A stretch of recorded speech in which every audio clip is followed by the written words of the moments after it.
for 18 of the last 22 years and every year since 2006. Shifting gears, the Department of Defense through U.S. Africa Command remains committed to supporting the Department of State's efforts in Sudan. Over this past weekend, this support involved organizing and synchronizing transportation from Khartoum to Port Sudan and on to Saudi Arabia for U.S. citizens and others who wished to depart Sudan. Today, the USNS Brunswick, along with the USS Truxtun and USS Polar, remain in the vicinity of Port Sudan and are able to provide support to the evacuation mission as needed. Additionally, ISR assets continue 24/7 overwatch over potential land evacuation routes.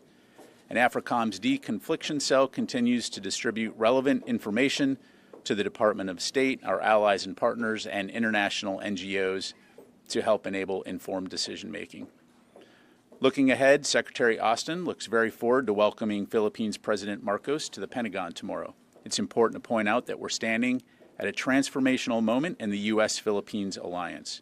We've made great strides recently in advancing our bilateral defense relationship, from announcing 4 new enhanced defense cooperation agreement sites to successfully completing the largest ever iteration of our annual bilateral exercise, Balikatan.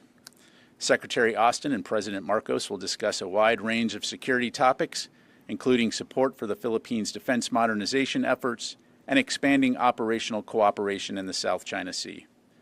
Separately, the Department of Defense is joining with the U.S. Small Business Administration and our interagency partners in celebrating National Small Business Week, April 30th through May 6th.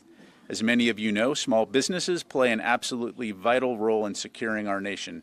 In fact, more than 70% of the U.S. defense industrial base is made up of manufacturing companies with 20 or fewer employees. The department released a new small business strategy in February of this year and has a range of programs to both assist and encourage small companies to do business with the DoD. More information on DoD's small business initiatives can be found on the DoD website. Finally, the Department of Defense Outreach Office is proud to announce the premiere of Chopped Military Salute on the Food Network, hosted by Tim Allen. The 5-part tournament features 16 active duty chefs from the U.S. Navy, U.S. Air Force, U.S. Marine Corps, and U.S. Army competing with their service for a slot in the final joint service competition. Chopped Military Salute premiered Tuesday, April 25, and we would encourage everyone to tune in every Tuesday from now until May 23rd to see these talented service members in action. And with that, we'll get to your questions. We'll go to AP Lita Baldor. Thanks, Pat.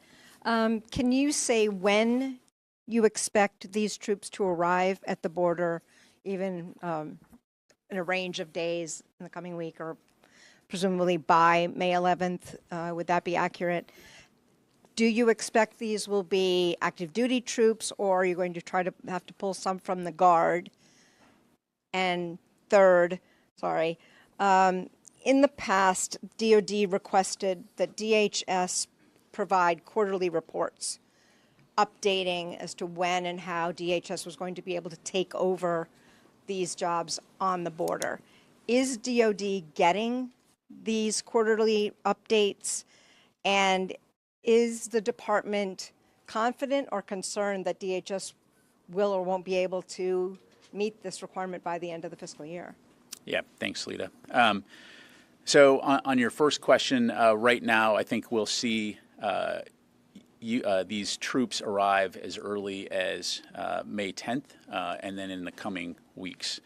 Again, these will be active duty forces, although as I mentioned at the top, we continue to explore other options so that we could return those active duty forces back to their home stations in stride with potentially reserve component or contracted entities. Again, that's work that we'll continue to do. As far as quarterly reports, I'll have to take that question for you. I can tell you that, as a matter of course, we do regularly communicate with DHS. And I think, again, we're in a situation here where DHS has requested assistance and the Department of Defense is assisting on this important issue. So thank you. Are you saying, just for clarification, that within this 90-day period, correct, you would like to replace, or you will look at replacing some of these active duty troops with the National Guard or Reserve, or potentially beyond that? Exactly. So within that 90-day period, again, we are, Secretary Austin has approved the deployment of 1,500 active duty troops, but again, we are looking and evaluating options should we be able to replace those in stride. Okay. Jen, and then we'll go to Will. Thank you, General Ryder. So just which units will these troops be coming from, and will they be helping with drug enforcement? Because that's what the original executive order from the president said. Yeah, so in terms of the types of work that they'll be doing, as I highlighted at the top, these will be very much focused on support tasks to CBP. So no, and I'll just leave it at that. I mean what I said. In terms of the specific units, these forces will come from the Army and the U.S. Marine Corps, but I'd refer you to the services to talk about specific units that will be tasked. And in 2018, just before the midterm elections, President Trump ordered 5,200 U.S. troops to fortify the border. At the time, Democrats and former military officials and officers came out against that, saying they were being used for political reasons. How is this different? Yeah, so, really my focus here is on talking about what we've been asked to do and what we're doing. Clearly, DHS felt that there was a need for the Department of Defense to assist so that they can continue to do their important work. Secretary Austin approved that request, and so that's what we're focused on. Thanks. Thank you. Yes, Will. Thank you. Two questions on the border situation. First, what is the current number of troops who are there prior to the 1,500 being deployed, and what necessitated this additional deployment now? Was it the changes on May 11th that are coming up, or is there any other reason regarding it? Yeah, that's correct. So, in light of the changes on May 11th and the anticipated surge, DHS did reach out and request this support. In terms of the number of U.S. military that are there now, there are approximately 2,500 U.S. military who are National Guard forces. They are focused, again, on supporting CBP with detection and monitoring and aviation support. Tony? I have a couple non-border questions. Ukraine, are there any PDAs or Ukraine Security Assistance Initiative contracts in the works that may be released in the next couple weeks to help the potential spring invasion, spring offensive? So first of all, I don't have anything to announce today in regards to any upcoming security assistance packages, although broadly speaking, we will continue to support Ukraine with security assistance going forward, and as we have been doing. I'm not going to get into the specifics on timing in terms of any potential counteroffensive, other than to say from the very beginning we've been working closely with Ukrainian leaders, with our allies and partners, to assess what Ukraine needs to defend their sovereignty and to take back their sovereign territory. A different part of the world, South Korea. Last week, the White House announced a nuclear-powered submarine would visit. Just to clarify that, roughly when might that happen? And will this be an Ohio class that carries nuclear missiles, or it will be one of those SSGNs that just carries Tomahawks? Yeah, so in terms of the timing, Tony, I'm not going to get ahead of or announce any timing of a deployment. It will be an Ohio class SSBN model, but that's about as specific as I can get. But it'll carry nuclear weapons, though. I'm not going to get into the specific payloads other than the type of submarine will be an SSBN. Okay, thanks. Thank you. Okay. Yes, sir. Thank you very much, General. A question from Syria. The killing of the Daesh leader on Saturday in an operation by the Turkish intelligence, this was announced by the Turkish president. Does the United States have any comment on that, confirmation, comment, or what do you know about this? Certainly. At this time, we can't corroborate those reports. Certainly, that would be welcome news if true. Broadly speaking, we do appreciate what Turkey has done to counter ISIS, but that's about as much as I have. Just a quick follow-up on that. Mm-hmm. We have times when the United States said that the Turkish military presence in the region has been hampering the fight against Daesh. So, looking at the overall, how would you assess your NATO allies' efforts against Daesh or tackling Daesh terrorism? Yeah, well, certainly, as you know, in the border regions there in northern Syria, Turkish forces have engaged with ISIS in the past. And again, I think anything that the international community can do to help with the enduring defeat of ISIS is very helpful. Thank you very much. Go back to Fadi, and then we'll come to Qasim.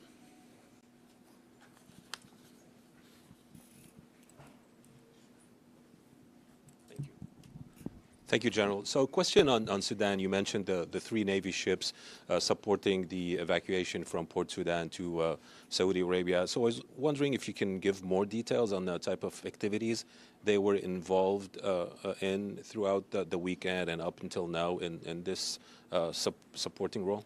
Sure. So to my knowledge, we had the Brunswick was able to assist with the evacuation of approximately 300 people from Port Sudan to Jeddah, where they were obviously met by U.S. consular affairs officials. Again, the Brunswick has returned to Port Sudan to be available to transport any additional citizens or others who may require transport out of Sudan. And the other 2 ships are just in the sea in case they were called upon to be involved? Correct. Just to provide us with options should we need that capability. Thank you. Thank you. Qasim. Thank you, General. I have 2 questions, actually. One follow-up.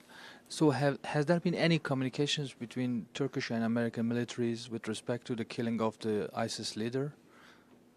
I don't have that. I don't know, Qasim. I would refer you to CENTCOM, or I'm sorry, to EUCOM to ask them what type of communication there may have been. Okay, and then second question, we have seen Russians have increased the barrage of missile strikes in Ukraine. Can you update us on the battlefield currently in Ukraine? Sure. I mean, broadly speaking, we continue to see heavy fighting in Bakhmut. Again, it's been tenuous for a while there now. As you highlight, we've seen Russia firing missiles into civilian infrastructure. Again, nothing new, unfortunately, for them, but largely along the front lines, it continues to remain static. Thank you. Let me go to Rio and then go back here, and then I'll come back to you, Jennifer. Thank you very much, General.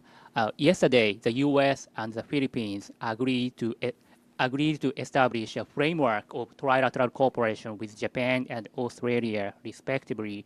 So can you share a little bit more details, a little bit more specifics on what the Pentagon wants to do with this new trilateral format militarily moving forward?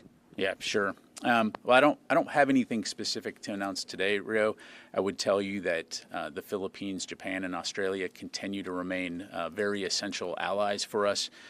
We obviously share a common focus and common values when it comes to promoting peace, stability, and security in the Indo-Pacific region.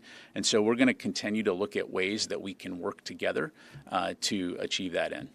Thank you very much. Go back here, and then we'll go to Ro over here. Hi, Caitlin Kenny with Defense One. Tomorrow is World Press Freedom Day, and it's been more than 10 years. All right, some of you will be seeing a quick 2-minute break here on Live Now from Fox. Stay right here with us. Are to help bring Tice home, and can you explain what may be hindering the government's effort to bring him back? Thank you. Yeah, thanks very much. So first of all, I would just offer again our thoughts and prayers to the Tice family. While I don't have an update to provide today from the Pentagon in terms of efforts to recover or find Austin, I would say that we do continue to recognize the important work that journalists like Austin or Evan Gershkovich and many others have done and continue to do around the world to report on important issues as part of a free and independent press. Thank you. Ro. Thank you, General. I have a follow-up question on the visit of Philippine President Marcos to the U.S. So yesterday, White House announced that 2 countries are adopting a new defense guideline. So through this new defense guideline, how can U.S. and Philippines prepare for the potential contingency in the region, including the invasion of Taiwan? Sure. So we'll obviously have much more to provide tomorrow after the president's visit to the Pentagon. To underscore your point, you've heard the White House talk about the fact that the United States and the Philippines will be adopting bilateral defense guidelines. And what these will do is help to institutionalize key bilateral priorities, mechanisms, and processes that will help deepen our alliance. What we're looking to do here is look at enhanced bilateral planning, information sharing, accelerated defense capability development, and collaboration on emerging security technology. So again, we'll have much more to provide in the days ahead. Thank you, Jennifer. And then I'll go to Mike. Just a quick follow-up, General Ryder. Why are these active duty troops being sent to the border and not National Guard? Is this just an effort to message to the tens of thousands of migrants on the other side of the border not to come across by using active duty troops? Because I seem to remember a few years back when the Trump administration wanted to send troops down there that there was concern by using active duty troops that you would affect readiness. Yeah, so really this is about being responsive. DHS has asked us for this support, and so the ability to rapidly provide support from our active duty forces is really the key here. Again, as I mentioned, we're evaluating options to look at potentially replacing some of those forces with reserve or contracted support. And as you know, calling up reserve component forces involves some time associated with that. And so by tasking the active duty forces, we're able to meet this request very urgently and support DHS. And so it won't affect readiness? It will not affect readiness. Phil. Hey there. Just wondering if you've if the DoD assesses that it now knows the totality of the material leaked by Airman Teixeira, and whether or not you've initiated or completed a damage assessment. Thank you. I'm sorry, Phil. Can you say that first part again? Yeah, whether or not the DoD now assesses that it knows the totality of the material leaked by Airman Teixeira, and whether or not you've initiated or completed a damage assessment. Thank you. Yeah, so that work is ongoing. As you know, the Secretary directed that we do a comprehensive review of the impact of that leak, and so that work is ongoing, as is the criminal investigation into the airmen specifically. So then, to be clear, then you're not quite sure yet. It's not clear yet whether or not you know the totality of the material. We continue to evaluate just exactly what was leaked as part of this unauthorized disclosure. Thank you. Yep. Yes, sir. Go here and then over to Mike. Thank you, sir. On Ukraine, in January and in November, General Milley stated that there were well over 100,000 Russian casualties, and yesterday, NSC's Kirby stated that there was, since December, about 100,000 Russian casualties with 20,000 dead. So is it safe to assume that there are now well over 200,000 Russian casualties in Ukraine? Again, I'm not going to have anything to add beyond what Mr. Kirby provided yesterday, other than to say this conflict has been bloody from the beginning. Russia's invasion has caused the death of thousands and thousands of people. And again, another reason why we would call on Russia to end this needless and senseless war as quickly as possible, immediately. Thank you. And last question, go to Mike here. Change the subject a bit. Archbishop Timothy Broglio of the Military Archdiocese sent out a letter a couple days ago criticizing Secretary Austin's policy, saying that it mandates federal funding for abortion travel and compels military commanders to authorize such undertakings. He said the policy fails to incorporate basic conscience protection and creates First Amendment pitfalls for military commanders. I was wondering if the Pentagon has any thoughts on, any comment upon Archbishop? Yeah, I don't have a comment to provide on the Archbishop's letter. Thank you very much. Thank you very much, everybody. Appreciate it. All right, Pentagon briefing wrapping up there. That is, as the news came down this morning there, that 1,500 troops will be sent to the border ahead of Title 42 being canceled. And so we will have more troops there on the border assisting in hopes to kind of thwart drug prevention there from crossing our borders. You're watching Live Now from Fox, everyone. We are going to take a quick 2-minute break here. Stay right here with us. More to come on Live Now.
And welcome back, everyone, here to Live Now from Fox. I'm your host, Mike Pace. We always appreciate you joining us here, where we bring you top stories and feeds from all over the country. Our next story here, we hear a lot about AI in the headlines. A lot of AI talk there about really sometimes the negative consequences when it comes to maybe possibly taking jobs and preventing others from accepting jobs because AI might be taking over in those aspects. But there's a positive spin to AI that we haven't heard too often until now. We're talking about cancer research, as well as finding out a little bit more about all of that. So let's go right now to Caroline Elliott, joining us from Florida right now with the very latest on these new measures. Caroline. Well, Mike, I mean, you just said it, how really AI can get a bad rap when it comes to taking over jobs.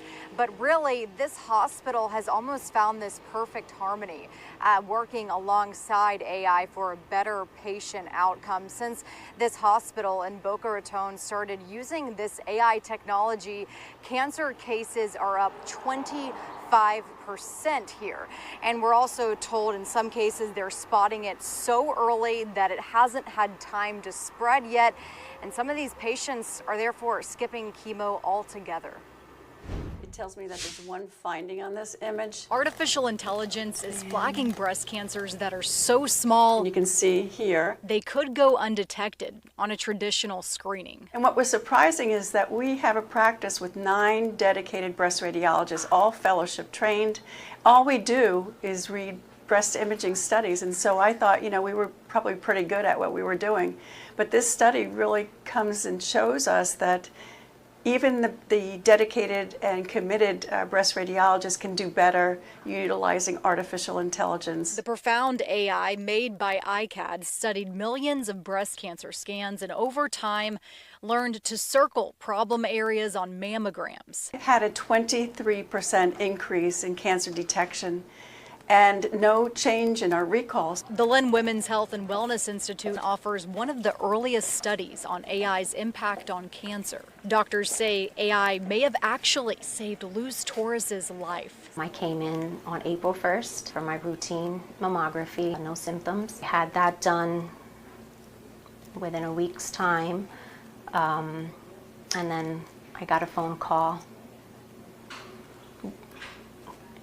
that the pathology was breast cancer. She was diagnosed with stage 1 breast cancer in early April and just went through surgery to remove the small tumor. But all things considered, she's looking at an easier recovery. It looks good. Again, because it was caught early, stage 1, I won't need chemotherapy, so I'm very happy about that.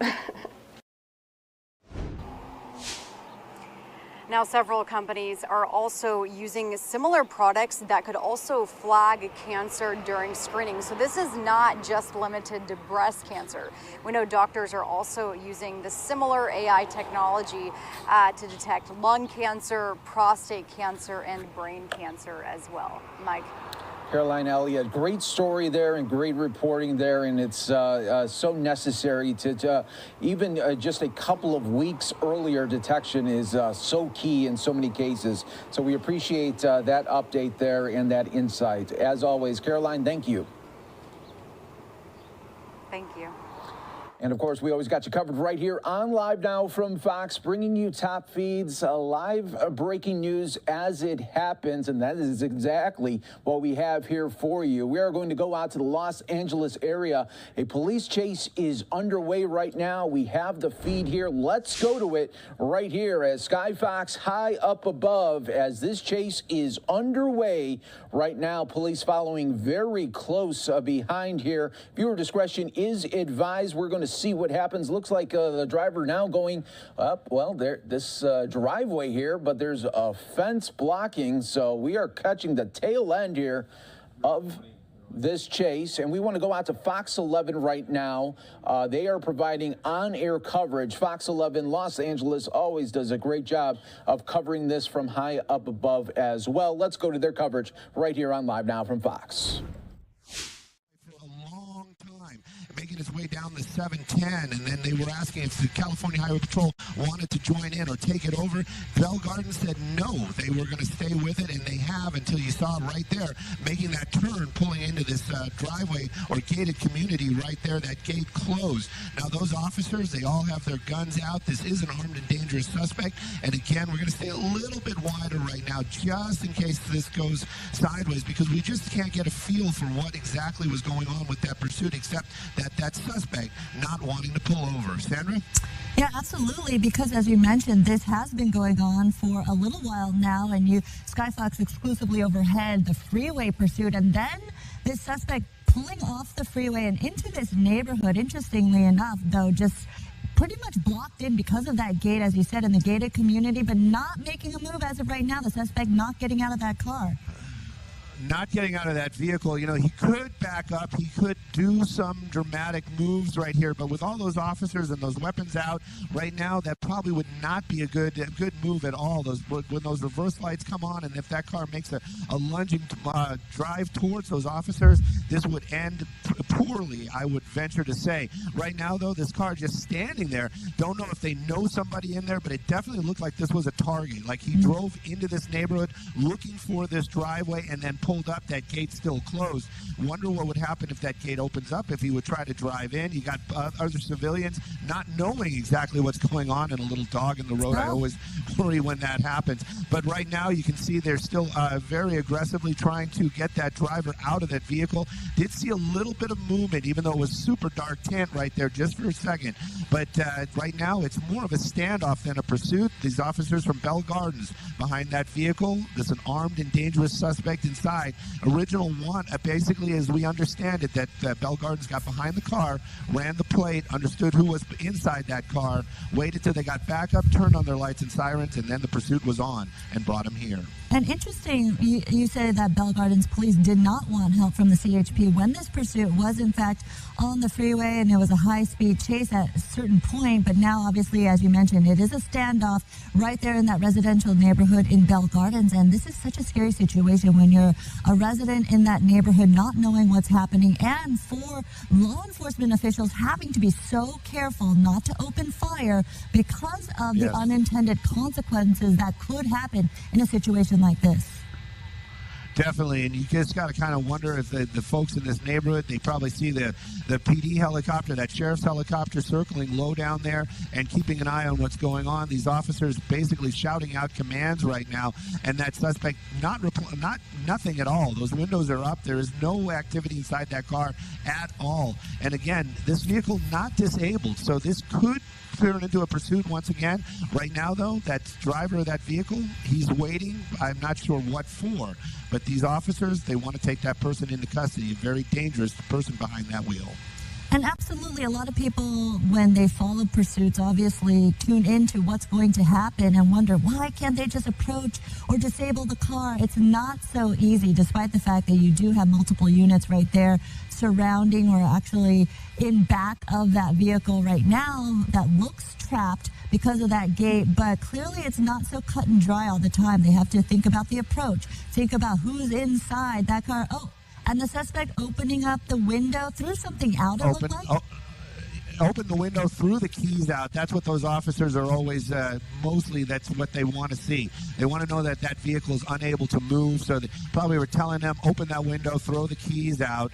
And I'm venturing to say that that's what it was. Hopefully it wasn't something else other than that. Hands are clearly being shown right now. Windows are down, and that suspect seems to be complying as this is coming to an end, hopefully peacefully. Again, that driver not out of that vehicle yet, but Bell Gardens PD out here in force this afternoon, and you can see this is in the Bell Gardens. Oh, we are in the Bell Gardens area. So he basically made his way back over to this area. He was out of here and then came back here. But right now, the window down. That suspect not exactly complying, but at least that was a positive move. That he showed his hands and apparently threw the keys of that vehicle out of the car. And as we watch this come to an end, hopefully, without any injuries, he has his hands on the steering wheel right there, listening to officers. Oh, now he's on the phone. But you were over this before we broke in, and obviously the suspect driving on the freeway with this pursuit. Any damage to other vehicles or any accidents? We didn't see any accidents at all. We saw no collisions. There's a little bit of damage to the front of that Impala, but we did see some, let's just call them dramatic moves on the 710 earlier on. He basically moved all the way from the number 1 lane all the way over to the right shoulder and then was passing some big rigs as he was making his way to get off the freeway. But Bell Gardens PD, they were being safe the entire time. Going to be a little bit cautious right here just because of the want and the warrant for that suspect. You can see these officers. I don't see a non-lethal in any of these officers' hands, so they are ready for anything right now, but it does seem like that suspect complying with Bell Gardens PD, hands out, and he seems to be doing exactly what the officers are asking him to do. All right, this looks like this will be a peaceful resolution to this pursuit.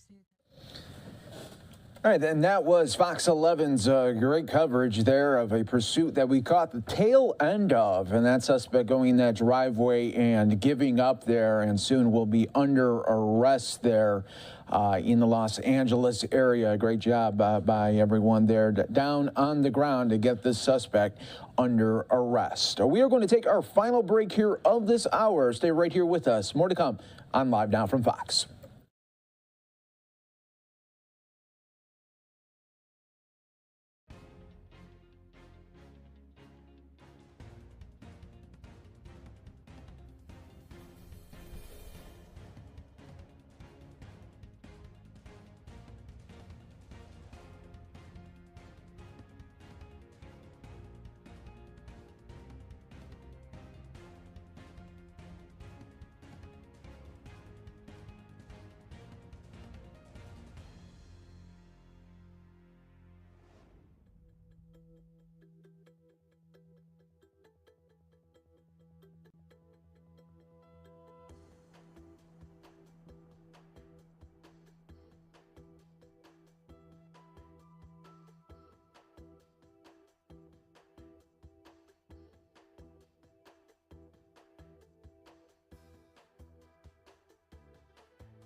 Back here for you on Live Now from Fox. Always appreciate you joining us here as we continue to bring you the top feeds, top stories, and of course, breaking news as it happens. You just saw it there with the police chase that we were following in the Los Angeles area. That one has wrapped up. Suspect is under arrest. One more live look at that one right here, of course, for you on Live Now from Fox. Always worldwide here for you. In just a couple of moments, that's going to do it for me here on the desk. But my colleague Andy Mack is going to be up on the desk bringing you the top stories and top feeds from all over the country for the next several hours. That's coming up at the top of the hour. So for now, I'm Mike Page. Thanks again for joining me here on the past several hours as well. Well, we're going to continue on right now. Let's go out to Capitol Hill, where we do have Senate Democrats speaking on the debt ceiling and budget. Let's listen right here on Live Now from Fox. Economy.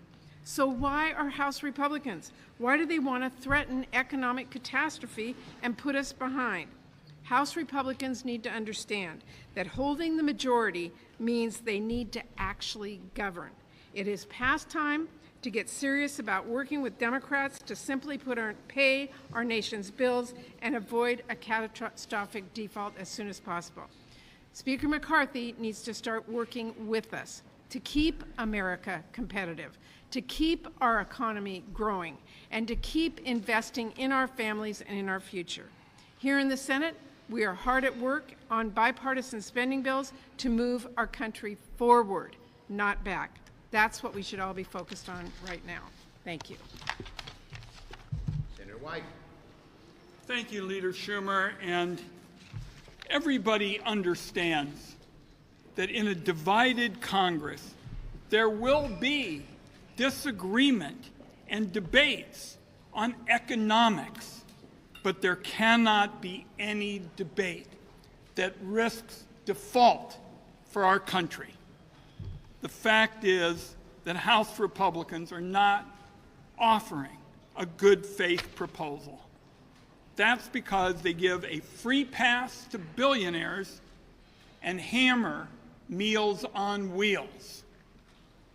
The fact is, there have been House Republicans, you saw it all over the press over the weekend, openly admitting that they'll never support anything less than the ransom note that they passed last week.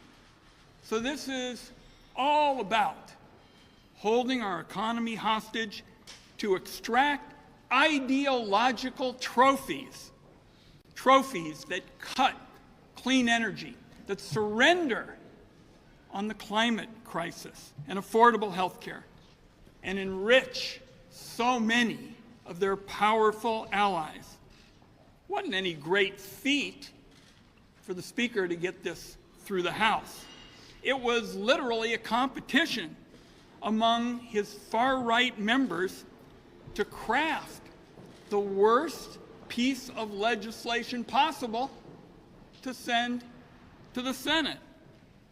The fact is, the Speaker of the House is in a much weaker position within his own conference than John Boehner was 12 years ago. And that's something that ought to concern all Americans who want sensible, good government, the way we did over the Trump administration and said we're going to come together and pay our bills. The fact is, the clear path to protecting our country and the millions of jobs Republicans are putting in danger is right in front of us. It is a clean bill to avoid default. And that, I just want to come back to, because I was the senior Democrat on the Finance Committee when I was asked again and again during the Trump administration, are you going to step up as we all face the question of what default would mean? And I said, of course we're going to stand up, because that's what you do when you're standing up for the well-being of our country. And that's why Ronald Reagan was against playing politics with default. It's why we came together during the Trump administration to prevent default. And I call on the Speaker to say that's what we'll do again. Thank you, Mr. Leader. The White House. Thanks, Leader Schumer. The MAGA extremists in the House have presented America with two absolutely terrible choices. Both default, which would be a disaster, and the Default on America Act, which would be a disaster, do serious and lasting damages to the economy. Either way, default or Default on America, hundreds of thousands of jobs are lost, billions in American GDP is sacrificed. Why present us with that choice? Who wins from the chaos and economic destruction that they would create? Well, I'll tell you who wins. Creepy billionaires whose ideology requires them to hate the United States government, they'll do great. Huge polluters who want to be able to pollute for free at the expense of every other American, they'll do great. In fact, 270 pages plus of the 320-page bill is devoted to polluter handouts. So we have to put a stop to this. They have to threaten this way because they know Americans hate what they're trying to sell. So we have to stand firm. I look forward to the President explaining in the meeting to the Speaker directly the harm that he proposes to cause, and I hope it'll cause cooler heads to prevail. Questions? Yes. Will you put the Republican bill on the floor and allow your caucus and Republicans to vote up or down on it, and will you do the same with the clean debt ceiling? Well, as you know, I Rule 14'd a clean debt ceiling package. It goes till December 31st, 2024. That's what Democrats believe in. We're going to wait till our meeting on the 9th, and then we'll make a determination.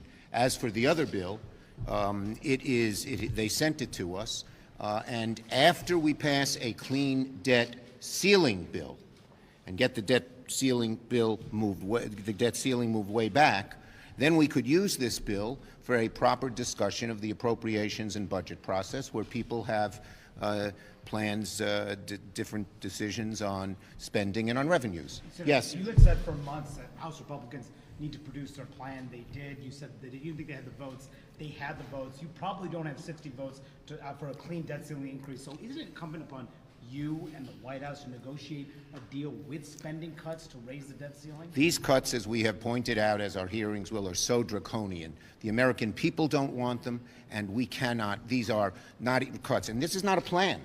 This is a hard right-wing wish list that everyone knows has no chance of passing, and puts the American people in. McCarthy's giving two choices, given his hard right and how he's caved into them. Either a plan that defaults on the debt, or a plan that defaults on American families in a very, very severe way. Yes, yes, yes. Is a short-term extension of the debt limit going to be necessary at a certain point? We should not kick the can down the road. I believe we should go for the full 2-year extension that I Rule 14'd. Leader Schumer, what's your view on this Online Child Protection Act for digital things here? Senator Blackburn, Senator Blumenthal, would you consider that bill? Should it be put Yeah, on I believe we need some kind of child protections in an online bill. Yes.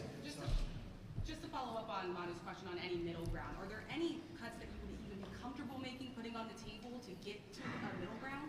There's obviously a time to talk about that.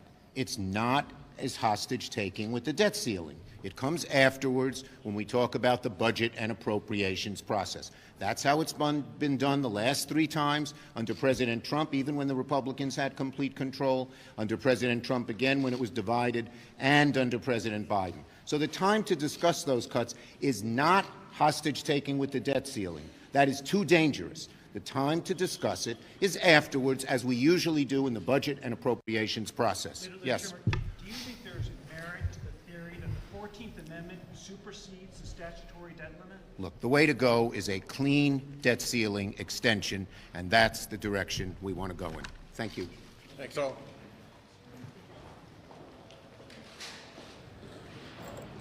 You were just listening in there here out of Washington, D.C. on these latest updates. Of course, the debt ceiling concerns there revolving there as we approach it, as it gets closer. We saw the markets dip down due to a lot of new information coming out. But as you can see, a lot of live pictures here on Live Now from Fox, as they are also waiting for some Republican response as well. We'll take you out to that as soon as it happens here on Live Now from Fox. I'm Andy Mack. Thank you so much. We want to give you a little bit of a roundup of what we're looking at right now, including out of New York City. As you can see, the strike continues on for the screenwriters there. You can see in New York City, certainly hasn't happened in more than a decade as Hollywood writers are striking. And certainly an impact as the union representing more than 11,000 writers of film, television, and other entertainment forms are now on strike. It's the first strike and the first Hollywood strike of any kind in 15 years. So certainly some impacts there that will continue to follow. I also want to show a live picture out of Lauderdale Lakes, just outside of Fort Lauderdale, as the shooting taking place at a Walmart. Still learning more information right now here on Live Now from Fox.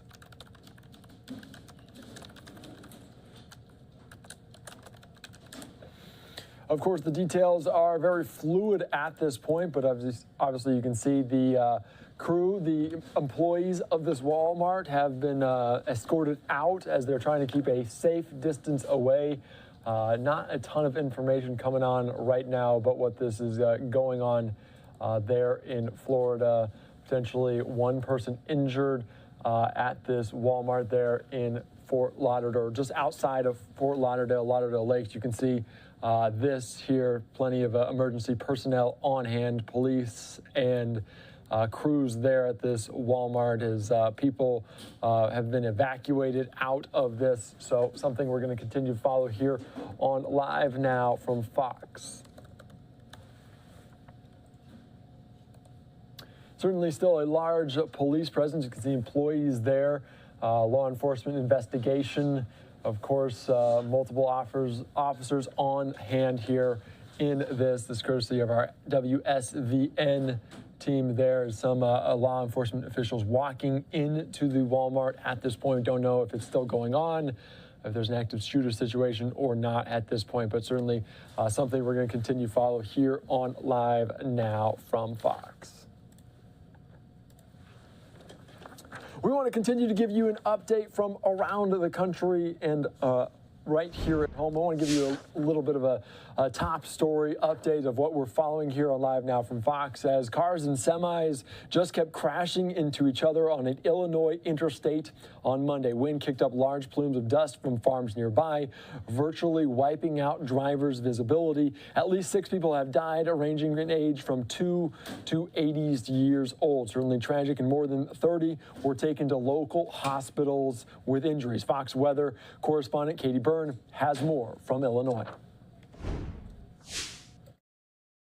At this point, this is just a terrible series of converging circumstances, very unusual, and a terrible loss of life. Illinois officials are investigating the deadly chain reaction crashes that occurred after a dust storm blew through Interstate 55 Monday. The victims range in age from 2 to 80 years old, officials having a hard time identifying all the victims to bring closure to their families. Many witnesses reported seeing fires break out from the crashes, and in some cases, the only identifying details police have to go on is some mix of vehicle color, make, and model. We're needing information from the public, or potentially from family members or from witnesses or anybody who may know anything about the identities. No criminal charges have been filed, but criminal investigation agents are helping to identify the remains. Officials say at least 72 vehicles were involved, including tractor trailers. Emergency personnel arriving on a scene where they could not see and take an immediate action. Officials stress this was a unique and dynamic incident, but they are reminding drivers what to do in an emergency like this if it happens again. Whatever you do, do not just stop right in the middle of the interstate. The road is drivable, but again, we would warn motorists to be very aware of the weather. All of the deaths from the incident happened on the northbound lanes. In Divernon, Illinois, Katie Byrne, Fox Weather. Thank you so much. Certainly a very tragic story there, as those images were certainly wild, as the dust storm nearly knocking out visibility on that major interstate in southern Illinois. Of course, we had a press conference from earlier that we'll get to in just a little bit, but I see out of Washington, D.C., the Republicans now stepping to the podium. Let's listen into what they have to say here on Live Now from Fox.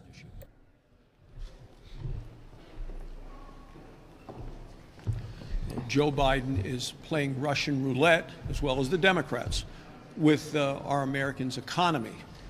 It's dangerous, it's reckless. The president and the Democrats are fear-mongering, threatening to default on the debt. They believe it's okay to continue to borrow and spend money we don't have, and the American people deserve better. This spending binge that the Democrats have been on the last 2 years has brought us record high inflation, 40-year high inflation, and a debt of over $31 trillion. As a result, 2/3 of Americans say if you're going to raise the debt ceiling, you need to tie it to some reforms in spending. That's what American families have to do if, for one reason or another, they max out their credit cards. And the Republicans in the House of Representatives have done just that in terms of coming forward with reforms that are responsible, that address the issue. And you take a look at what they've included in there, things like clawing back unused COVID money. Of course, that's very popular with the American people. Tying work for able-bodied American adults who don't have children, tying that to welfare. Again, the American public agrees. So it's time for President Biden to take his head out of the sand and sit down and talk and negotiate with Speaker McCarthy.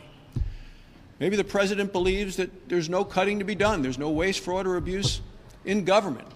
Well, there's clearly areas where we can do reforms. They're needed, to the point that the 8 times that reforms have been done tied to a raising of the debt ceiling, well, Joe Biden was either in Congress or as the Vice President of the United States.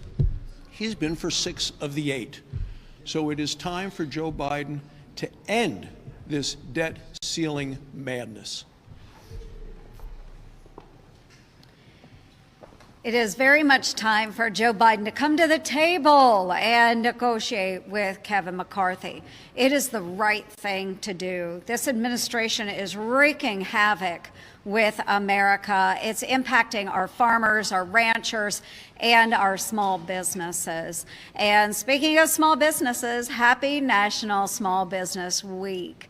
As the ranking member of the Senate Small Business Committee, I am committed to working for our small businesses and easing up on federal regulation that impacts our small businesses, that overburdensome worries that our small businesses have in trying to get out the reports they need to meet their obligations to the federal government. We've seen everything from WOTUS to Biden's electric vehicle rule, to even stripping away the Democratic caucuses from Iowa. Overall, what we're seeing with the Democrats is they're giving middle America the middle finger, and it has got to stop. We need to see our small businesses thriving, and to do that, we're going to push back on overburdensome regulation. I have a bill that would force federal agencies to prove that their new rules don't have an overburdensome pressure or obligation to small businesses, and we're going to make them prove it. So we're reintroducing that bill. We hope that the Senate Democrats will take it up and actually have a healthy discussion on what it is to support small businesses. So again, happy National Small Business Week. Well, thank you all for being here, and Joni and I did not coordinate our outfits, although it looks like we did. You know, it's about time that the president did come to the table to begin negotiations with Speaker McCarthy. I want to congratulate him and the House for their efforts. They didn't drag it out to the last day. They got it done on a Wednesday. Great for them, great for you all as well. And I think they created a package that really said where and how they believe, in order to raise the debt limit, what kind of conditions should be on it. So I think what I'd like to do today is sort of go back to some of the comments. Senator Schumer said in November 2022, we'd like to get the debt ceiling done in this lame duck session, and it should be done in a bipartisan way. We agree with that. But then in February of this year, he says, we believe the House cannot pass a debt ceiling the way they're talking about. That's what we're saying. Show us your plan, because I don't think you can get one together. Well, proven wrong there. As we know, the president is going to have the leaders down next week. The House passed that bill. And I think it would be useful for us to go back to when President Biden was candidate Biden, when he asked the American people to send him here to be that president that was not going to be in the place we're in right now. So he says, I'm running to offer our country, Democrats, Republicans, and independents, a different path. Some of the same people are saying Biden doesn't just get it. You can't work with Republicans anymore. Well, folks, I'm going to say something outrageous. I know how to make government work. I know how to deal with the big issues. I try to recognize the limits of where they can go and try to find principled compromise. Compromise is not a dirty word. It's how our government was designed to work. I found that my whole life, and I will do that as president. These are all the statements that he made as he was trying to convince the American people that he would be the best president for us. And yet, when he had his chance, when he sat down with Speaker McCarthy over 80 days ago, he was stuck in the mud. His spokesperson said on at least 5 occasions, we will not negotiate, in very much in an opposite direction of what he told the American people the kind of president that he would be. So I'm glad he's come to the table. There is a way to find a solution, but it can't be one way and the other side has no way to do it. It won't pass the House, as Senator Thune said. It wouldn't pass the Senate either. And so I think it's time for the president to lead and negotiate with Speaker McCarthy.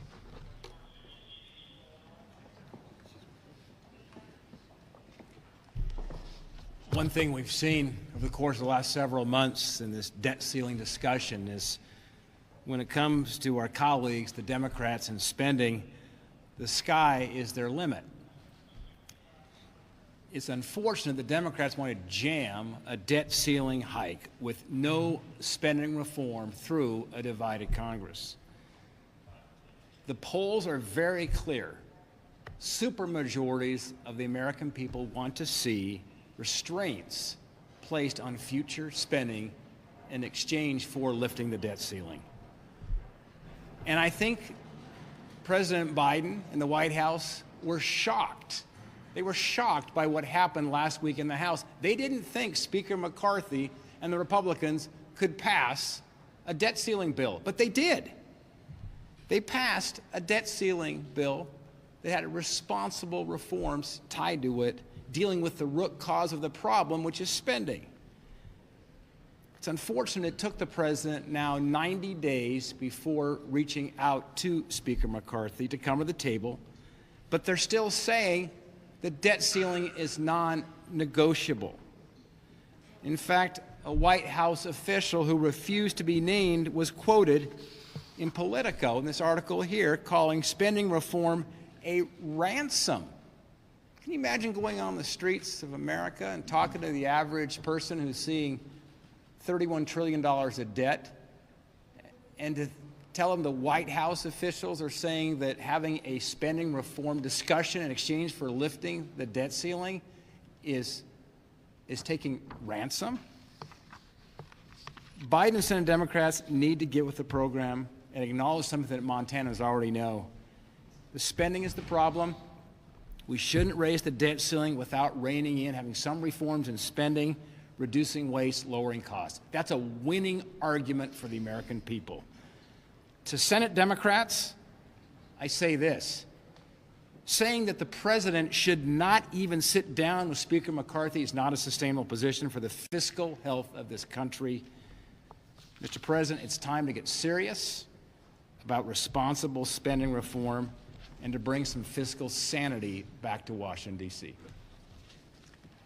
Leader McConnell. Leader McConnell. Good afternoon. What exactly are you for? Are you for the House Republican bill? I'm for the Speaker, as I've said repeatedly, reaching an agreement with the President to deal with the debt ceiling.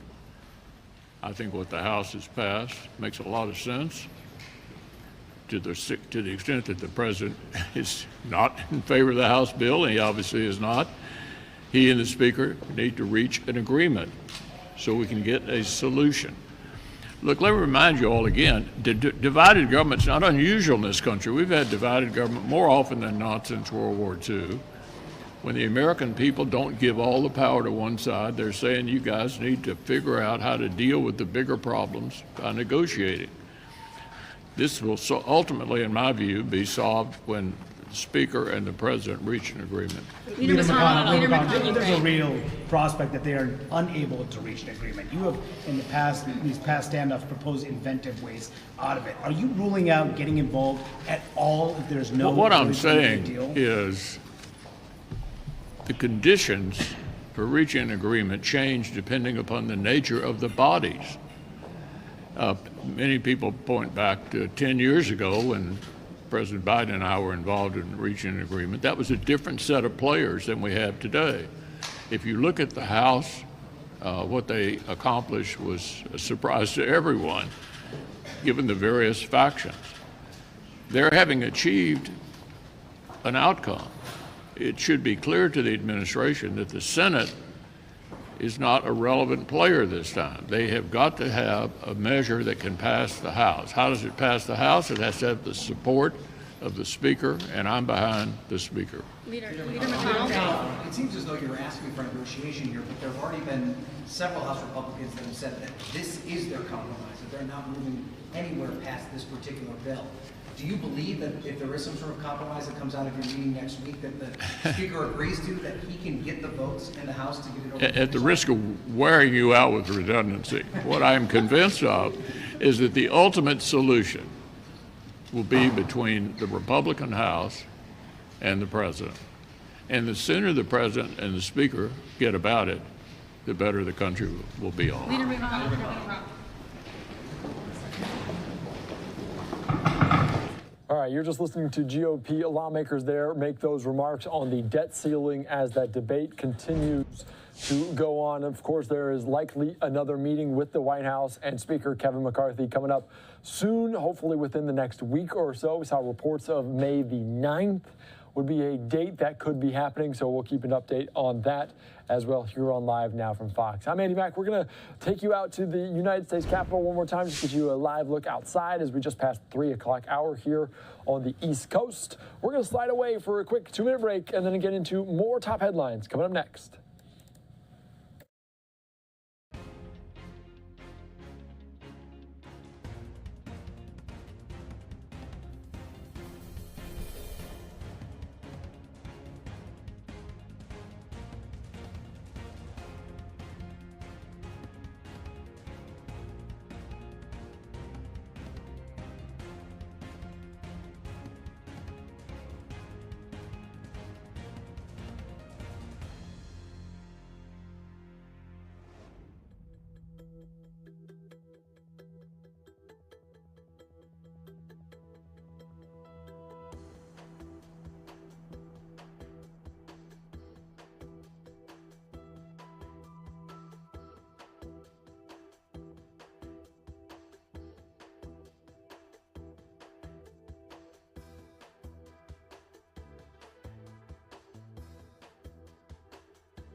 Welcome back into Live Now from Fox. This is video out of South Florida from just a little bit ago as one person was airlifted to a hospital after being shot at a Lauderdale Lakes Walmart. Broward Sheriff Office deputies arrived at that location on Tuesday afternoon. According to the deputies, the victim was found inside the Walmart. Victim was airlifted to Broward Health Medical Center in critical condition. Of course, the victim, they say, was shot multiple times, and the shooter fled on foot from the scene as we're still waiting to potentially have an update out of Florida on this. So certainly a story we will continue to follow here on Live Now from Fox.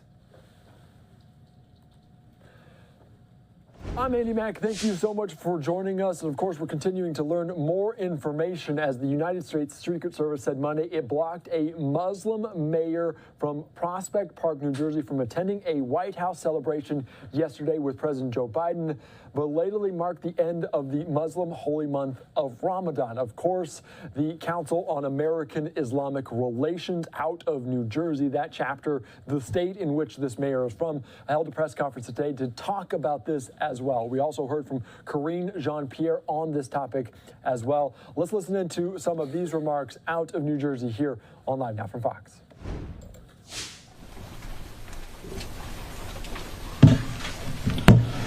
Good afternoon, everyone, and Assalamu alaikum.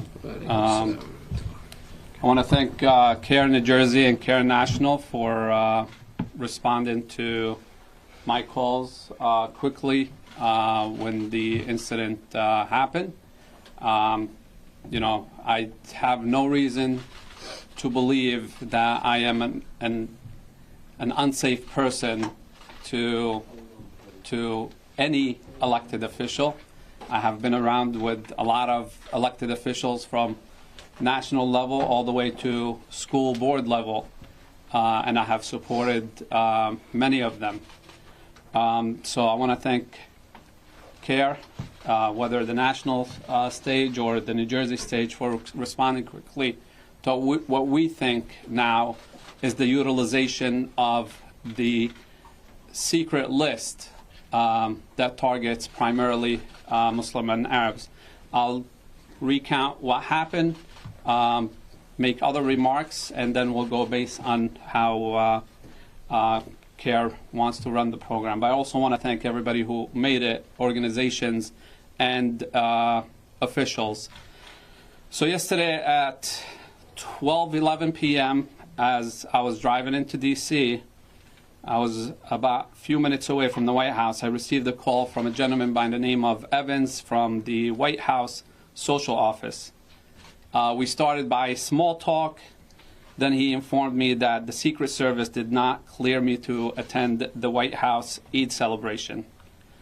He went on to state that the Secret Service did not provide a reason, and he pretty much told me that I should turn around and return home in uncertain terms.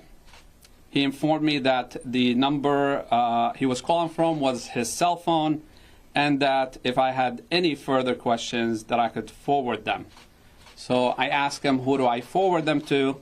He stated that I can call him, but he doesn't have any further information. Such inconveniences and harassments are not uncommon to me. In 2019, I was held and interrogated at JFK Airport for 3 hours. I also had my phone taken away and searched through at the time. There was no explanation given at that time. This happened multiple times between 2019 and 2021 when I was returning from Canada by land, where I was held up in a glass holding area for my children to watch me and ask, why can't we be with you? A few hours later, I was released and told that they think that they have fixed my problem, only to now be faced with the same issue.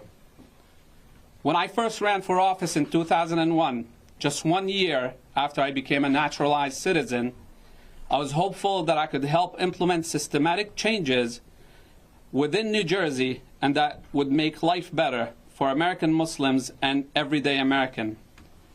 And while I have been able to see this come to fruition for the most part, incidents like this, being flagged on a watch list and denied the honor that every leader should be given, make me question our progress.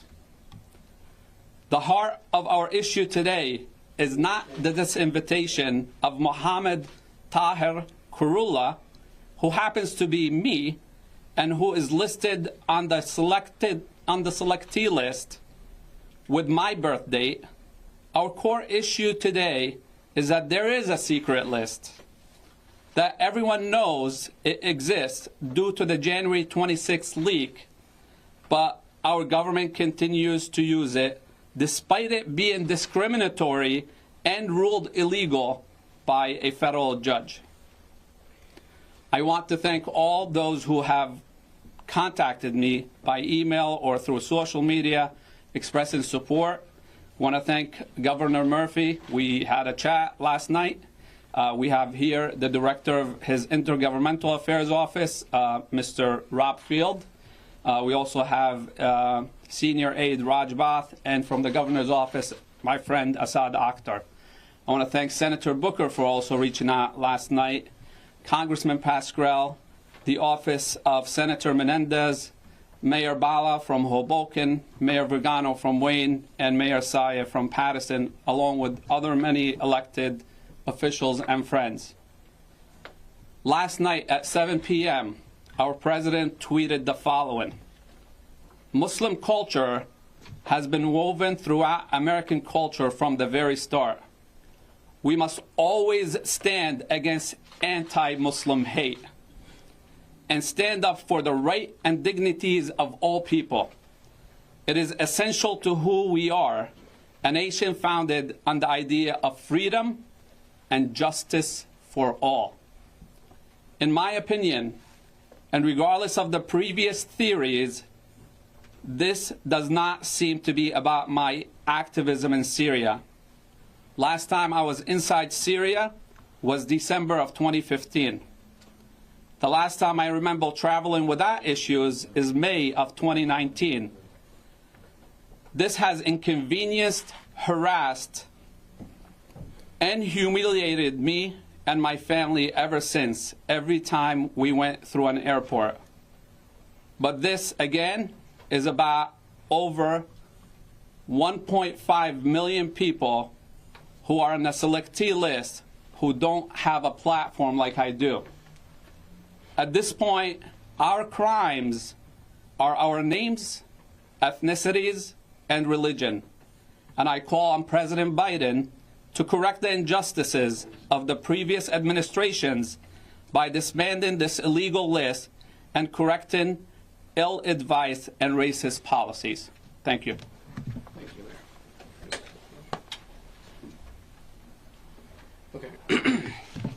Thank you, Mayor. And there will be opportunity for questions after everyone has got a chance to speak.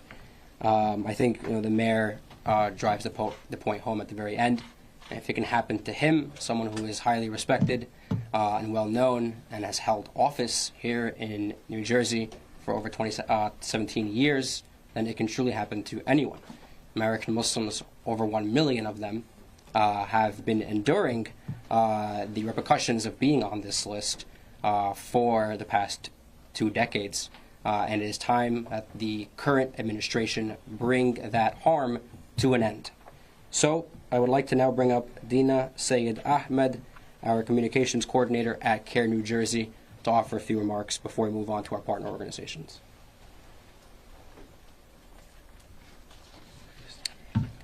My name is Dina Sayed Ahmed. That's DINASAYED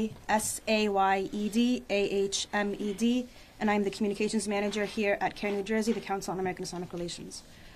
So as my colleagues have mentioned earlier, in January of this year, a U.S. airline accidentally exposed the no-fly list, which is part of the terrorist screening database. And we learned from that no-fly list, that there are over 1.5 million names on that list, the majority of whom have Arab-sounding names and Muslim-sounding names.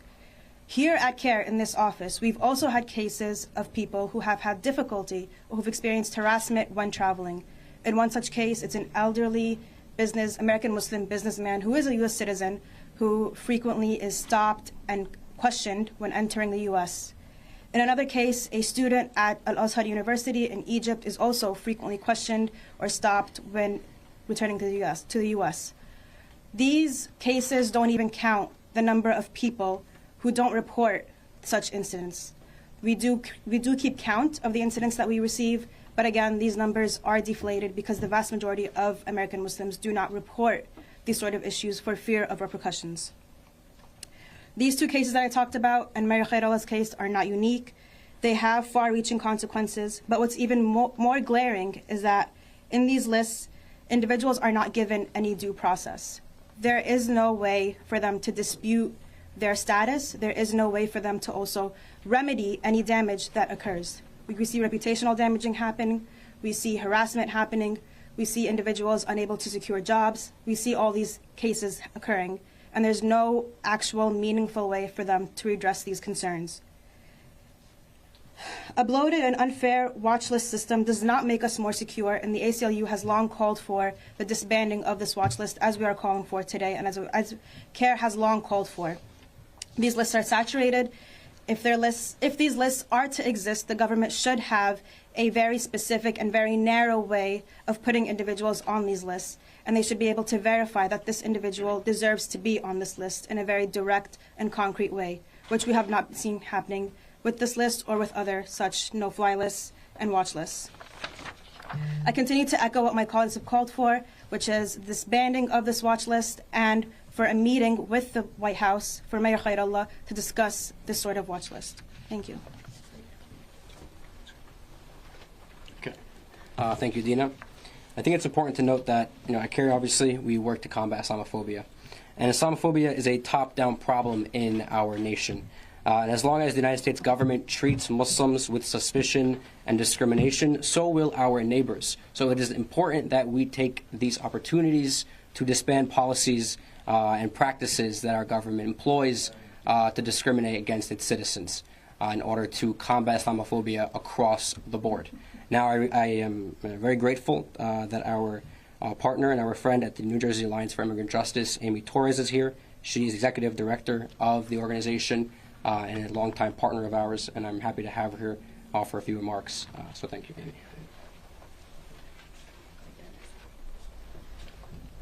Good afternoon. My name is Amy Torres with New Jersey Alliance for Immigrant Justice. The Alliance is the state's largest immigration coalition. We bring together over 50 member organizations, many of whom you see here: CARE, Faith in New Jersey, American Friends Services Committee, and together we fight for policies that empower and protect immigrants. Normally, I start by saying what a pleasure it is to stand alongside CARE, a leader and a fierce advocate in the fight for immigrant justice, but today is a very painful occasion for being together. The dichotomy today is a stark one. Just hours ago, the governor acknowledged just how important and valued Muslim Americans are in New Jersey by signing into law a designation that would place the entire month of January as a time to reflect and celebrate the contributions and history of Muslims in our state. At this time, particularly for the Muslim community, we should be in celebration. But again, our community is marked by painful and traumatic cases of discrimination. As our colleagues at CARE shared, these watch lists are not new. This is just another fresh example of the illegality, the lack of transparency, and the pain that these watch lists cause across our communities. If it can happen to someone as high profile as a New Jersey mayor, it can happen, and indeed it has happened to any one of us. These secret lists are not new. We must repeat that over and over again. This week also marks the beginning of Asian American Pacific Islander Heritage Month, and we must remember that government watch lists were also used to target Japanese Americans for internment. Government watch lists were also used to target civil rights leaders and activists under McCarthyism and the Red Scare. The reason we are here today is that secret watch lists have been leaked time and again to advocates, to watchdogs in media, but our communities and Muslim communities are denied justice by the federal government, who claims that they do not exist, yet continues to use these very same lists to target, track, and deny the civil liberties of Muslim Americans. It is not a crime to be a Muslim in the United States. It is not a crime to practice our faiths. It is not a crime to proudly preserve or claim our cultures. But it is criminal, it is illegal, and it is wrong that 1.5 million Americans are on these watch lists that deny them their rights and due process. We at the Alliance stand in firm solidarity and support of CARE and our leaders in state and local government who are here with us today to call on the Biden administration to do right by these communities. Thank you. Okay, thank you very much, Amy, and to the Alliance.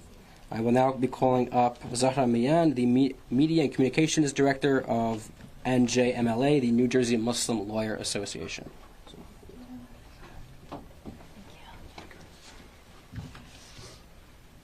Good afternoon. My name is Zahra Mia, and I'm here on behalf of the New Jersey Muslim Lawyers Association. We understand that Mayor Khairallah was prevented from joining the White House Eid event on the basis of a watch list. A watch list maintained by the FBI, known as the Terrorist Screening Database, that targets people based on their identity and should never be used. There is no transparency in the process of adding or removing an individual's name from this list. It's apparent that this list does not require any evidence that the person engaged in criminal activity, committed a crime, or will commit a crime in the future. Such lists are not only invasive, but also unconstitutional. Those who are on the watch list do not know that they are on the watch list, they don't know the reason for being on the watch list, and they have no way of having their name cleared from the watch list. This is a violation of this country's due process requirements, particularly where the list is used to prevent civic engagement and travel, such as what Mayor Khairola has experienced. Today, we see the profiling that Mayor Khairola, a public servant who's devoted over 17 years of public service to his community, and many other Arab and/or Muslim individuals like him face across the country without any concrete basis. We call upon the Biden administration to revoke the use of this watch list. Thank you. Okay, thank you, Zahra. I don't think Sheikh Katanani is here. Okay. So I will now be calling up Professor Sahar Aziz from Rutgers University, the founding director of the Center for Security and Race and Rights. Professor.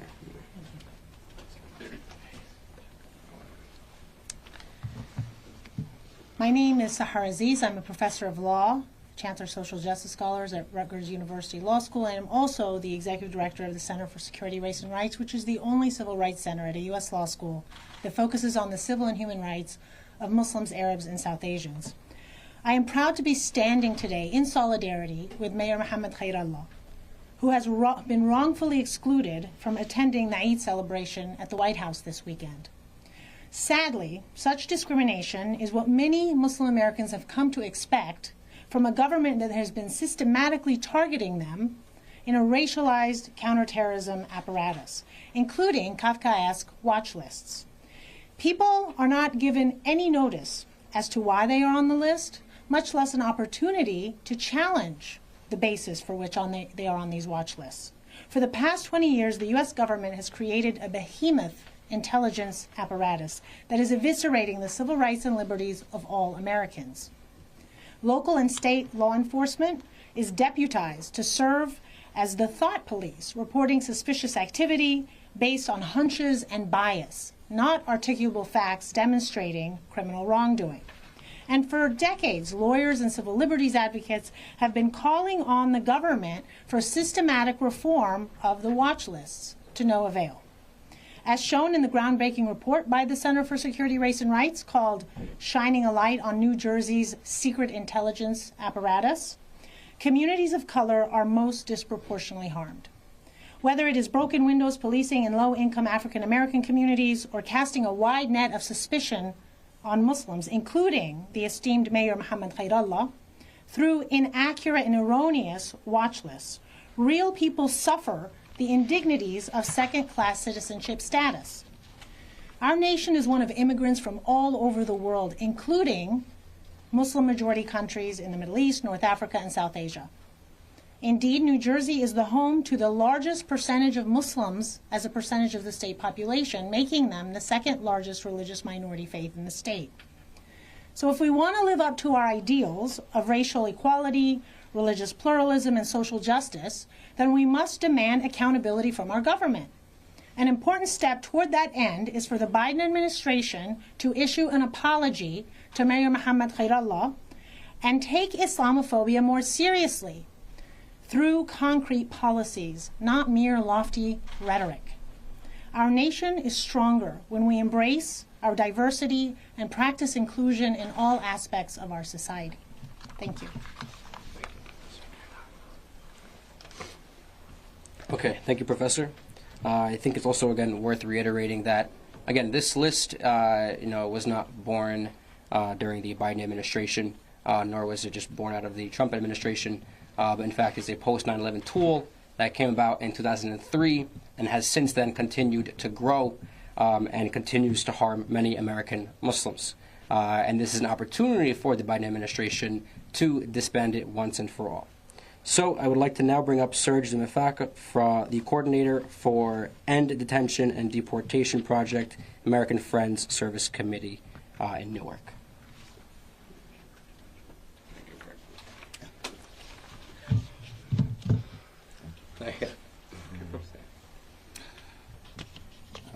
My name is Serge Demifak. I'm currently the Black Immigrant Justice Project Coordinator. So my title has changed. Okay, all right. But it's all for the better. Okay. To be more targeted. There you go. About what our community feel as need. AFAC is it's a 117-year-old organization. So we've been fighting for peace, We've been fighting for justice and ending inequalities in the United States and abroad for that long. And we've come across several cases because we represent a lot of immigrant communities in New Jersey. We have about 30 laws on staff. And we've seen time and time again, even in the course of our work, that we come across these issues. If you have an immigration case, and if you happen to appear in any list, you can forget about it. I've come across a document about 8 years ago where the police of New York and the police of Newark were concurrently targeting and listing all Muslim organizations throughout the Newark metropolitan area. It is well documented. It's not just about maintaining that list from the federal government. It is about our local policing.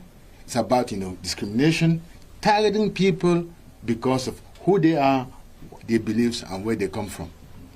And American Friends stands here to say we want to be with the mayor, we want to be with CARE, and all our partners here to say no to discrimination, no to injustices. We want a fair treatment of all people in New Jersey and across the world. It's not just America, across the world, because our minority groups are targeted throughout the world. I want to quickly read a prepared statement that we put together, American Friends, with the support of our regional director, who wanted me to come here and deliver this speech. So as AFSC and as supporters of immigrant rights, we are deeply concerned about the recent decision to rescind the invitation to the White House Aid celebration of Mayor Carroll of Prospect Park, the great city of Prospect Park. And we know that you've been there for a while. And New Jersey is looking up for you. And like Amy said, if they come against you, it means they can do that to anybody here. You have the support of people who elected you in office. There's no doubt about who you are, because your life is public knowledge. Your life is public knowledge. And we need to recognize that. That when the people give you the unction, the power to lead, it means that they trust you, and they've been doing so for more than 17 years. And I think that speaks for itself. We hear about all the leaders calling you. It is proof of your leadership in this great city. So this decision is not only unfair, but it also continues to perpetuate a pattern of injustice against the Muslim community that was exacerbated after 9/11. Because that's when everything started, when the Patriot Act was enacted by this country. If you go back and read the Patriot Act, you will see the seed of injustice through our minority communities. So, denying him the opportunity to participate in the event is not only discriminatory, but it also sends a message that the contribution of and accomplishment of our Muslim community members are not valued. This decision also sends a dangerous precedent for the treatment of immigrants and religious minorities in our country. It reinforces a harmful narrative for the mayor, constituents, and the community that support his work. And I also want to say to Professor Aziz that your report was well received by American Friends. We spent a lot of time sharing that report because it is another damning evidence of how current the challenge of reforming the justice system and the nagging policing apparatus that destroy our community, that we spend our lives time and time again trying to rebuild. So thank you very much, and thank you for all to show up. Thank you, Serge. Okay, we have two more speakers, but before we get to them, I want to share this with everyone. So you all should have a copy of this. This is from the Select E watch list, and what you see here is a redacted list with the mayor's name being left and his birthday. It shows that he is on a list with over 1 million people. I think he's entry number 10 million. No, sorry, not 10. Sorry, no, I don't know. There's a lot of numbers here. Yeah, actually. Well, Selectee watch list. Selectee watch list. Yeah. It does say 10 million. It does say 10 million. Yeah. So That's a special number. Yeah, I'm not sure what that refers to, but it's entry number 12. So we distributed this to everyone to show, again, that he is featured on the list. Care National has access to the list. As mentioned earlier, they review the list through a third party. As many of us know, they cannot distribute the list, but they are willing to screen share. So if you're interested in seeing it for yourself, they can do that. But we printed it out for everyone's convenience. So I want to now bring up another partner, Charlene Walker, Executive Director of Faith in New Jersey. Thank you, Charlene, for joining us. Thank you for having me. Hello, everyone. My name is Charlene Walker. I'm the Executive Director of Faith in New Jersey. Faith in New Jersey is a statewide power-building organization for faith communities and believers in justice to build a beloved community, one of hope, opportunity, justice, and love. We are also part of the National Faith in Action Network, as well as Live Free. I am here to stand in solidarity with Care New Jersey, which is an amazing organization that really fights for the civil rights of Muslims across New Jersey and beyond. As I stand in one of the most diverse states in the country, we are 50% global majority, believe it or not. As we stand in solidarity with Care and the Mayor, Khairullah, and Muslims facing profiling across New Jersey and beyond. See, I believe in a U.S. where this experiment called democracy actually works. I believe in a U.S. where the government takes seriously its responsibility to actually care for one another and care for those that are in their midst. Even though I am reminded time and time again that this U.S. that we live in values profiling people based off of race, whether you are Arab, Muslim, Black, or even a community organizer, you will end up profiled. All while looking away when there are white males who decide that they don't fit this suggested profile, which is both racist, xenophobic, and Islamic profiling that espouse hate and a complete disregard for life in our democracy. So much so that they even give tours of our Capitol, and later on for them to engage in a coup.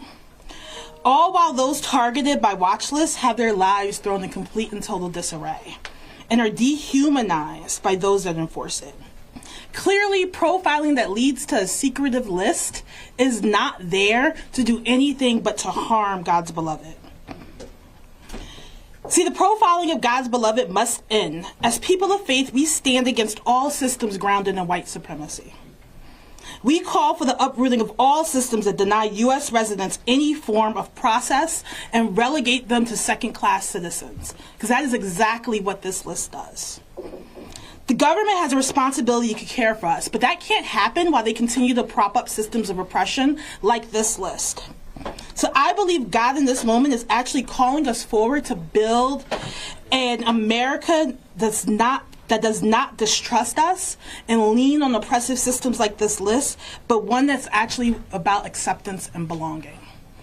So I call for the end of this watch list and all systems that dehumanize all of us.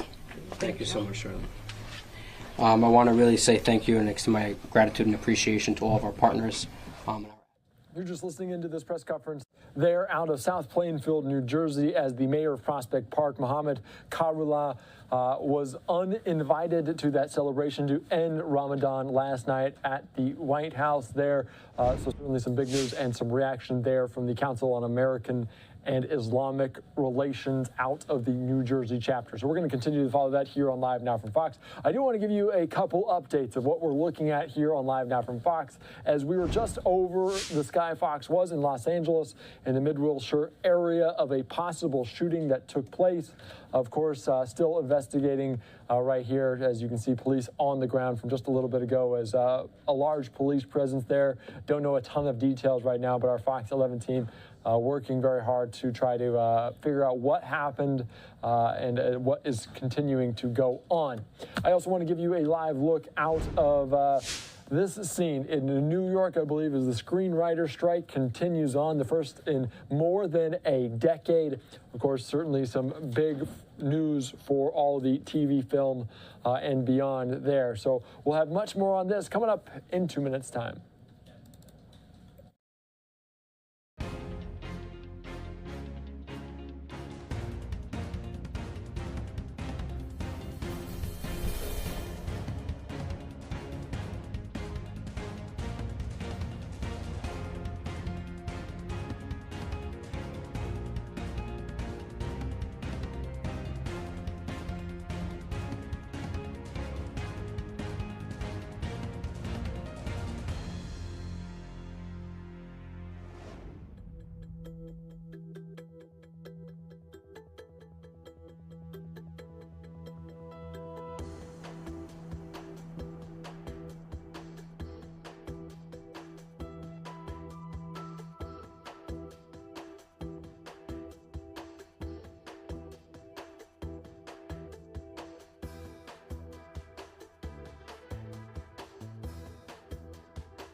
Welcome back into Live Now from Fox. I am Andy Beck. That's a live look there, or was a live look there in New York City as screenwriters and writers for different TV and film that go on strike. Of course, following this very closely here on Live Now from Fox. I'm Andy Beck.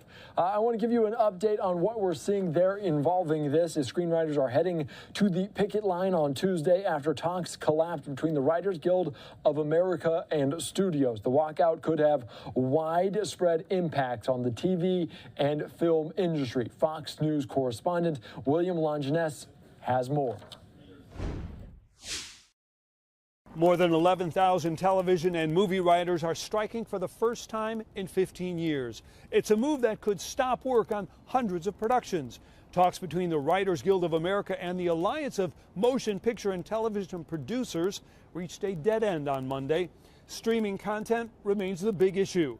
The WGA says despite record profits, writers make less money and work under strained conditions. Streaming series are half the length. They're typically 10 episodes of a network series, but more writers are drawn into the system because there are more series. So you have more writers, but less work for them to do. There's a basic mismatch in the labor market. Studios pushed back against the WGA's claims, citing budget cuts across the industry. They say the Guild rejected their proposals for base pay increases. While the group was willing to improve on their offer, they are, quote, unwilling to do so because of the magnitude of other proposals still on the table that the Guild continues to insist upon. Late night talk shows, soap operas, and some film sets will see an immediate impact. A longer walkout could disrupt shooting this summer for the fall schedule and potentially put thousands out of work. We're the water skier, you know, where someone else is driving the boat, but we just try and stay engaged. As for how long this could go, well, the last writer's strike in 2008 lasted more than 3 months.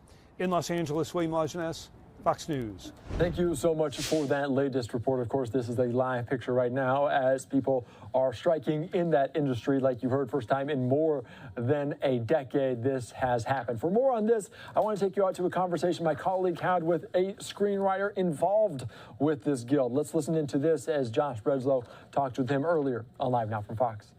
Well, first off, just kind of tell me your thoughts here on this strike overall. Is this something that you personally expected was going to happen, or did you think there'd be some kind of resolution? Well, the hope for everyone was that they would negotiate and get to some kind of understanding before, the deadline they had set. But I think a lot of people expected there might be a strike because the two sides, the writers and the WGA representing the writers, and then the people representing the studios and the producers, they're far apart on a few issues that, they may have to strike a little bit and deal with some striking in order to come back and agree. What sort of implications could we actually see as a result of this strike overall? We know the last one was back in 2007, and there was kind of a rise in people, I guess, watching reality TV, and you did have more reality TV programming out there. What is the implication here? So, yeah, you're right. The strike, the last strike, I think it lasted about 100 days, and reality shows did start to pop up because what happens is television programs run out of material. So sometimes in preparing for a strike, some TV shows might have some extra scripts that they've already gotten written so they can produce a couple more episodes. But certainly with variety shows like Saturday Night Live, where the script is written, the days before the airing of the show, there's just no content for the TV, for the service to provide to the audience. So they may show reruns, and if they have an idea for a reality show that's not scripted, they may be able to, create a new reality show or put a reality show in there. So it could happen. That's what happened. I expect there to be a lot of reruns, and I don't expect this to last as long as the last one. I don't think anyone has the stomach for it to be a 100-day strike. And that's what I was going to ask is, do you think it'll be as long? You're saying not necessarily. What is the reason why you feel that way, that it won't, last for 100 days once again?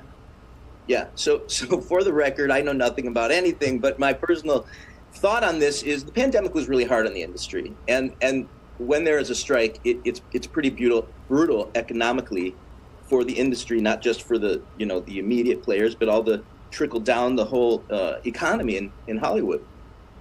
And no one really, and Hollywood's trying to rebuild itself after the pandemic, and some of the changes that came from the pandemic and how people are making money and how people are viewing things. So it would just be a real shame if they couldn't lock it up and solve some of this sooner, because the impact is huge.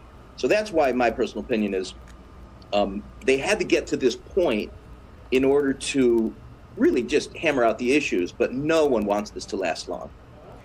Do you think they learned anything, let's say, when you're talking about negotiations and things of that nature from what happened back in 2007 that could help this come to an end maybe a little bit sooner? It's hard to say because the issues are a little, they're a little different. It's a little unique. In the last, since then, some of the reasons why there's now a discrepancy and an argument about pay has to do with how technology has changed. And we're watching more things through streaming services. And this is new. And the way TV shows are being produced is a different model compared to the model that the TV shows, used to use to produce and pay writers. So they're kind of in new territory here. The hope is that, people who figured out a solution in the past will figure out a solution, in the future together, because I think everyone has the best intentions. But it's really kind of a cool time. It's a really unique time with the technology of the way people are viewing things. That's kind of gotten us to the situation where the writers are like, oh, we need to make a fair amount of money too. What do you think is going to go first as far as reruns and things of that nature? I imagine it's going to be the late night shows that happen on a daily basis, but any insight there as to what we will see kind of impacted first?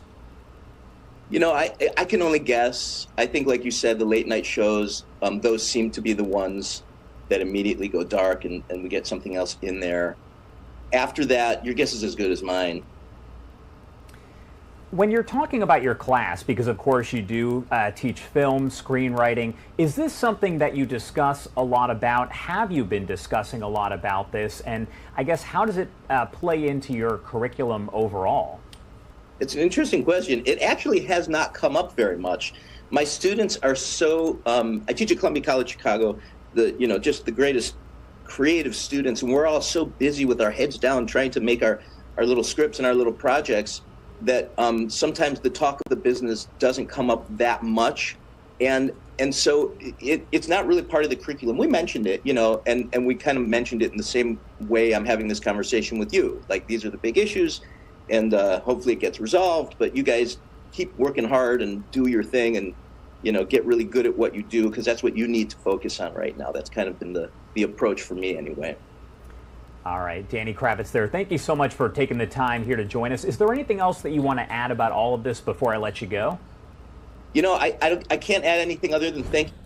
You were watching there, and thanks again to our colleague Josh Breslow as he continues to follow this major story here. As you can see, a live picture there out of New York as the strike is on for the first time in more than a decade. Of course, we'll soon see how it impacts those film and TV industry. I'm Andy Mack. Of course, one of the things we'll follow here over the next couple days in terms of major magnitude international scale is the coronation of King Charles. As we see now a picture out of London, as you can see, it's empty now, but it soon will be filled with thousands upon thousands of people for that coronation coming up in just a few days on May the 6th. Rehearsals now underway ahead of that coronation. And of course, with the death of the mother, Queen Elizabeth II, Charles III instantly became king. In the days followed, he is formally proclaimed Britain's new monarch. And now, after months of painstaking preparation, his coronation is soon upon us.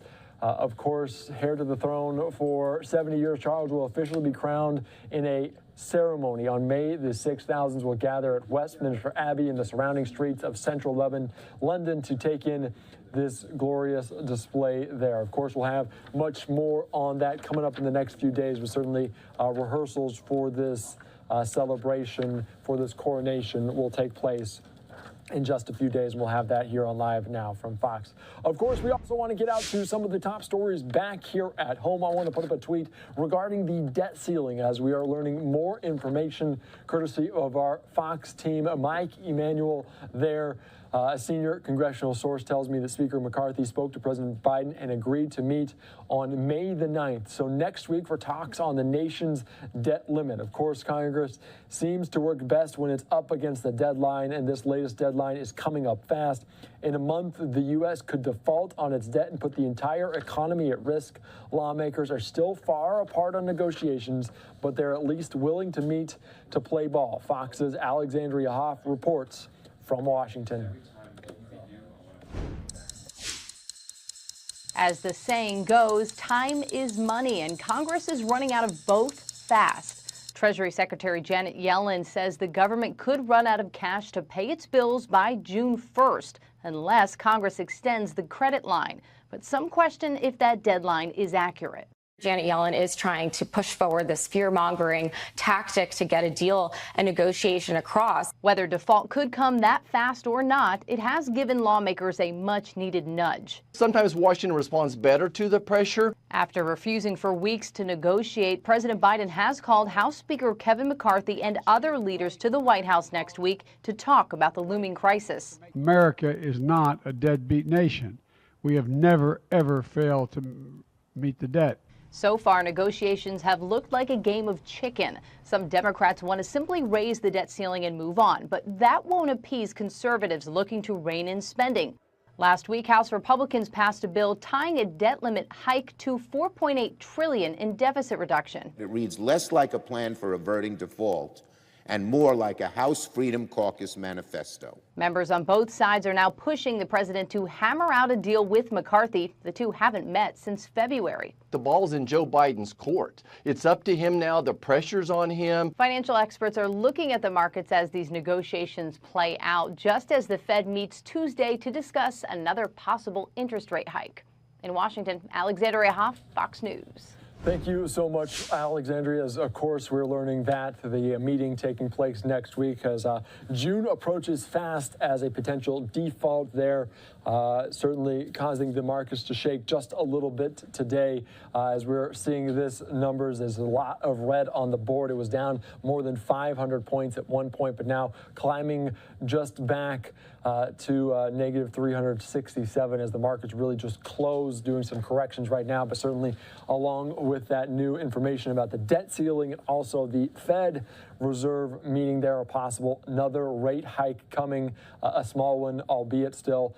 That is certainly causing a little bit of concern amongst the markets. So we're going to continue to follow that here on Live Now from Fox. I also want to give you a few Live Now updates on different stories we're following from around the country, including out of Minnesota. I want to put up this tweet from our Fox 9 team as Tu Tao has been found guilty for his role in George Floyd's murder in May of 2020 for aiding there and holding back the crowd. Of course, we'll hopefully hear from our Fox 9 team coming up a little bit later on this as that story continues here on Live Now from Fox. Another story out of Las Vegas revolving around Las Vegas Raider ex-player Henry Ruggs. He told a judge he will admit that he drove drunk at speeds up to 156 miles per hour, causing a fiery crash that killed a woman. The plea deal could send the 24-year-old first-round pick to state prison for 3 to 10 years. Also coming out of Houston, law enforcement officials are analyzing hundreds of pieces of information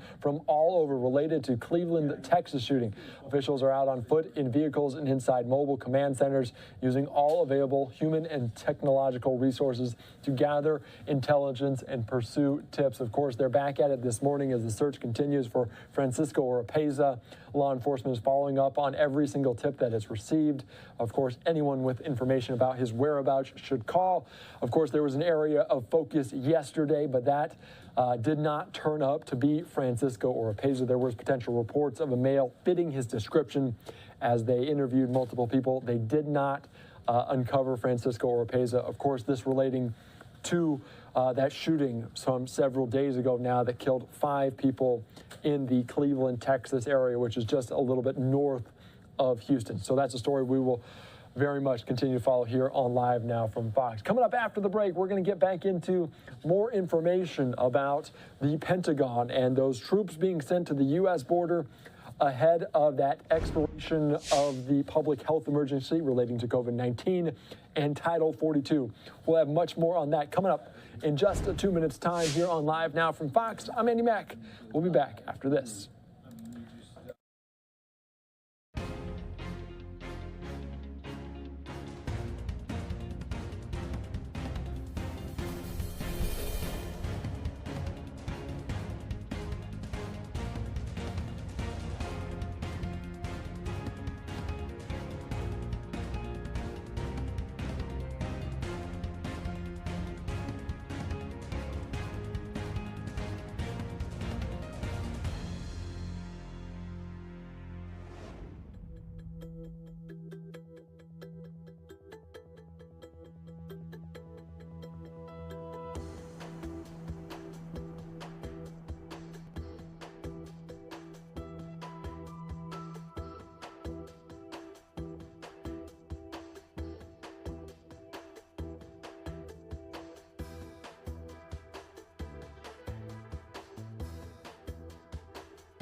Welcome back into Live Now from Fox. I am Andy Mack. Thank you so much for joining us. I want to put up a few tweets here from Jennifer Griffin as she's doing a great job reporting today, including the potential balloon that was spotted over Hawaii. This a tweet from her earlier as the Pentagon does not think the balloon near Hawaii is another Chinese spy balloon. Defense officials, it seems to be a weather balloon. No signals coming from it, not being steered.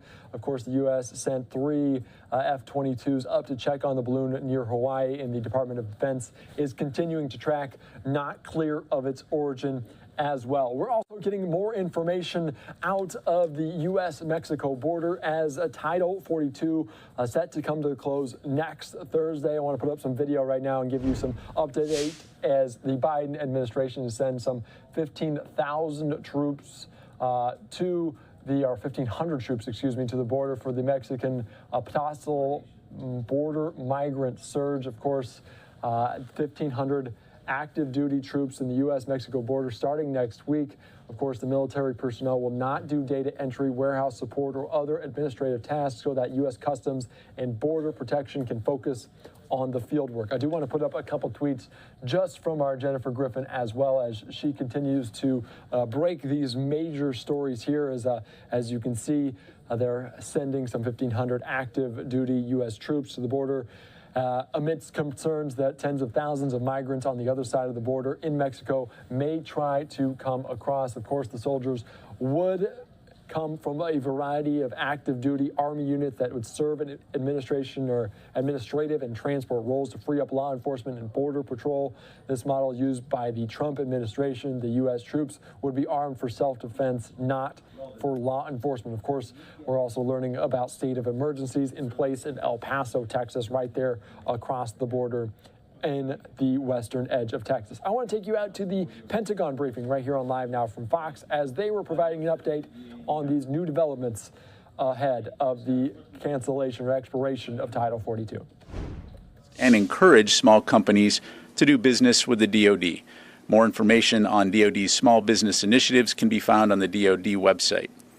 Finally, the Department of Defense Outreach Office is proud to announce the premiere of Chopped Military Salute on the Food Network hosted by Tim Allen.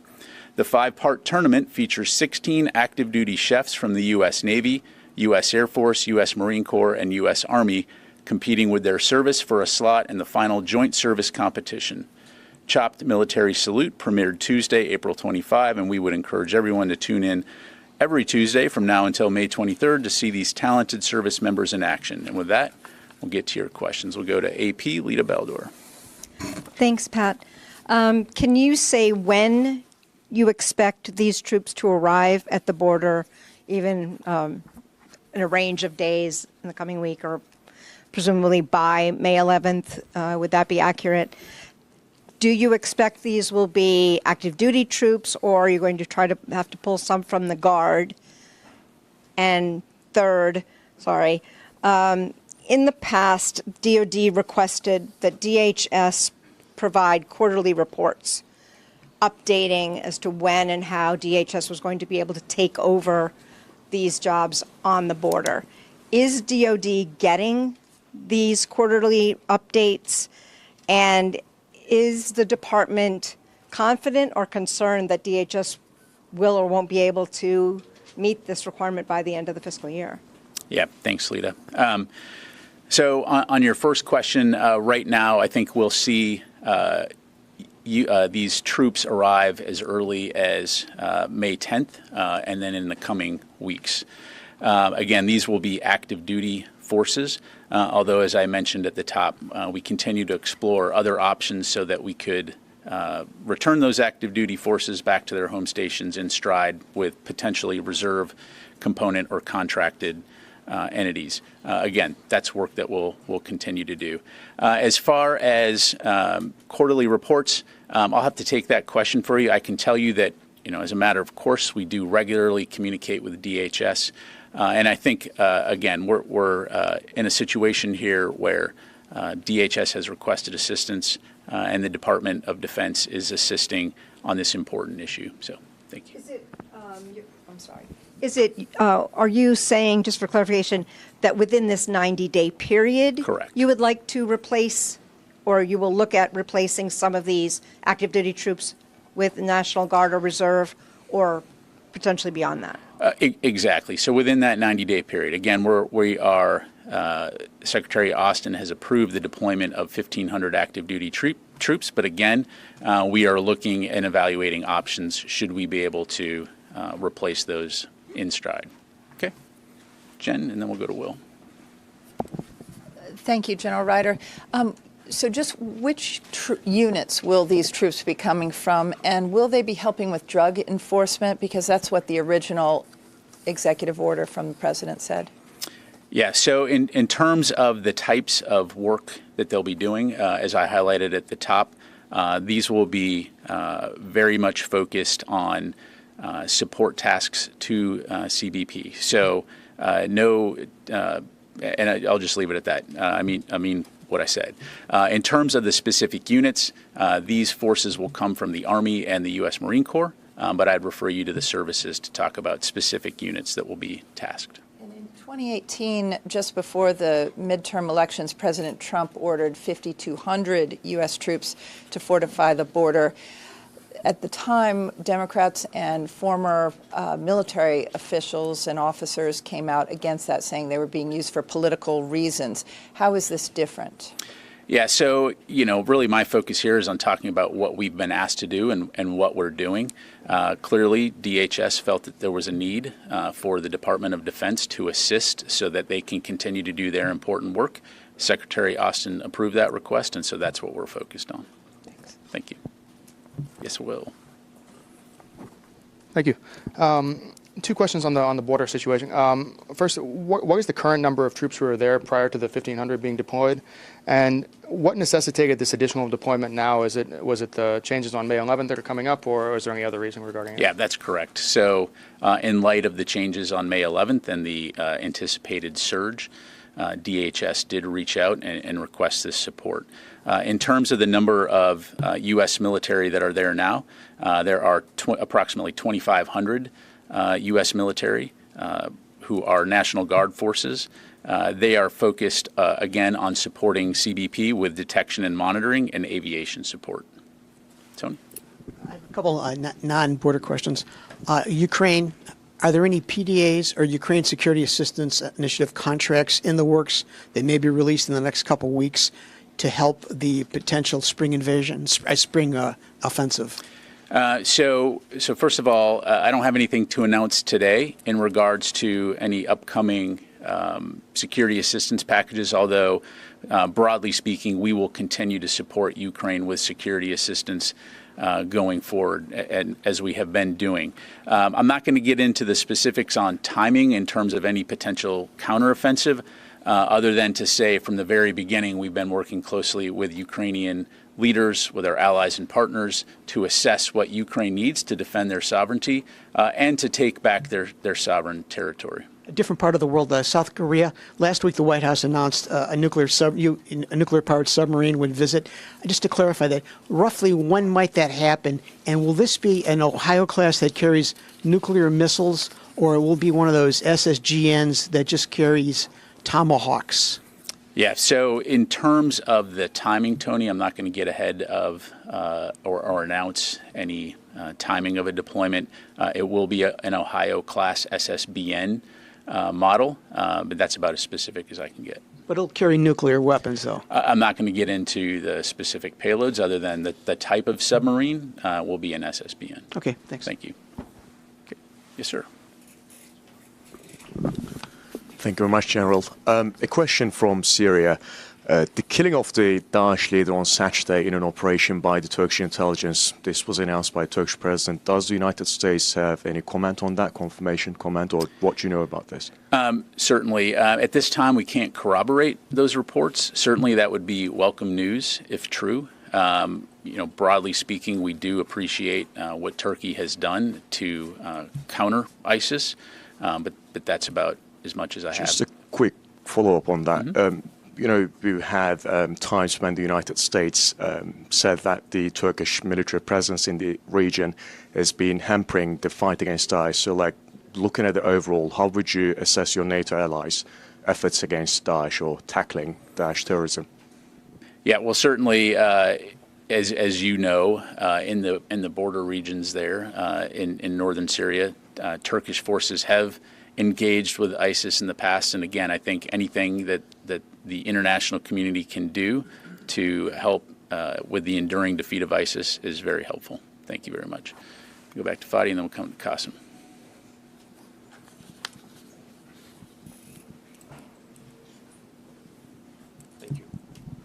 Thank you, General. So question on Sudan. You mentioned the 3 Navy ships supporting the evacuation from Port Sudan to Saudi Arabia. So I was wondering if you can give more details on the type of activities they were involved in throughout the weekend and up until now in this supporting role?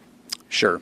So to my knowledge, we had the Brunswick was able to assist with the evacuation of approximately 300 people from Port Sudan to Jeddah, where they were obviously met by U.S. consular affairs officials.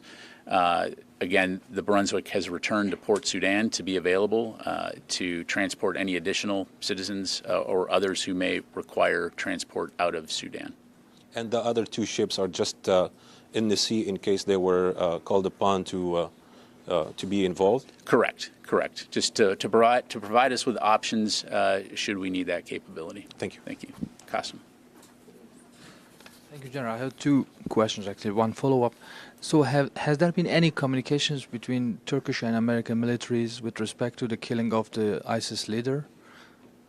I don't have that. I don't know, Qasim. I would refer you to EUCOM to ask them what type of communication there may have been. Okay, and then second question, we have seen Russians have increased the barrage of missile strikes in Ukraine. Can you update us on the battlefield currently in Ukraine? Sure. I mean, broadly speaking, we continue to see heavy fighting in Bakhmut. Again, it's been tenuous for a while there now. As you highlight, we've seen Russia firing missiles into civilian infrastructure. Again, nothing new, unfortunately, for them, but largely along the front lines, it continues to remain static. Thank you. Let me go to Rio and then go back here, and then I'll come back to you, Jennifer. Thank you very much, General. Yesterday, the U.S. and the Philippines agreed to establish a framework of trilateral cooperation with Japan and Australia, respectively. So can you share a little bit more details, a little bit more specifics on what the Pentagon wants to do with this new trilateral format militarily moving forward? Yeah, sure. Well, I don't have anything specific to announce today, Rio. I would tell you that the Philippines, Japan, and Australia continue to remain very essential allies for us. We obviously share a common focus and common values when it comes to promoting peace, stability, and security in the Indo-Pacific region. And so we're going to continue to look at ways that we can work together to achieve that end. Thank you very much. Go back here, and then we'll go to Ro over here. Hi, Caitlin Kenny with Defense One. Tomorrow is World Press Freedom Day, and it's been more than 10 years since reporter Austin Tice was captured in Syria. Can you provide an update on what the Pentagon's efforts are to help bring Tice home? And can you explain what may be hindering the government's effort to bring him back? Thank you. Yeah, thanks very much. So first of all, I would just offer, again, our thoughts and prayers to the Tice family. While I don't have an update to provide today from the Pentagon in terms of efforts to recover or find Austin, I would say that we do continue to recognize the important work that journalists like Austin or Evan Gershkovich and many others have done and continue to do around the world to report on important issues as part of a free and independent press. Thank you. Ro. Thank you, General. I have a follow-up question on the visit of Philippine President Marcos to the U.S. So yesterday, White House announced that 2 countries are adopting a new defense guideline. So through this new defense guideline, how can U.S. and Philippines prepare for the potential contingency in the region, including the invasion of Taiwan? Sure. So we'll obviously have much more to provide tomorrow after the president's visit to the Pentagon. to underscore your point, you've heard the White House talk about the fact that the United States and the Philippines will be adopting bilateral defense guidelines. And what these will do is help to institutionalize key bilateral priorities, mechanisms, and processes that will help deepen our alliance. What we're looking to do here is look at enhanced bilateral planning, information sharing, accelerated defense capability development, and collaboration on emerging security technology. So again, we'll have much more to provide in the days ahead. Thank you, Jennifer. And then I'll go to Mike. Just a quick follow-up, General Ryder. Why are these active duty troops being sent to the border and not National Guard? Is this just an effort to message to the tens of thousands of migrants on the other side of the border not to come across by using active duty troops? Because I seem to remember a few years back when the Trump administration wanted to send troops down there that there was concern by using active duty troops that you would affect readiness. Yeah, so really this is about being responsive. DHS has asked us for this support, and so the ability to rapidly provide support from our active duty forces is really the key here. Again, as I mentioned, we're evaluating options to look at potentially replacing some of those forces with reserve or contracted support. And as you know, calling up reserve component forces involves some time associated with that. And so by tasking the active duty forces, we're able to meet this request very urgently and support DHS. And so it won't affect readiness? It will not affect readiness. Phil. Hey there. Just wondering if you've if the DoD assesses that it now knows the totality of the material leaked by Airman Teixeira, and whether or not you've initiated or completed a damage assessment.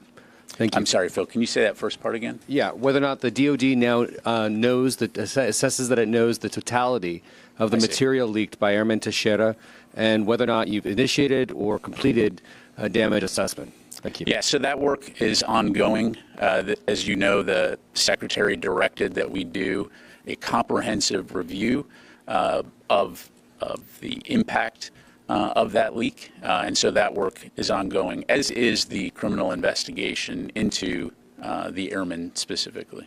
So then, to be clear, then you're not quite sure yet. It's not clear yet whether or not you know the totality of the material. We continue to evaluate just exactly what was leaked as part of this unauthorized disclosure. Thank you. Yep. Yes, sir. Go here and then over to Mike. Thank you, sir. On Ukraine, in January and in November, General Milley stated that there were well over 100,000 Russian casualties. And yesterday, NSC's Kirby stated that there was, since December, about 100,000 Russian casualties with 20,000 dead. So is it safe to assume that there are now well over 200,000 Russian casualties in Ukraine? Again, I'm not going to have anything to add beyond what Mr. Kirby provided yesterday, other than to say this conflict has been bloody from the beginning. Russia's invasion has caused the death of thousands and thousands of people. And again, another reason why we would call on Russia to end this needless and senseless war as quickly as possible, immediately. Thank you. And last question, go to Mike here. Change the subject a bit. Archbishop Timothy Broglio of the Military Archdiocese sent out a letter a couple days ago criticizing Secretary Austin's policy, saying that it mandates federal funding for abortion travel and compels military commanders to authorize such undertakings. He said the policy fails to incorporate basic conscience protection and creates First Amendment pitfalls for military commanders. I was wondering if the Pentagon has any thoughts on, any comment on Archbishop? Yeah, I don't have a comment to provide on the Archbishop's letter. Thank you very much. Thank you very much, everybody. I appreciate it.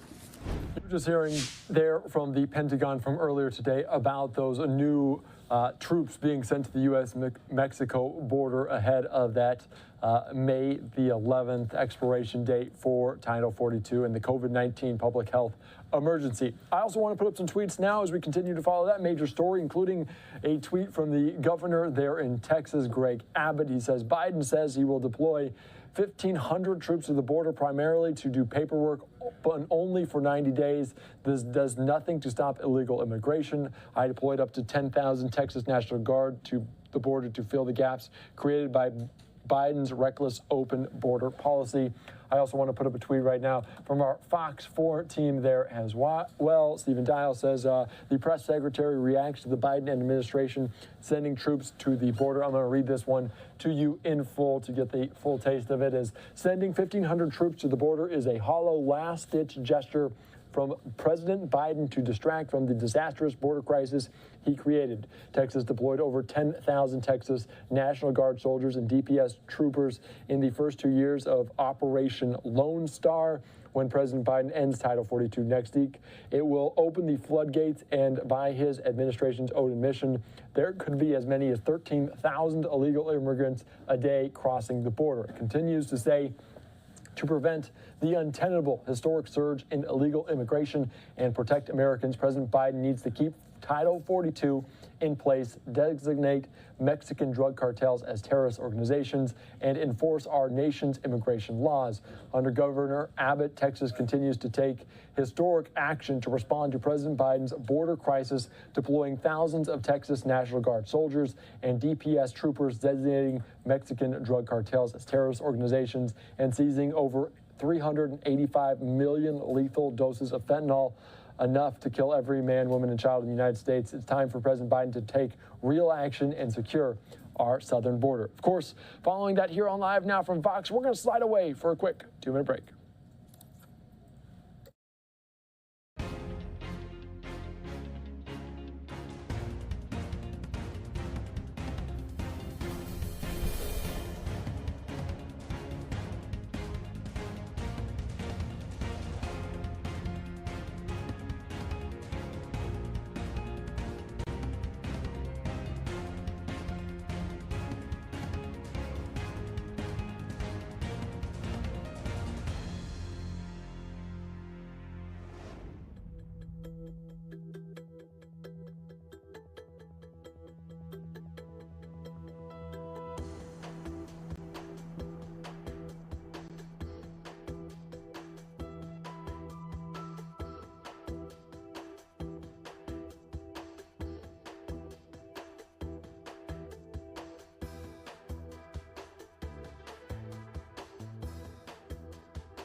Welcome back into Live Now from Fox. This is a live picture right there as we continue to follow the screenwriters strike day one, as this is a major story from coast to coast. These are two pictures out of Los Angeles as our Fox 11 team there interviewing some people on the ground. I want to put up a live picture as the helicopter now moving away, but we were following this just a little bit ago. And we'll also put up what we just saw here, as you can see, just outside the Warner Brothers studios, hundreds of people out there as the strike day one, as negotiations fail. Of course, this is going to impact a lot of people coast to coast in Hollywood and beyond. We also were hearing from Gavin Newsom today as our Fox 11 colleague Alec Michelson tweeted this out earlier today with a response as Gavin Newsom, the governor there in California, reacting to day one of the strike that has just begun. I'm very worried about it because those negotiations ended a lot sooner last night than we expected. We're not unfamiliar with labor issues, and when called in, both sides will intervene to the extent both sides are willing and interested in that. So it has profound consequences, direct and indirect. Every single one of us will be impacted by this, and we're very concerned about what's going on because both sides are dug in, and the stakes are high. And I got to say, I'm sensitive to the concerns of the writers. It's very in terms of what streaming's doing, what the next conversation AI is doing in this space. This is a very real and existential moment, and I'm very hopeful that we can extend this not beyond 100 days of the last strike, but we can extend this no more than a few weeks. This room can clearly... You were just hearing it there for Governor Gavin Newsom. Of course, as we continue to follow this, I want to put up a tweet again or more video out there as our Fox 11 team continues to follow this. And here's kind of what he said as we continue to follow this here on Live Now from Fox. As they're getting interviews outside of this scene right there here on Live Now from Fox. Of course, the governor in California said both sides are dug in. He called it having a profound impact, both direct and indirect. He says he's willing to help intervene if invited by both sides. And he also says the strike will impact everyone and fears the conclusion is not very close. They're revolving around that screenwriters strike. Of course, that's the first one in more than a decade. And as we continue to follow it from coast to coast, we've seen protests or strikes in New York City, in Los Angeles, so certainly coast to coast. For more on this, let's go out to William Longinus there to give us a little bit of a recap, a little bit of an overview of what we're looking at as this screenwriters strike just begins. More than 11,000 television and movie writers are striking for the first time in 15 years. It's a move that could stop work on hundreds of productions. Talks between the Writers Guild of America and the Alliance of Motion Picture and Television Producers reached a dead end on Monday. Streaming content remains the big issue. The WGA says despite record profits, writers make less money and work under strained conditions. Streaming series are half the length. They're typically 10 episodes of a network series, but more writers are drawn into the system because there are more series. So you have more writers, but less work for them to do. There's a basic mismatch in the labor market. Studios pushed back against the WGA's claims, citing budget cuts across the industry. They say the Guild rejected their proposals for base pay increases. While the group was willing to improve on their offer, they are, quote, unwilling to do so because of the magnitude of other proposals still on the table that the Guild continues to insist upon. Late-night talk shows, soap operas, and some film sets will see an immediate impact. A longer walkout could disrupt shooting this summer for the fall schedule and potentially put thousands out of work.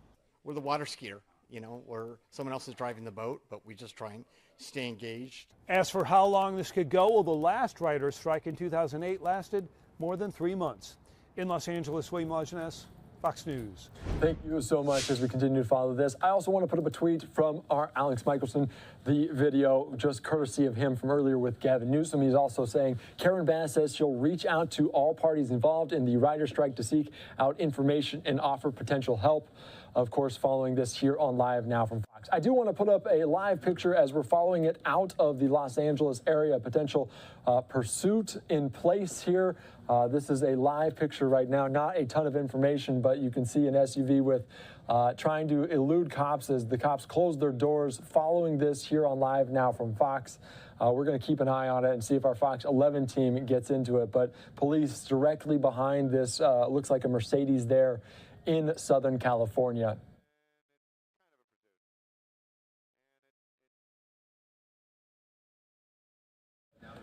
As we continue to follow this, but this is Los Angeles, not a ton of information right now, but police pursuing this Vehicle looks like as it started to go, but then stopped as well on this what looks to be a very busy street. As you can see, police there taking caution behind some doors as two individuals getting out of this car with their hands up. So this might be coming to a conclusion here in Southern California as you can see them speaking to officials, one with a potential phone in their hand, the one on the left there looks like a male and a female.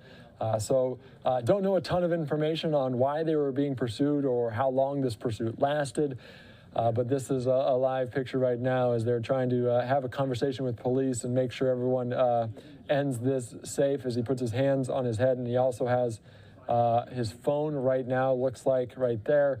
I'm sure police are telling him not to do that, but he has it right there as well.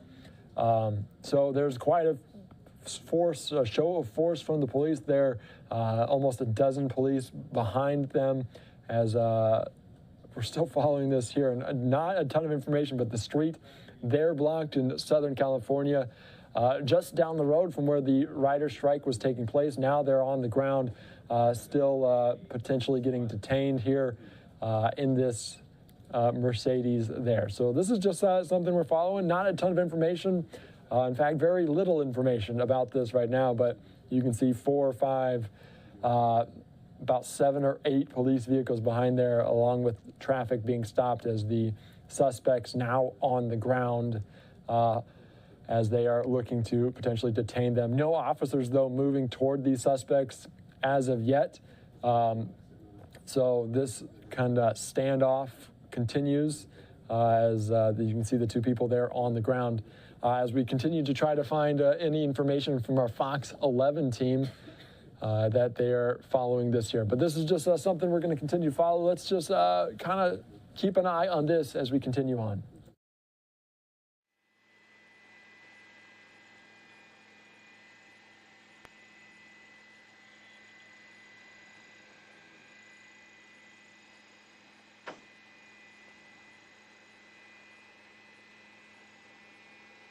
Let's take a look at the traffic. I'm sure there's no traffic this morning. Oh, look at that. Nobody's out there. You can hear from up above in our Sky 11 team. There's very little traffic. Kind of amazed by that in Southern California and Los Angeles.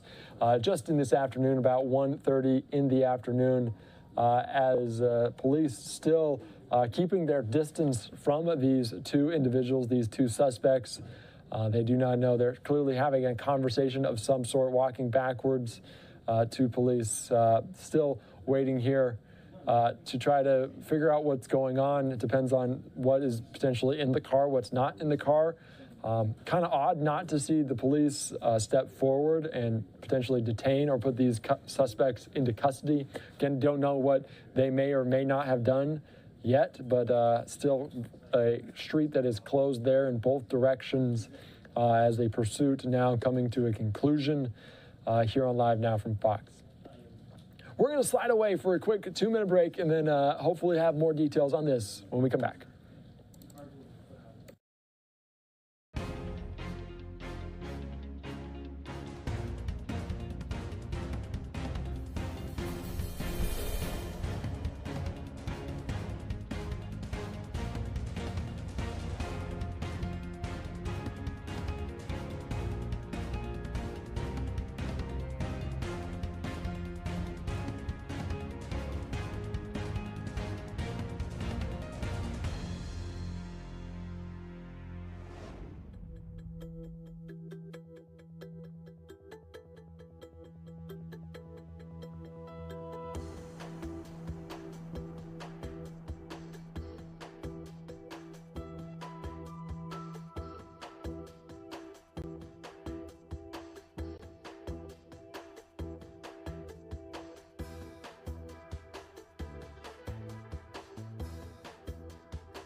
Welcome back into Live Now from Fox. I'm Andy Mack. As you can see, this pursuit coming to an end in Southern California as the two people there potentially detained by police. They had to clear the vehicle, so that was the weight by why police were not stepping forward, as potentially this vehicle had tinted windows. As don't know a ton of information about who these individuals are or what they might be in search of them for, but certainly something we're following here on Live Now from Fox as our helicopter, our Sky Fox team, moving away from this scene there in Southern California. Certainly a busy day with that screenwriters strike just beginning as well. So we're going to continue on here on Live Now from Fox. I want to give you an update on a story we were following yesterday out of Southern Illinois, and the video was certainly wild as cars and semi-trucks just kept crashing into each other on an Illinois interstate on Monday. Wind kicked up large plumes of dust from dry farms nearby, virtually wiping out drivers' visibility. At least 6 people have died following this, ranging in age from 2 to 80 years old. More than 30 people were taken to local hospitals with injuries. Fox weather correspondent Katie Byrne has more from Illinois. At this point, this is just a terrible series of converging circumstances, very unusual, and a terrible loss of life. Illinois officials are investigating the deadly chain reaction crashes that occurred after a dust storm blew through Interstate 55 Monday. The victims range in age from 2 to 80 years old, officials having a hard time identifying all the victims to bring closure to their families. Many witnesses reported seeing fires break out from the crashes, and in some cases, the only identifying details police have to go on is some mix of vehicle color, make, and model. We're needing information from the public or potentially from family members or from witnesses or anybody who may know anything about the identities. No criminal charges have been filed, but criminal investigation agents are helping to identify the remains. Officials say at least 72 vehicles were involved, including tractor trailers. Emergency personnel arriving on a scene where they could not see. And take an immediate action. Officials stress this was a unique and dynamic incident, but they are reminding drivers what to do in an emergency like this if it happens again. Whatever you do, do not just stop right in the middle of the interstate. The road is drivable, but again, we would warn motorists to be very aware of the weather. All of the deaths from the incident happened on the northbound lanes. In Vernon, Illinois, Katie Byrne, Fox Weather. Thank you so much for that. Certainly a story we're continued to follow here on Live Now from Fox. Of course, we also saw this video yesterday as it was still very, very dusty into the afternoon hours as we were hearing from officials there. Following this wreck involving 30 to 40 vehicles, tragically 6 people lost their lives. For more on this, let's go out to officials in Illinois as they were providing an update from earlier here after this tragic situation. The interstate has been reopened, but certainly still they're continuing to investigate it here on Live Now from Fox. Everyone knows now at this point, around 10:55, there were yesterday morning here, not far from where we're standing, reports of multiple vehicle crashes on I-55 around mile marker 76 through 78. So this area is a very flat roadway that is surrounded by dirt farm fields, and there's very little windbreaks in that area. And fields to the west of I-55 were depositing significant field dust across I-55, causing essentially zero visibility, complete blackout conditions. So as our troopers were arriving, they were learning that the incident would have numerous vehicles involved, and I'll get to the specific numbers, some of which were on fire, numerous injuries and fatalities. Our folks immediately dispatched troopers from Troop 8, which includes the Metro East area, which is just a bit to the south of here, and from Troop 6, which is the Springfield area just to the north of here, where both of these areas of the Illinois State Police coverage overlap. Along with a variety of units from our Special Operations Group, and they began to search for the injured, provide for care, and coordinate with IDOT and other responding agencies to stop and reroute traffic. So ISP dispatched in excess of 40 troopers, and in addition, and I'll go through the list as well, many of our other agencies from around the area, Fire Services, EMT, Illinois Department of Transportation, others responded to the scene.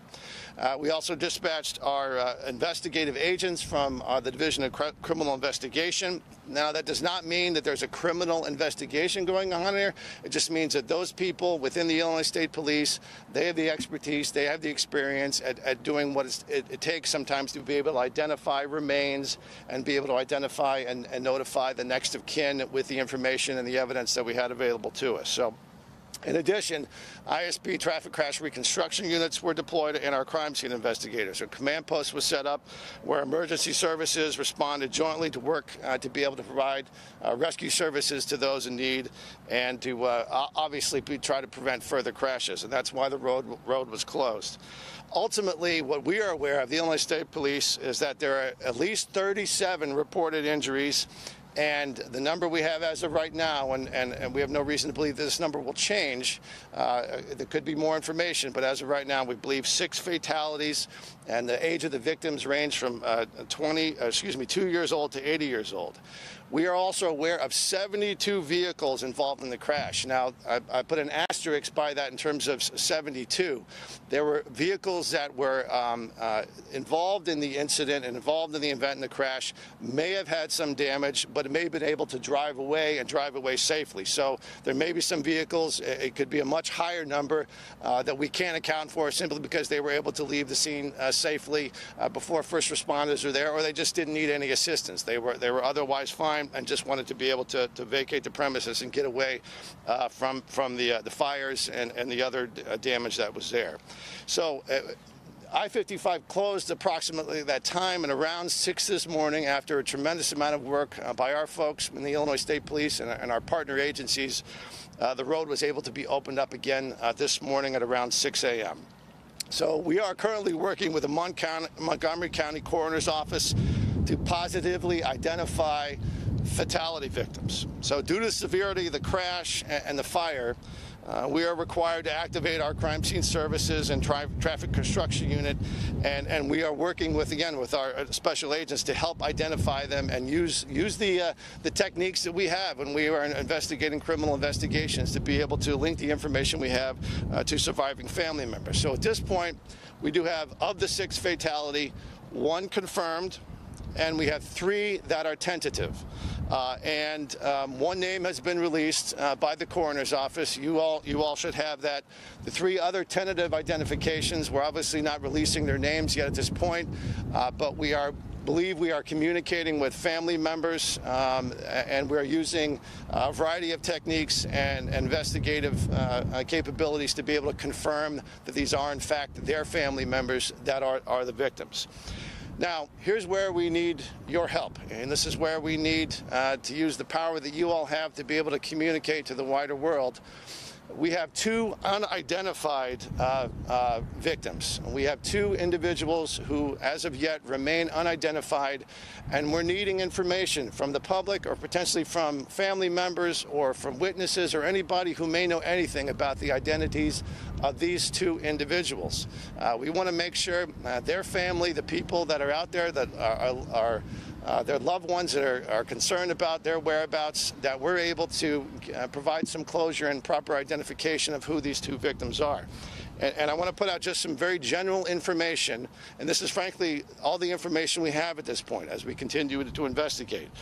One of the unknown victims that is yet to be identified. We believe the vehicle that individual's remains were found in is a blue Chrysler 300. The registration information, that type of identifying information, is not yet been able to be ascertained because of the condition of the vehicle. In addition, we have a deceased occupant of a Hyundai. Again, the color is we're not quite sure yet, and the vehicle and the specifics of the vehicle are not yet identified. But please put out to the public that we have a phone number, 618-346-3653. I'll repeat that number, 618-346-3653.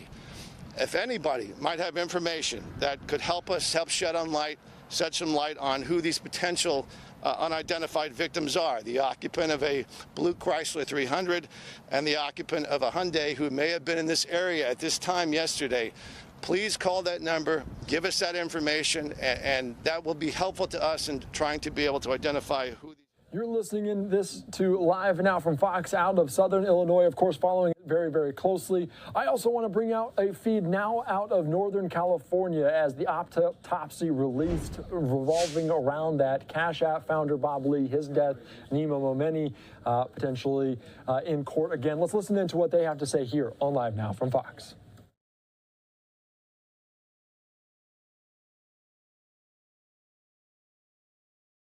Preliminary hearing. So it's all about timing, and which also then impacts, speedy trial rights. So I'll deal with the detention motion on the 18th, and then I'll enter the pleas, and then I'll make a decision about whether or not we'll waive time for preliminary hearing, in part dependent on whether or not Nima is released, whether or not the judge grants the prosecution's motion for detention or grants him some sort of release procedures. Paula, do the toxicology reports factor into your case in any way? Absolutely, the toxicology reports figure in. I mean, come on. We all wanted the autopsy. And so this is the fastest turnaround of an autopsy I've seen in San Francisco. We're all shocked. And with respect to the autopsy, it is fascinating to me that you make a Public Records Act request, pay the $49, which many of you did, which I did, and media got the autopsy report before me or the prosecutor. That is crazy. Yeah, I did pay $49. And because I wasn't the first to get it, how the coroner's office sent it out was the order of request. So that to me is kind of crazy. And that media got it before either the prosecution and me. Since you have seen it, talk about what you saw in it. Yeah. What's your reaction? Well, you all have seen what it said. Well, how does it affect the case, the strategy? All information affects strategy. And it confirms what I said. Didn't I say last week I thought that there were going to be a lot of drugs? There's a lot of drugs in Bob Lee's system. I mean, Bob Lee's system is like the Walgreens of recreational drugs. Okay? But how does that factor into his being stabbed? If he was oh my God! Here's the deal. I'm not going to do that. His cause of death was multiple stab wounds. Oh my God! I'm not saying that. Let's get right. You all are educated people. You've all been to college. You all understand that there's a process here. My job is to represent him, not give you a story. And I try to be super nice. I try to be responsive. But I'm not going to try my client's case in the press. Okay? You all know the impact of the toxicology report. Okay? And if you don't, you just want me to say what you all already know. And maybe I'll do it, just not today. Every recreational drug that a person could take was in his system. I mean, that's crazy that somebody's running around on cocaine, ketamine, methamphetamine, marijuana, and on and on. That was in his system. But you're right in the sense that he didn't die of a drug overdose. That's not what that's about. But put on your thinking caps. What happens when people take drugs? Generally, they act like drug people. And what do drug people act like? Not themselves. Not happy-go-lucky, just kind of losery. And make bad decisions and do bad things. Paul, I'm wondering how much longer you can continue delaying. Are you planning on possibly asking for another continuance if you're still working your way through the... No, I'm pretty sure I'm good to go. I'm pretty sure that in my mind, I will have it sorted out. I'll file the objection to the prosecution's detention motion by a week from Friday so that the prosecution has plenty of time to take it in before we go to argue it. And no, I'm pretty much at peace with how I'm going to proceed in this case. Paula, you said last time that your client had made a plea not guilty. Why couldn't he make a plea today? Because for the 50th time, the minute you enter a plea under California law, You have to make a decision about whether or not you're going to waive time or not waive time for a preliminary hearing. And that's my issue. My issue, of course, I'm pleading not guilty. He is not guilty, okay? I'm going to enter that plea, but what I can't decide about is whether or not to waive time or not waive time for the preliminary hearing. And that's what I need the 2 weeks for, is for that scheduling and that decision. So it has nothing to do with the plea. It has to do with the fact that the minute you enter that plea under California law, you have to make timing decisions. If I could say plead not guilty, I'd like to continue when I'm going to decide what to do about the prelim. I do that, but under California law, that isn't an avenue that's available to me. So does everybody know, why did I not enter a plea today? Huh? 10 points? Did he give you an answer? 10, yeah. 10 calendar days. Well, it's crazy. A lot of people don't know this rule. All the lawyers, what's waive time mean? That's what you're doing, but it's a significant impact on a case and a client's rights. Is there something in the autopsy report that suggests to you that had Bob Lee gotten to the hospital sooner, he might not have died? I mean, kind of. I do think that that's a possibility, is that had there been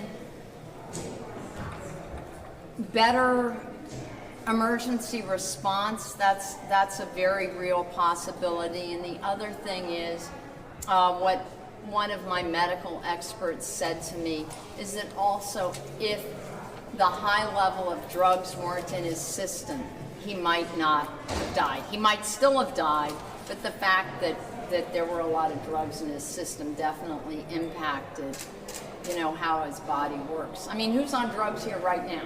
Anybody? Not me. I'll let you know if your client was using drugs that evening.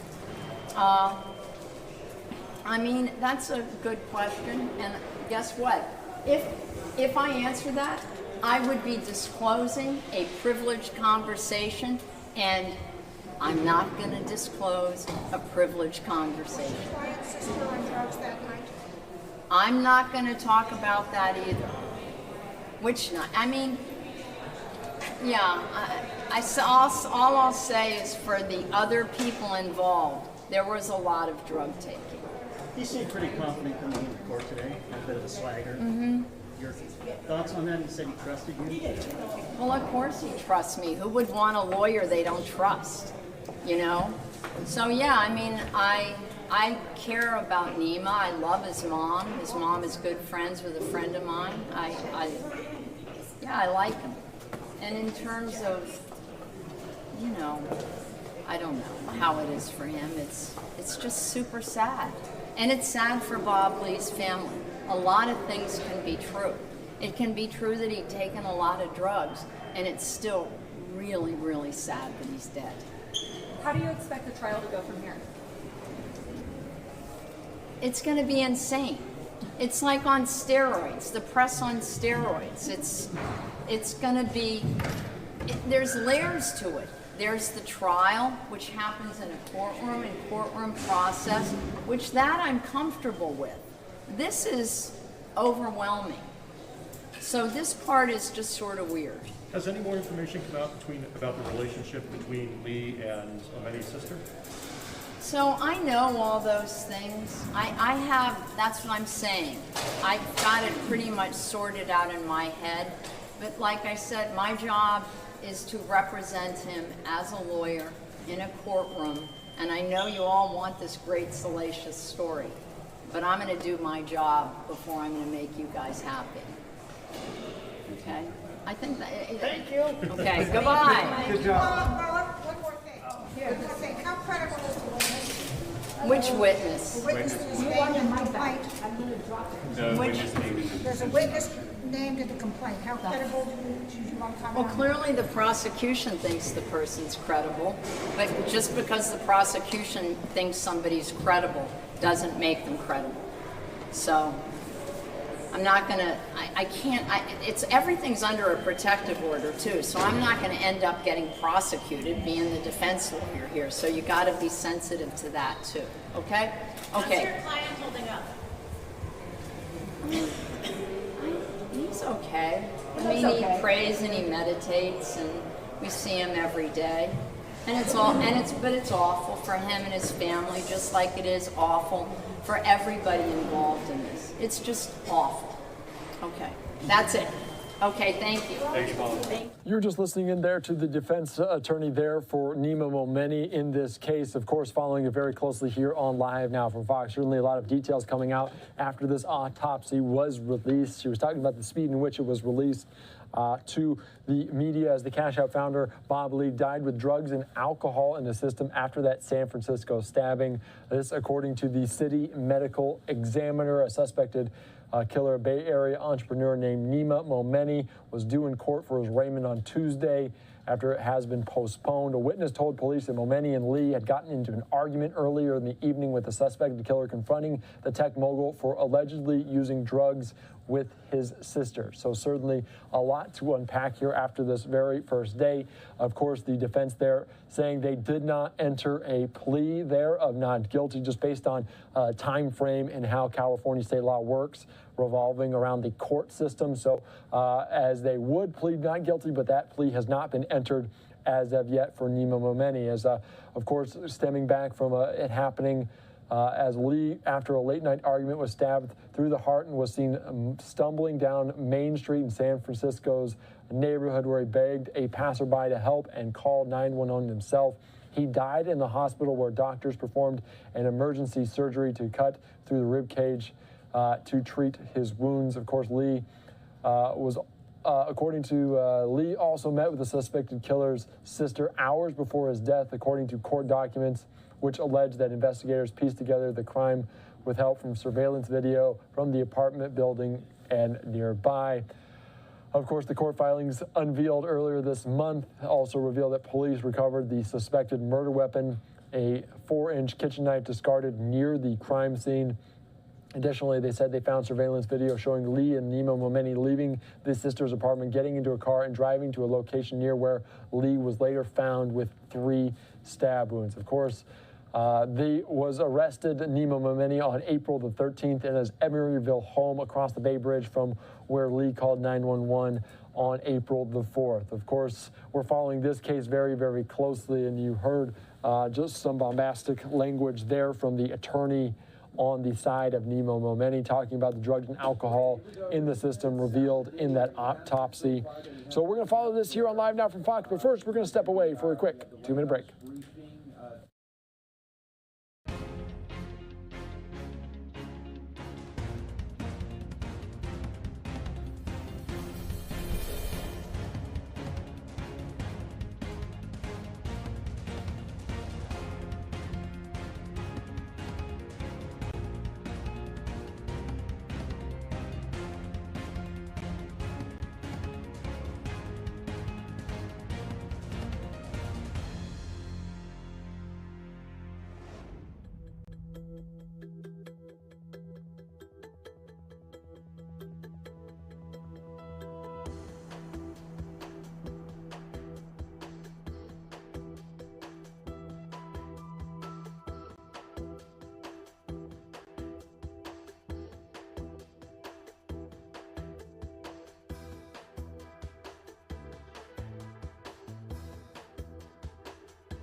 Welcome back into Live Now from Fox. I am Andy Mack. Thank you so much for joining us just past the 5 o'clock hour on the East Coast. I want to give you a live look at what we're following here out of potentially the Houston area as homicide detectives are at the scene of a shooting of 2 men outside a residence near Cullen Boulevard there in the Houston area. Both victims were taken to the hospital with serious injury.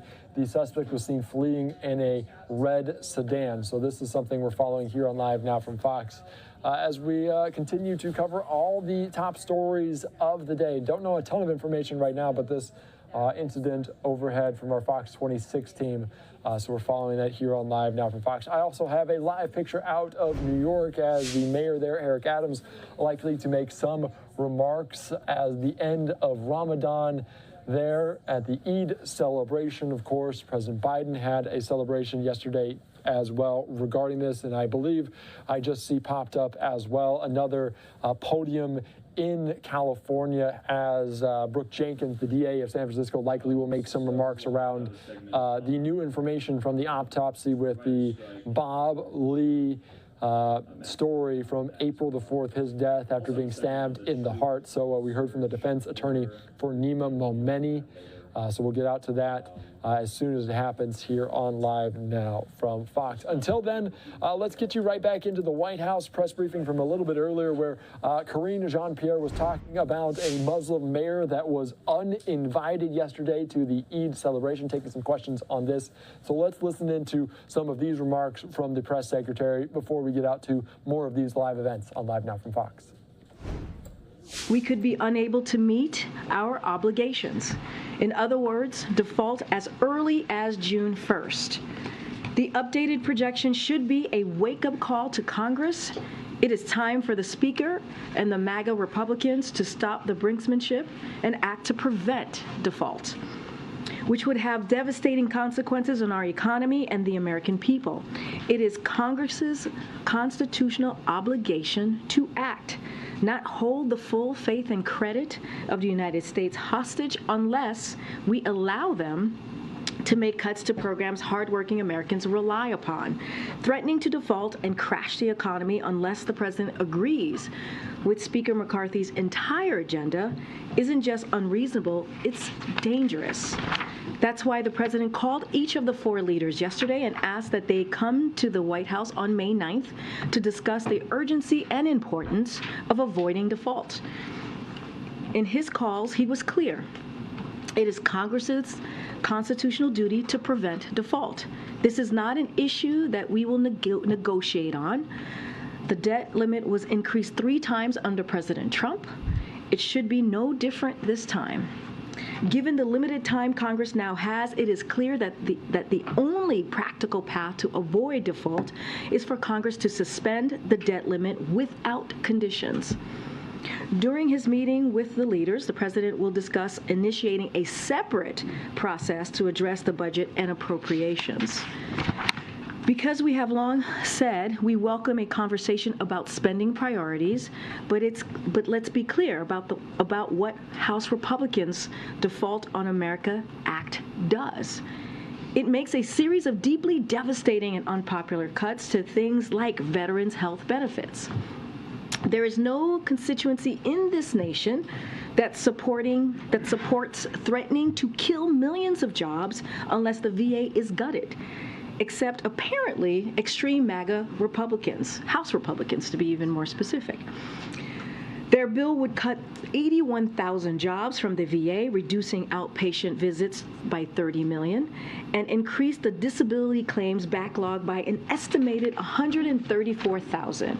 More than 24 veterans organizations publicly pleaded with House Republicans to protect veterans from general budget cuts. Republicans refused. Republicans made last-minute changes to protect special interests, but they refused to include veterans in those protections. Sadly, Republicans are now attacking the very veterans group who raised alarm bells about these draconian cuts to the programs veterans and families rely on. And that's not the only thing that they're doing. After pushing to repeal literally dozens of clean energy tax credits, House Republicans are going out of their way to profess their loyalty to big oil. Their Default in America Act would be a boon for big oil, preserving $31 billion in subsidies for companies that are already posting record profits to the tune of tens of billions of dollars. And they'd be doing that at the expense of our nation's veterans, our school teachers, our police, our Border Patrol. President Biden will not allow that to happen. With that, Sungmin, you want to kick us off? Sure. I have two news of the day topics. The first one, why was the mayor of Prospect Park barred from attending the White House's Eid celebration last night? So let me just first say this is under the purview of the Secret Service. What I will say more broadly is that, and I can say this, I was in the room, the president was very proud to welcome nearly 400 Muslim Americans to the White House to celebrate Eid yesterday. It was a meaningful event, an opportunity to celebrate along Muslim leaders from across the country who were here, as I said, nearly 400. This particular situation is under the purview of Secret Service, and so I will leave it to them to speak to directly. Can you say if the mayor is on the FBI's terror screening data set, and that's the reason why he was barred? Again, this is under the purview of Secret Service, and I would refer you to them. And he has said in interviews as of this morning that the White House nor service has told him why he was barred. So I get that you can't talk about it, but doesn't he at a minimum deserve an explanation as to why he was blocked? All I can tell you, Sungbing, is that this is under the purview of Secret Service. Another topic on the troops announcement from DOD that is coming or has come or will come in 40 minutes. Obviously, President Biden has been a big critic of former President Donald Trump's immigration policies, but isn't this sending troops to the border another example of where President Biden has taken President Trump's policies on immigration? So to your point, my colleagues at the Pentagon are going to brief on this at 2 o'clock in less than 40 minutes. So clearly I would definitely make sure that you all take a listen and hear what they have to say. What I will say more broadly is DOD personnel have been supporting CBP at the border for almost 2 decades now. So this is this is a common practice, if you will. These personnel will be performing administrative tasks like data entry and warehouse support. They will not be performing law enforcement functions or interacting with immigrants or migrants. This will free up Border Patrol agents to perform their critical law enforcement duties. I will also add that this would not be necessary if Congress would act. As you know, on the first day of walking into the White House of his administration, the president put forth a comprehensive immigration legislation, and so that we could have resources and so that we could be able to help the men and women of Border Patrol to do their jobs. And so if Congress would act and, again, do their jobs and meet us halfway and do this in a bipartisan way, we would not have to do this. And I know you said they won't be performing law enforcement tasks, but broadly, as the administration prepares for the expected increase in the coming weeks, can you offer assurances that the migrants who arrive at the border will be treated humanely? That's the president's goal. The president understands that we need a system, an immigration system that needs to meet the moment, that's modernized. And one of the things that he's been very clear about, he wants to do this in a humane way and do it differently than it was done in the last administration. So that is certainly part of the president's goal. On the debt ceiling, can you just walk us through the decision by the president to reach out to the leaders and hold this meeting now? And you've made it very clear that his position hasn't changed. So what changed his mind to now hold this meeting? So a couple of things, as you just stated, Karen, the president has been very clear. He's not going to negotiate over avoiding default. This is Congress's constitutional duty. We'll continue to be very clear about that, as we have been the last several months. But he will have a conversation on the budget and appropriations. The president, as you know, put his budget out on March 9th, showed where his values were and what he believes, how he sees the country moving forward as it relates to the economy and his budget. House Republicans didn't put out their proposal until April 9th, the 19th to be exact, and they passed it just this last week, I believe last Wednesday. So we can't have a conversation on the budget and spending without a proposal from each side. They put forth their vision, their values for the American people. So just a few days after the House Republicans passed their proposal, the president called the 4 congressional leaders to invite them to a meeting once the House is back in session. And we have said over and over again this past week that we were analyzing what they put forth, and we've been very clear in also criticizing their budget, as I did at the top here. But now after a couple of days, the president reached out, and after analyzing what they put forth, and the president's going to have a meeting with them next week. But if he's not willing to negotiate, what is this meeting? Like, what is he coming to the table with? And does he see this as a conversation that's only about the debt ceiling, and then there's a separate meeting later that's about the budget? Or when Kevin McCarthy comes and wants to talk about all of it, what are the mechanics of this meeting? And can you do those two things at the same time over the coming weeks? Sorry, I was trying to wait to see where the question was going to end. I apologize, my bad. Yeah. Look, he's going to make it very clear in this meeting that they're going to have next week how it is the Congress's constitutional duty to act. He is not going to negotiate on the debt ceiling. Been very clear. That is not going to change. Now, I have said, as I said from the top here, that he's willing to have a separate conversation about their spending, what they want to do with the budget, how they see the appropriations process moving forward, what they see with their spending, as we've seen from this vision plan that they put forward on April 19th, as I stated. So look, he's going to continue to make very clear that this is up to Congress to act when it comes to the debt ceiling. This is a question for them. What are you going to do, and how are you going to let the American people know that you're not going to hold the American economy hostage? And I don't mean to belabor, but when you say a separate conversation, is that, again, only after the debt ceiling is raised, or is he going to have that separate conversation on May 9th at the same time when they're all sitting at that table together next week? So look, the president's going to make it clear to them how it is not that they have to avoid a default. It is their constitutional duty for Congress to do this. It is their constitutional duty to the American people for them to do their job.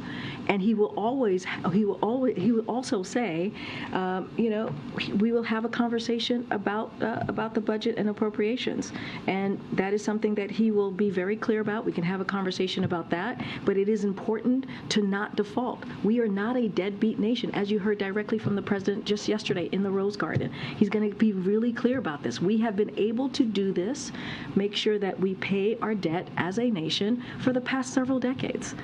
And so the president is going to continue to make that clear. He's going to bring them here, have that conversation, and we certainly will have more to share as we get closer. Just continuing on the debt ceiling real quickly.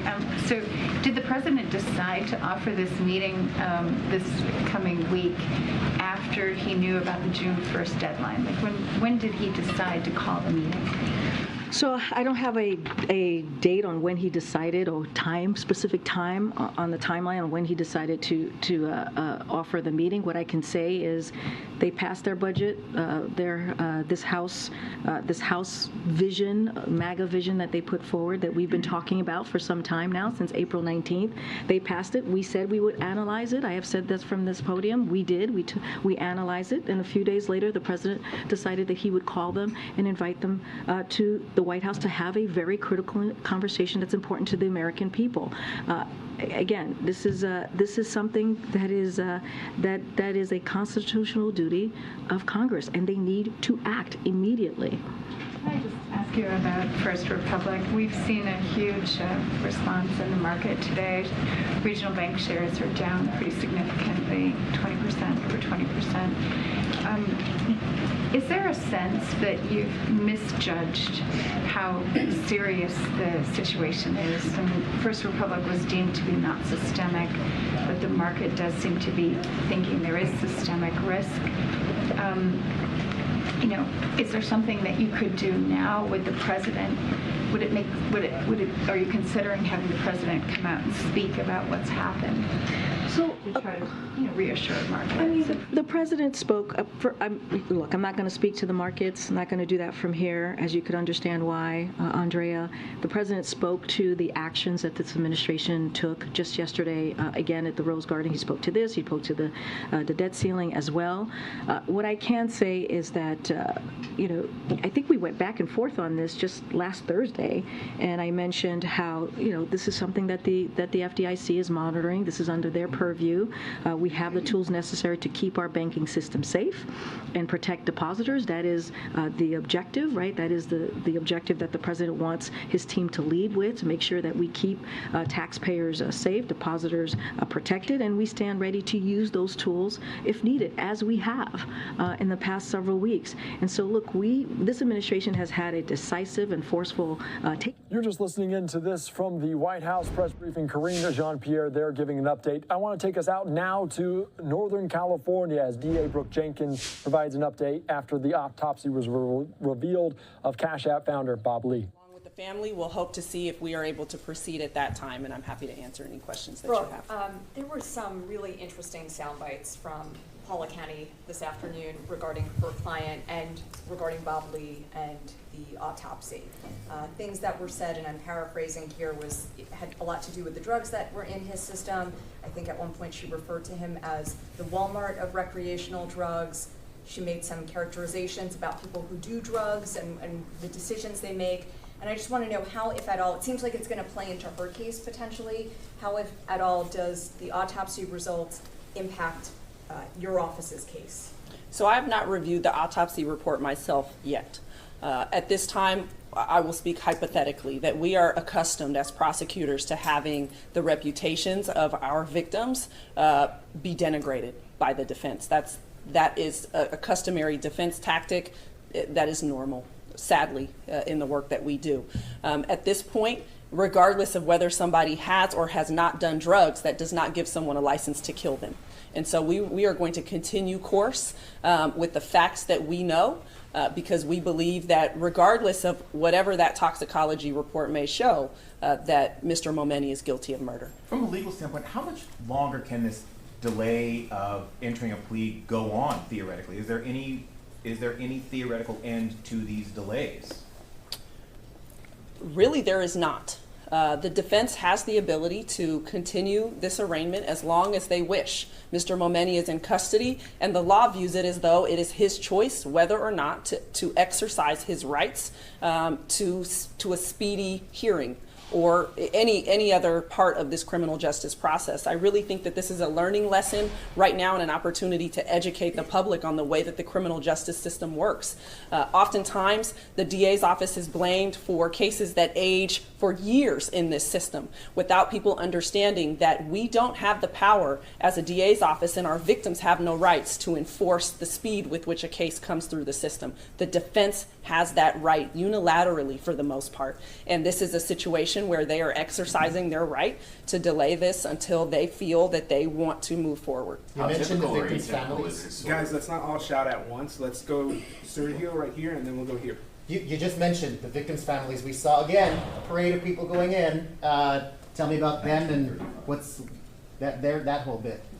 Bob Lee was somebody who was loved tremendously by his family and by his friends, and they have committed themselves to being present at each and every hearing of this case. They were here for the last court date. I expect they will be here for the next court date as they wait for justice to be pursued in this case. I think, again, it's a testament to what victims have to endure in this system, that they have to simply be at the beg and call of the court unless and until the defense chooses to move forward.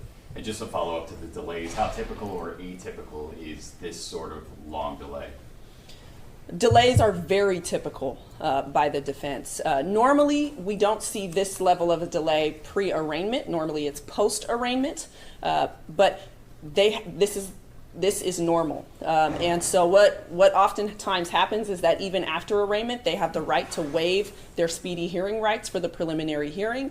And sometimes it takes years for us to be able to put in those hearings and ultimately make it to trial. And so we will have to see what timeline they proceed on at the point at which this case goes forward. Paul Kenny had said that. Wait, guys. Let's try to be orderly here. We're gonna go here. I can see you, but we're gonna go here first. Then we'll go to Annie, and then we'll come back to you. You haven't asked a question, and then we'll do you guys. And that's a lot to remember, but I do remember. Thanks so much.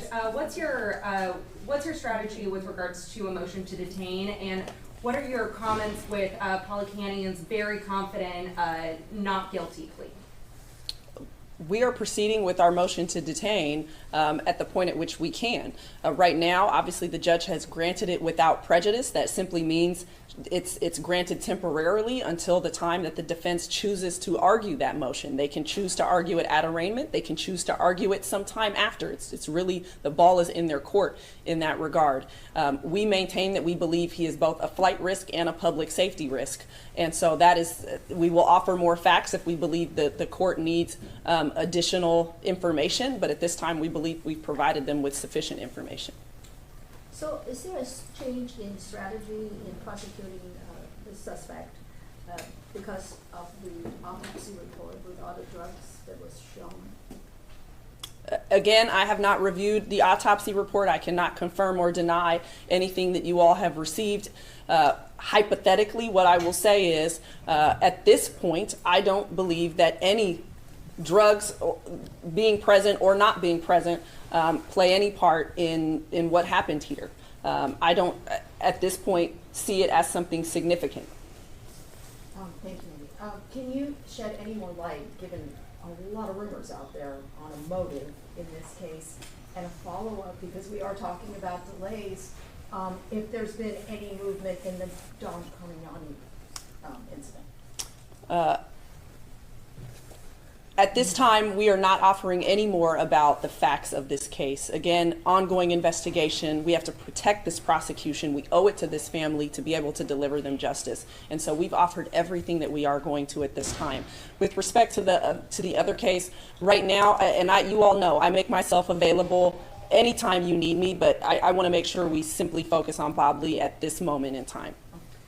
The autopsy. Last time we saw you, you said up to 60 days. I reached out to the medical examiner's office right after I talked to you, and medical examiner's office said up to 90 days, and that was the national standard. Paula County last time said it takes forever, and she was waiting for that. Now we have it. We got it last night, and downstairs she said she's never seen an autopsy done this quickly, and she also made note that the media received it before she did, and I think before your office potentially did as well. Did something unusual happen here with this autopsy report, either in how quickly it got done or who it was released to first? I can't offer any information on either question, really. The medical examiners have the ability to complete their reports when they do. I have no information regarding the speed with which they decided to pursue this particular autopsy. We did not ask them to expedite this in any way, is my understanding, and so that's simply a product of their choice. As to how the press came into possession of it, that is something that I am also unaware of. It does appear that it was provided to you before it was provided to us, and that's something that we will have to look into. Does that bother you? Absolutely, it bothers me. There is appropriateness in the way that we handle these cases. This is someone who was killed. He has a family, he has children who should not have to learn of these things through the press. They have rights to privacy. And again, we should be making sure that there's a certain level of decorum in the way that we handle these types of sensitive cases. So the next hearing is going to be an arraignment. Is it also going to be like a hearing for detention? And if so, what does that play out like? I mean, is there going to be arguments and evidence as part of that? As I said earlier, the defense can choose when they argue the motion to detain. Normally, that is something that is often argued at the time of arraignment, but sometimes in more serious cases like this, the defense chooses to put that off until after the preliminary hearing and a judge has been able to hear more about the facts and circumstances of an incident. Ms. Canny will have the right to choose on behalf of her client whether they want to proceed with those arguments at arraignment or sometime after. whenever we argue the motion to detain, yes, there will be vigorous arguments on both sides. I expect Ms. Canny to argue why her client is not a flight risk and why he is someone who is not a public safety risk, and we will counter those arguments with the facts and evidence that we have. But that's the way that normally goes. You said you have not seen the autopsy. Have you reviewed or are you aware of the toxicology report? I have not reviewed either, no. Does the prosecution, when Momeni got arrested, does the police run a test on to see if he was on drugs as well? Or is that something that just his attorney will know? So it depends on the situation. So what we normally look for is how soon a suspect is arrested after an incident. So if it's at a time proximate or close to the time of an incident, it's more relevant whether we test them for narcotics or other substances. Mr. Momeni was arrested 9 days after this incident, and so we will not be able to necessarily see what was going on with him at that time. As time passes, that becomes something that's more compromised. The 3 unnamed witnesses, were they using drugs at the time? I'm not going to offer any more facts at this time with respect to the case. Joel? Excuse me, but you were ready to go with an arraignment today if Policani was? Is that accurate? Yes, we were absolutely ready to proceed today had the defense wanted to proceed. And so she's delaying for her reasons. Does the delay then give you time to build your case? Does it, I mean, understood you wanted to go today, but in the meantime, does it help you to strengthen your case? It certainly can work out that way in certain cases. This was, yes, a very much ongoing investigation, and so as evidence continues to come in, while this is being delayed, it does provide us with more that we potentially can proffer to the court at a preliminary hearing. So yes, it could have its advantages to us as well.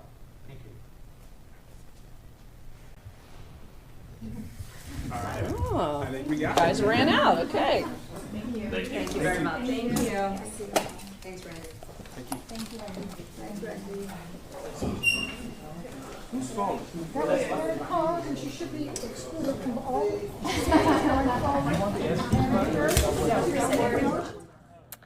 Okay, you were listening in there to the District Attorney Brooke Jenkins speaking after the suspect in the stabbing death of Cash App founder Bob Lee appeared again in court. We also heard from the suspect, Mima Momeni's attorney, as well after he appeared in court a little bit earlier. I'm Lexi Petrovich on the desk now. We always appreciate your company here on Live Now from Fox. We're going to take a quick commercial break and get you back into some more top headlines right after this.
Welcome back to Live Now from Fox. I'm Lexi Petrovich. Thanks for joining us. A couple of live looks here. This is a live look out of Stafford, Texas. You can see a big billboard here that has the face of the suspect in this now 4-day manhunt after a mass shooting in Cleveland, Texas. We've been following this extensively as there are so many law enforcement agencies, the FBI, all involved in trying to find Francisco Oropeza, who they have said killed 5 people, including an 8-year-old boy over the weekend. So everybody on high alert as this manhunt continues. We'll have several live reports coming up for you throughout the afternoon in our programming, bringing you the latest on these search efforts, communities on edge as police are still working to try to locate the suspect in this. In the meantime, though, we do want to take you out to New York City. That's where there is a celebration marking the end of the Muslim holy month of Ramadan. New York City Mayor Eric Adams, other leaders and community members here speaking. Let's listen in live on Live Now from Fox. Difference in the Muslim community, and you guys are all testaments to this, that we are making a difference, and especially throughout the year, all the firsts that we had and all the firsts that are coming forward. And there's so many things that are in the work. Inshallah, we're going to have Azan, and inshallah, we're going to have many things that are coming forward. And I would love to sit down. Our teams would love to sit down with any individual who has any ideas. Please, let's bring them forward. Let's work together. Let's show what the Muslim community is all about. And we're here to represent. New York City is ours. And thank you for coming to Gracie Mansion. Now I'd like to introduce my sister. She is the backbone of City Hall. You might not see her in papers, you might not see her anywhere, but she is our backbone. It's Dr. Ingrid Martin, please.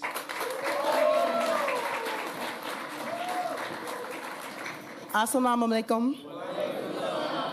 It's indeed a pleasure for me to be here as we celebrate our very first Eid here at Gracie Mansion. 110 mayors we've had, 110 mayors. And it took a working class brother who was born in Brooklyn and raised in Queens to recognize, yes, the importance of having this great celebration. Under the norm, I want to say one thing, my brother Hassan, we know that Allah, God, is good. We thank God, we thank Allah that He is here with us today.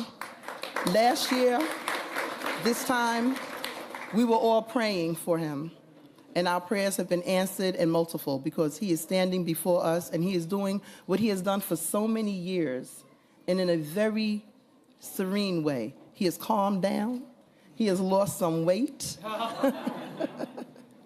and he has clarity of mind, because when you go through the medical trauma that our brother has gone through, and you spend that time in a hospital room, and it's you and it's God. We know with the doctors, but we know that the doctor of all doctor is Allah.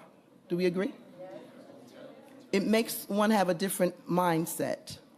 So I have a task it's not normally a task. I have the pleasure of normally introducing our mayor. But I'm going to go off track a little bit because we're talking about the first time that we are celebrating. Come on, let's hear it. Yes, let's hear it. In City Hall. If you don't know, this is our highest ranking member of the Muslim community. And this is the first time that a Muslim has been a chief administrative officer in one of the highest ranking departments within City Hall, the Chief Administrative Services. So you all know Mayor Bashir, did I say it right? Bashar. Mayor, he always tells me, I always mess it up. Mayor Bashar. You all know Mayor. But he has been steadfast with the mayor and with the other members of our executive team. And I don't usually relinquish my responsibility or my role, but I felt it befitting that one of our own, your brother, my brother, have what I consider to be a privilege and an honor to do the introduction of our 110th mayor. So Mayor, please. Thank you. Eid Mubarak. Okay, I'm not going to take too much time because in presence of the mayor, I'm going to introduce it's my pleasure to introduce our under 10th mayor, Mayor Eric Adams. Please give her Thank you. Wow, look at this crowd. Assalamu alaikum to you all.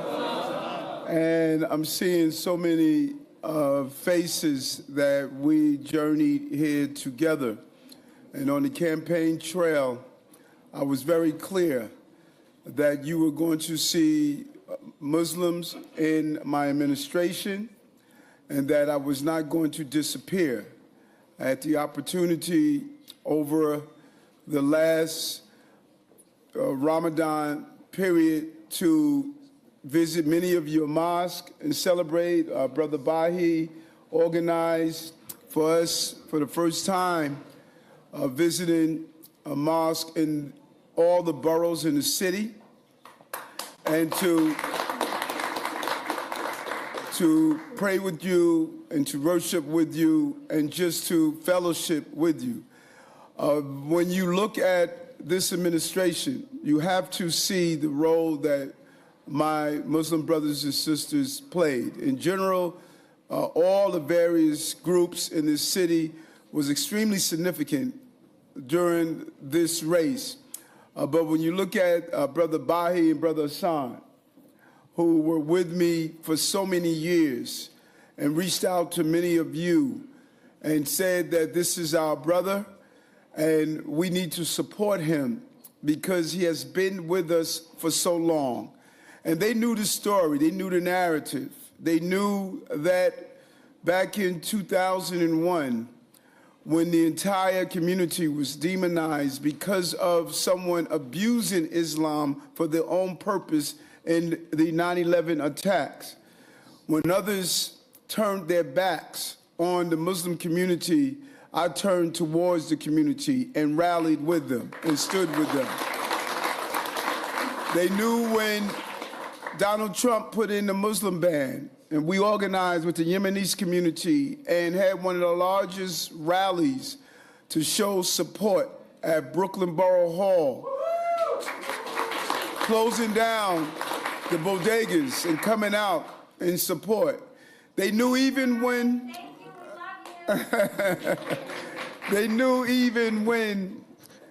Greg Ball, go look him up, a senator in the state Senate, attempted to desecrate the Quran on the floor of the Senate, and I told him if he did, I would knock him out right on the floor to say it won't happen.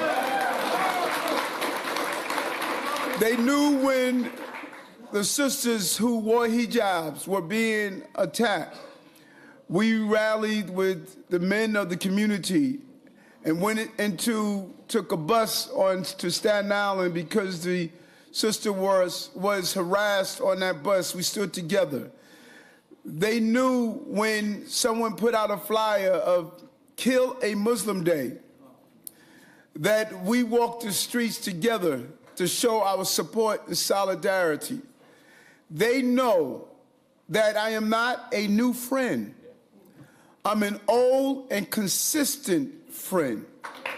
An old and consistent friend. And you have been a consistent friend to me. And I think Jamani said it best. It is time for you to embrace your political power and strength. It's time for you to embrace it. You have lived in the shadows of the American experience. You have allowed others to speak on your behalf. It is time for you now to look at the powers of 1 million Muslims. Every mosque should be ensuring, if you are a member of the mosque, that you should be a member of voting and be registered to vote. And you cannot do it loosely. Every bodega should have voter registration forms. Every mosque and imam should be talking about the power and leading up to the connectivity of the vote. Why is that important? We were in the Bronx worshiping, and the imam stopped me after the service and stated for years they wanted to get the right for a sewer system so that they can worship in their mosque. And every time they tried, they were unable to do so because they were falling on deaf ears. When I went back to the office, within minutes, not days, not weeks, not in years, within minutes, he had the authorization to do what he needed to build out his sewer system. And the reason that happened is because he had a mayor that he called me on my cell phone, and we spoke directly to resolve the issue.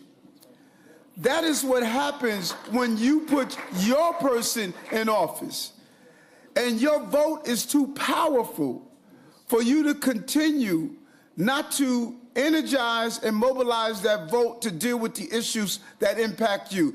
It was you that said to me, you wanted halal food in school. You got halal food in school. It was you that told me that you wanted a place for your children to be able to have prayer. And when we read in the New York Times the other day that the young sisters could not pray, I immediately reached out to the chancellor and said, that's unacceptable. You will have a place to pray in your school. When those same young sisters stated that they cannot swim separately because they're uncomfortable to swim with the male students, they were told it was not possible. I reached out to the chancellor and said they would be accommodated and allowed to swim separately.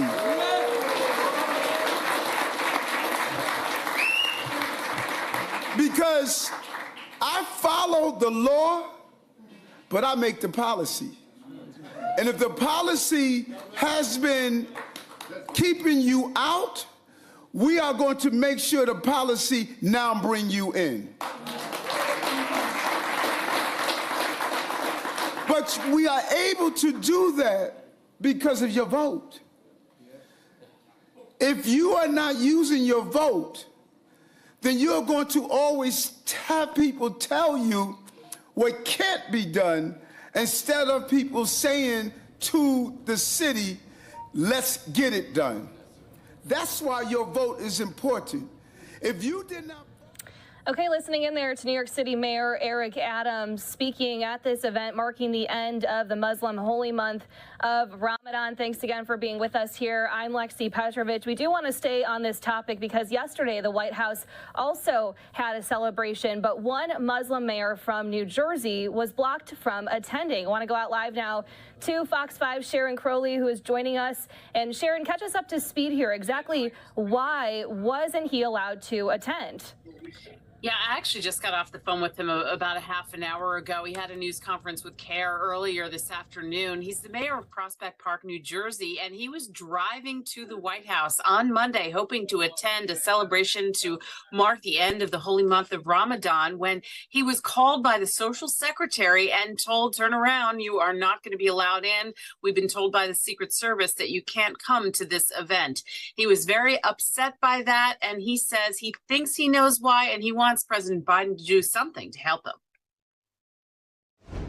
I have no reason to believe that I am an unsafe person to any elected official. Prospect Park, New Jersey Mayor Mohammed Khairullah says he was not allowed to attend a celebration at the White House to belatedly mark the end of the holy month of Ramadan.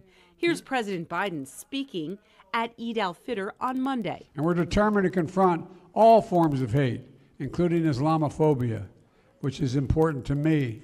This is a priority for my administration. The Secret Service confirmed the mayor's visit was blocked, but didn't give a reason why. Mayor Kairula says he believes his name was unfairly on a secret watch list developed by the FBI after 9/11. He says he's been detained at airports several times in the past. This has inconvenienced, harassed, and humiliated me and my family. The mayor and the members of CARE, the Council on American Islamic Relations, are now calling for President Biden to disband this watch list that they say unfairly targets law-abiding Muslim Americans. Our crimes are our names, ethnicities, and religion. New Jersey Governor Phil Murphy says this appears to be a misunderstanding. His team is helping the mayor look into what happened. This guy's an outstanding mayor, and he's a very close personal friend of mine. Well, this past weekend, we should say that the mayor and the governor were together at the governor's mansion in Princeton, New Jersey. Governor Phil Murphy vowing to try to get to the bottom of what exactly happened. He says his team will reach out to the Biden administration and try to see what happened. But for now, as you heard, this mayor still has difficulty when he travels out of the country. He's born in Syria, but he is a naturalized citizen. And then the mayor for 17 consecutive years and been to many, many places. And he was very disappointed to be turned away from the White House. I'll send it back to you. Yeah, and Sharon, what was the White House's response to all of this? I mean, has this situation ever occurred before? Yeah, well, we have gotten a statement from the Secret Service, and all they would do is verify that they had to turn him away, and they wouldn't specify a reason. Of course, all these things are classified, but they wouldn't tell us why he was turned away. But he thinks he knows why, and he wants it corrected. All right, Fox 5's Sharon Crowley with that update from New York. Sharon, thanks so much. You're welcome. Okay, and we are going to take a quick commercial break here. We still have a lot more to get to. Very busy Tuesday here. We'll see you back here in just 2 minutes.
Welcome back. You're watching Live Now from Fox. Well, we're less than a month away from the start of hurricane season, and the National Hurricane Center now says that it's now the time to prepare. They're bringing that message to storm-prone communities near the Gulf on their Hurricane Awareness Tour. For more on this, joining us live now is Fox's Rebecca Castor, who's live from their stop in New Orleans. Hi, Rebecca. Good evening, Lexi. Well, last year, New Orleans was spared from any hurricanes, but the people who live here know it only takes one major storm to forever change a city. Of course, we saw that here with Hurricane Katrina and last year with Hurricane Ian in South Florida. So that is the message the National Hurricane Center is hoping to get across with this tour. As everyone knows, in southeast Louisiana and on the Mississippi Gulf Coast, it just takes one. It only takes one storm. It only takes one storm to make it a busy season where you live. The warning from hurricane preparedness officials is crystal clear. The Gulf of Mexico is kind of its own entity, and it can spin up storms with ease. While some forecasters are predicting a less active hurricane season this year, one storm can make it deadly and destructive. You have to prepare because right now we have no ability to tell you whether you're more likely or less likely to be hit in a given location in one year or another. Hurricane hunters with NOAA and the Air Force are preparing their aircraft and crew for the upcoming season. We're going through training. We're actually sending stuff out, resources, and putting them out in place so that when the storms do start, we'll be ready to go. The data that we collect is something that you can't find anywhere else. So I get to fly this beautiful plane into some of the most severe weather on planet Earth and do that for a purpose, to make sure that the American public knows what's coming their way and is well informed to make the right decision for their family and community. Safety officials say the key preparations people need to take care of now are to know the flood risks in their community, set up their weather alerts, and make evacuation plans. Lexi? All right, Fox's Rebecca Castor. Rebecca, thanks so much. Great advice there.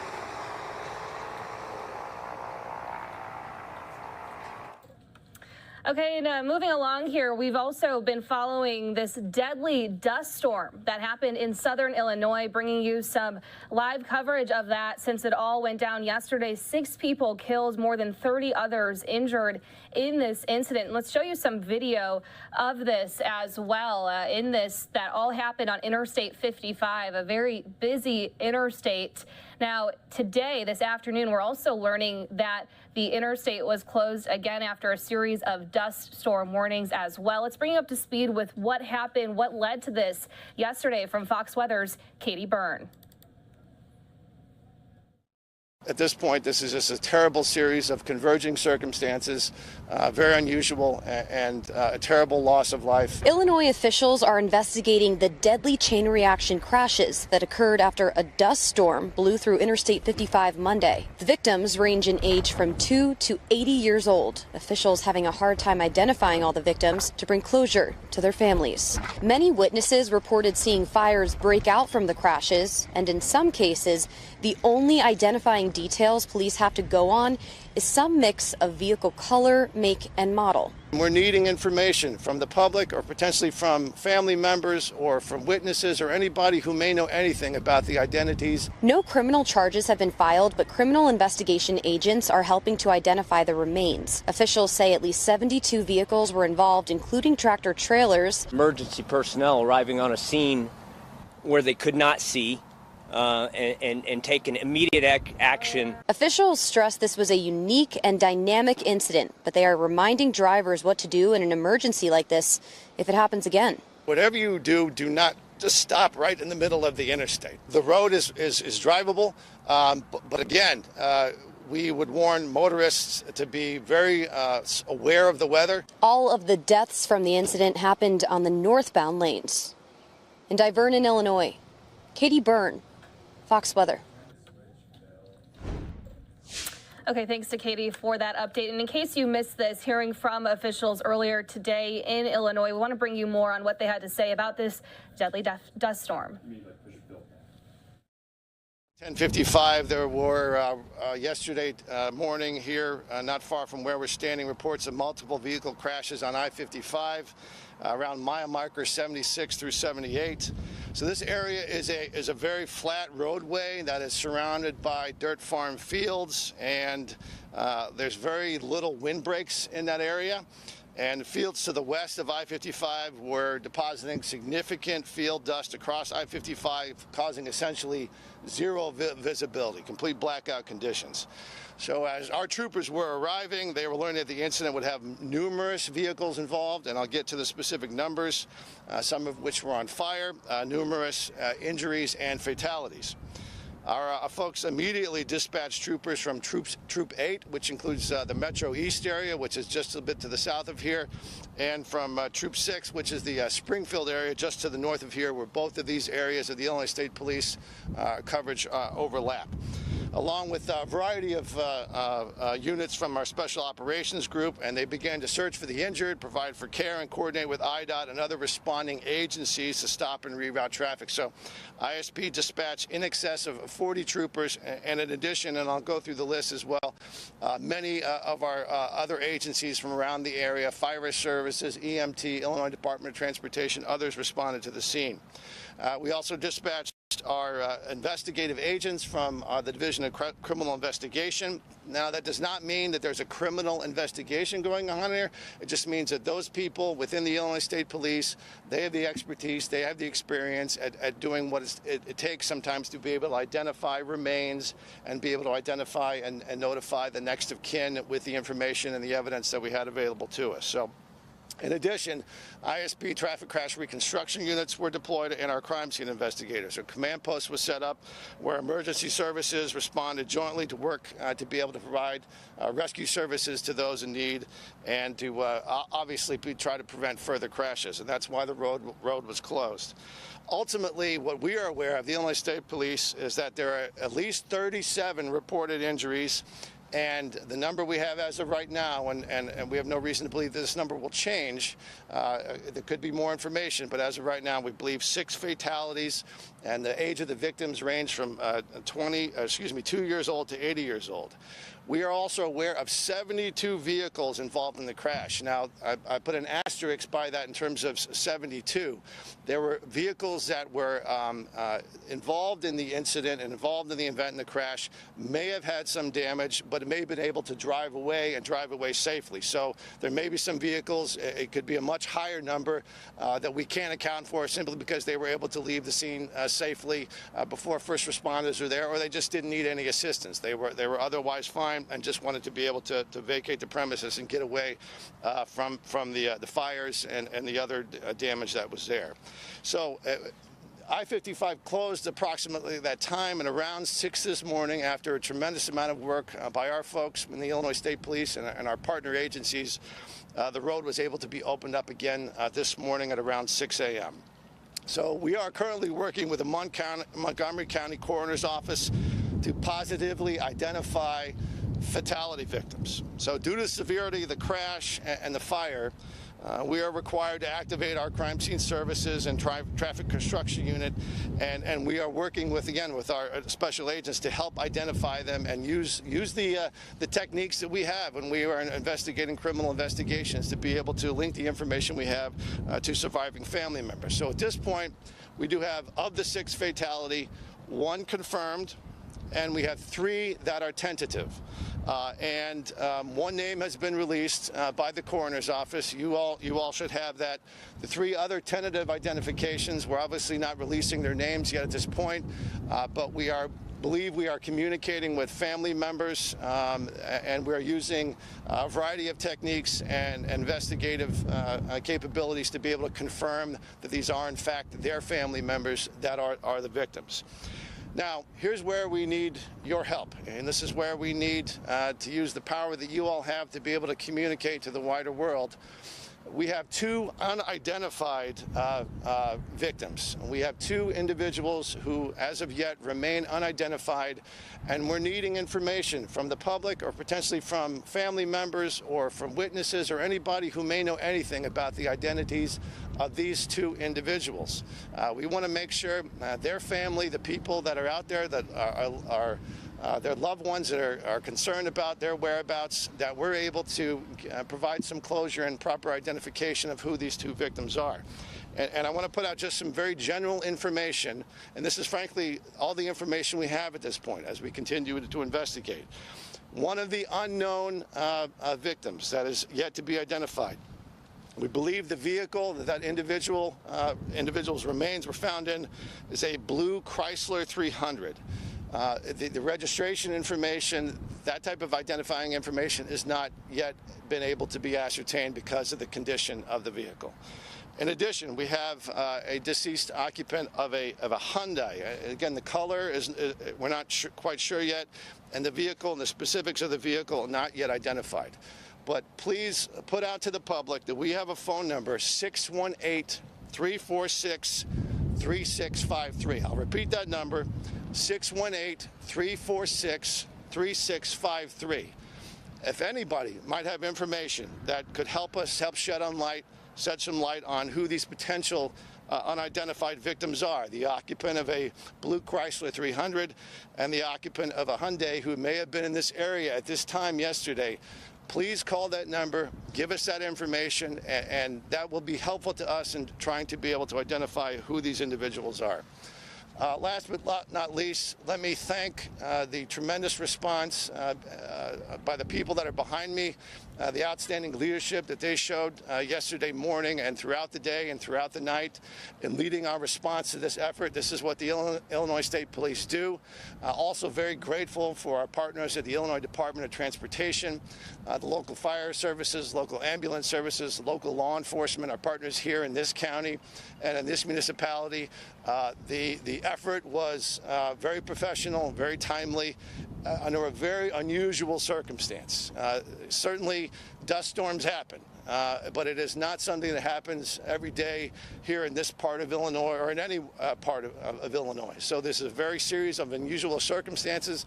I know meteorologists and the National Weather Service have certainly put out their observations and their conclusions about what led to these circumstances, and it's simply a terrible, terrible tragedy.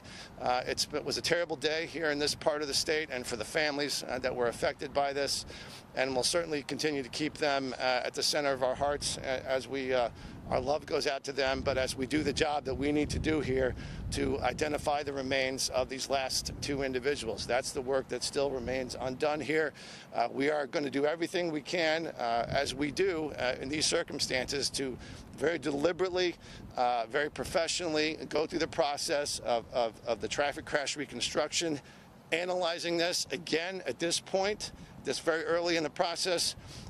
In no way are we saying that there's some indication that there's something criminal that's going on here, but we do have 6 individuals who have lost their lives, so we have to do everything we possibly can to make sure we ascertain as many facts as we can under the circumstances. So in the event there's anything to be learned from this, we'll certainly share that with the public. But at this point, this is just a terrible series of converging circumstances, very unusual, and a terrible loss of life. And Okay, hearing from officials there in Illinois on this deadly dust storm crash that killed 6 people. You heard them say there that they still need the public's help in trying to identify 2 of those 6 victims. And again, if you are in the southern Illinois area, a portion of that Interstate 55 in downstate Illinois is closed again today, a day after that windstorm, because of those other dust storm concerns for today as well. Some warnings that are out there. So that update from officials we wanted to bring you. We are going to take another quick commercial break here. When we come back, the latest on the manhunt for a suspect in a Texas mass shooting. We'll have a live report coming up right after this break.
Welcome back. You're watching Live Now from Fox. Well, it's now day 4 in a manhunt for a suspected killer who's accused of murdering 5 people, including an 8-year-old boy in Cleveland, Texas. Want to go out live now to Fox 26's Natalie He, who's joining us. Natalie, is there any update in the search efforts at this hour?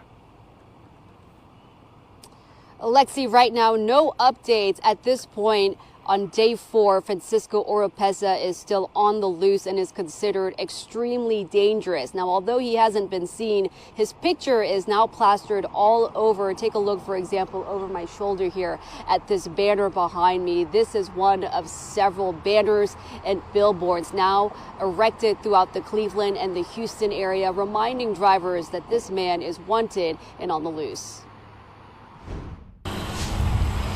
On day 4 of the search, the FBI has now plastered accused mass murderer and wanted fugitive 38-year-old Francisco Oropeza's picture on digital billboards across the Houston area and on large banners across the Cleveland area.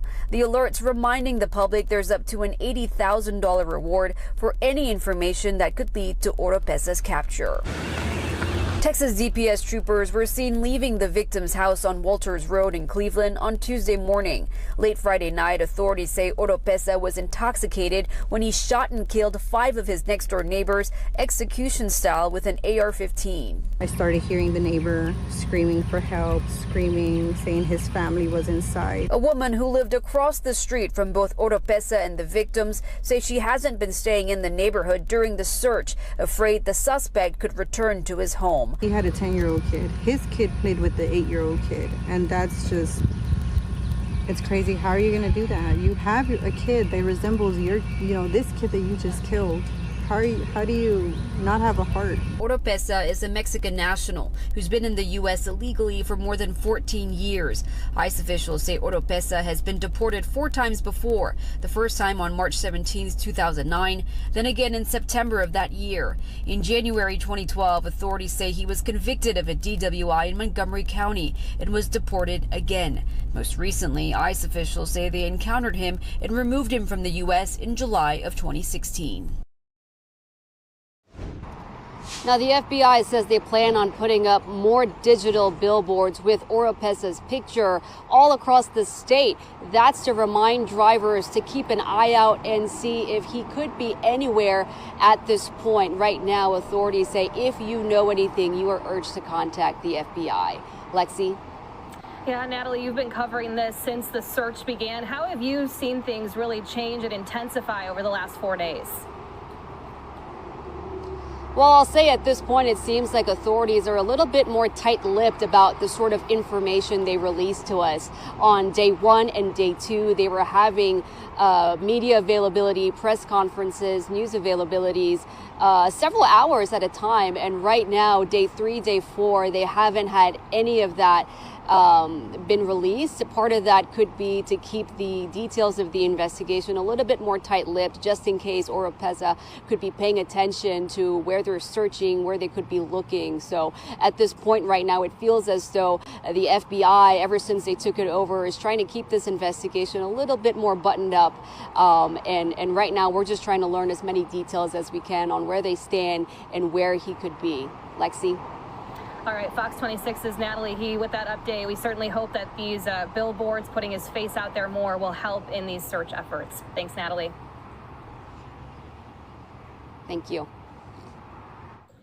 Okay, and we do want to just pull up again one more time some other images that we had from our Skyfox chopper capturing some of these billboards being put up, plastering 38-year-old suspect's face throughout Texas as this manhunt continues. Certainly most people have heard his name at this point, or at least seen his photo, as we're now in day 4 of this manhunt. Police not saying much about where they think he might be at this time, but good to check in with our teams on the ground throughout Texas. We'll also have another live report coming to us from Cleveland, where all of this unfolded over the weekend, where this tragedy occurred, coming up as well in the next hour. In the meantime, though, do want to bring you out to another story that we're following out of Texas as well, where a mistaken identity, a case of that, has led to the death of a man in Texas who was visiting a convenience store. I want to bring you this update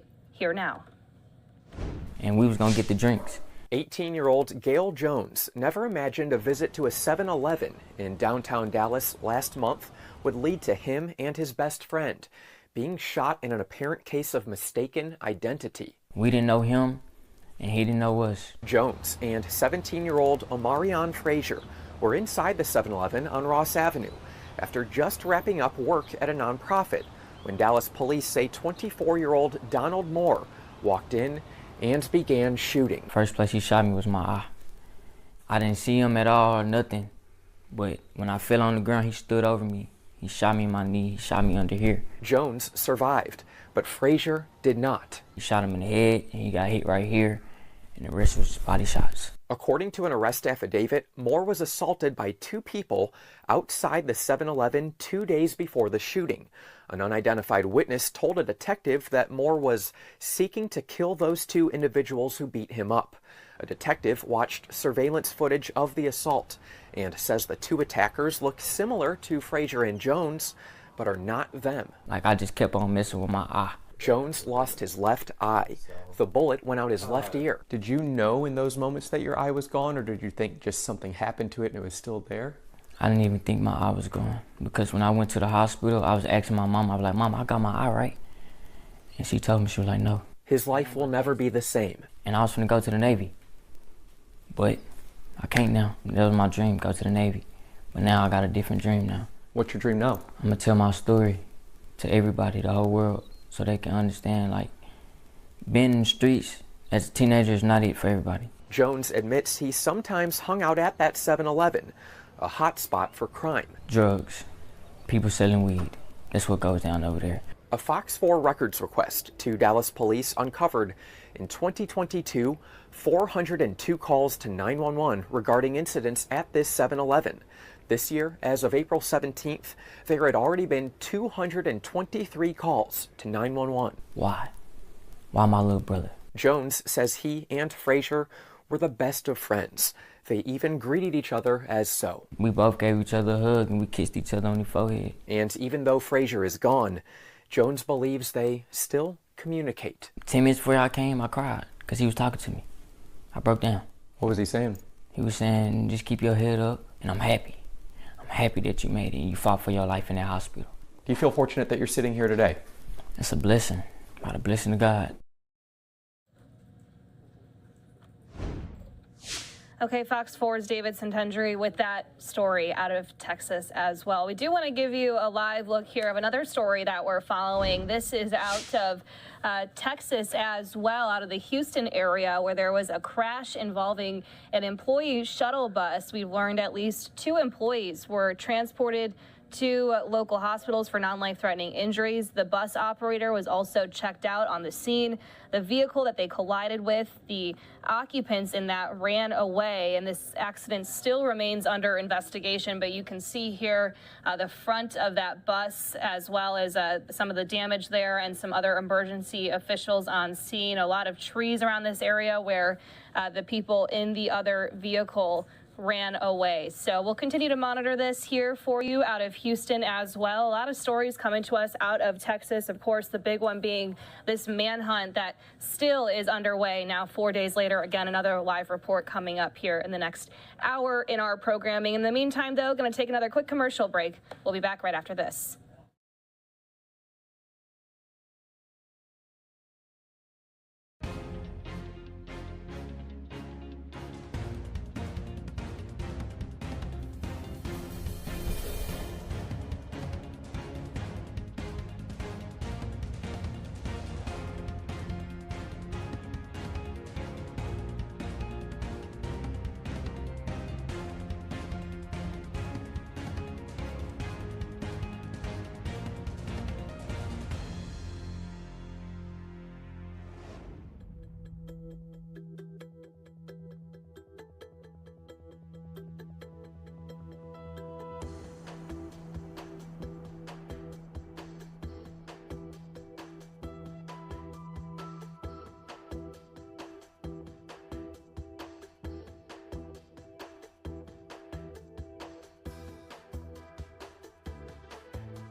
Welcome back. I'm Lexi Petrovich. You're watching Live Now from Fox. A live look here at the White House. Today, the Biden administration approved sending 1,500 active duty U.S. troops to the southern border in the coming days amid concerns that tens of thousands of migrants will surge into the country once Title 42 is lifted. That deadline looming here as that is set to come to an end. And today we're also learning more about, as we brought you these stories from Texas and also right before that out of New York. Well, New York City Mayor Eric Adams responded to the busing of migrants to New York City by writing a letter to Texas Governor Greg Abbott. And remember, the mayor of Chicago, the outgoing mayor, Lori Lightfoot, also did the same, writing a letter to Texas Governor Greg Abbott just a few days ago. I want to bring you this latest report from our team at Fox 5 in New York. New York City calling out Texas for the state's governor's decision to resume busing migrants to the Big Apple and other major Democratic-led cities. In a statement, Mayor Adams writes, "This weekend, we learned that Governor Abbott is once again deciding to play politics with people's lives by resuming the busing of asylum seekers to New York, Los Angeles, Chicago, Denver, and Washington, D.C. Not only is this behavior morally bankrupt and devoid of any concern for the well-being of asylum seekers, but it is also impossible to ignore the fact that Abbott is now targeting 5 cities run by black mayors." Chicago Mayor Lightfoot also called out Texas in a letter. Governor Abbott responding, saying that Texas began busing migrants to sanctuary cities such as your welcoming city, along with Washington, D.C., New York City, and Philadelphia, with more to come. Until Biden secures the border to stop the inflow of mass migration, Texas will continue this necessary program. The decision to continue to bus more asylum seekers comes as New York City is estimated to spend $4.3 billion by next year on the migrant crisis. Mayor Adams has repeatedly asked for help from the federal government, making these remarks in a recent trip to D.C. They watch me navigate 52,000 people coming into our city without one penny from the federal government. People close to the mayor tell Fox 5 Adams is requesting FEMA to prevent cities from using grant money to bus out asylum seekers. This as New York City braces for even more asylum seekers to arrive, with Title 42, a pandemic policy that allowed immigration authorities to turn away migrants, expected to expire in a matter of days. We must ensure that our services and infrastructure are sturdy enough to provide quality care for new arrivals. Okay, and we were talking about the announcement today by the Biden administration, 1,500 troops being sent to the border. Well, Texas Governor Greg Abbott put out this tweet today. It says, Biden says he will deploy 1,500 troops to the border primarily to do paperwork and only for 90 days. This does nothing to stop illegal immigration. I deployed up to 10,000 Texas National Guard to the board to fill the gaps created by Biden's reckless open border policies. Today, we also heard from Texas Governor Greg Abbott as well, speaking on the economy. This is Small Business Week, so speaking on a couple of different topics there in Texas earlier today. Let's bring you some of those remarks now here on Live Now from Fox. We should all value.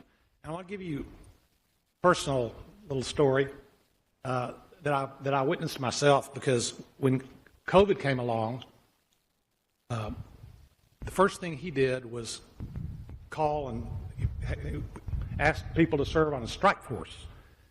I think there were maybe 20 or 30 of us, and he called me and said, "You serve in the strike force?" I mean, you know, and nobody knew what was going on with COVID. I mean, these were back in the days when we thought Dr. Fauci had a brain.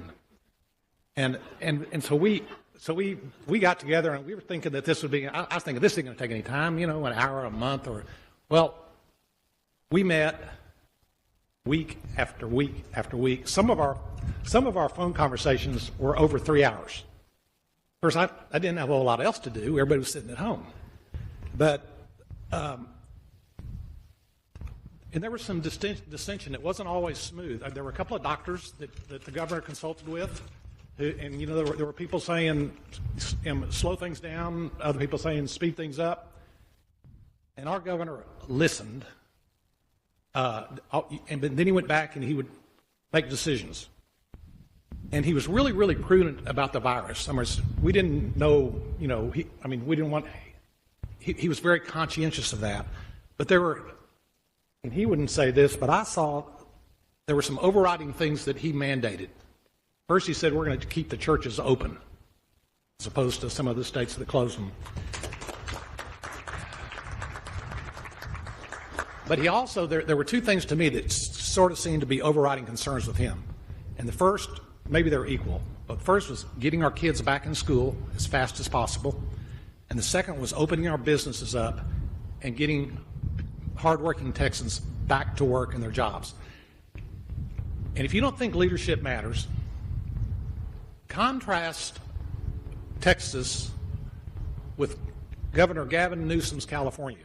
We have 5 hotels in California, and we have, 6 or 8 or 10.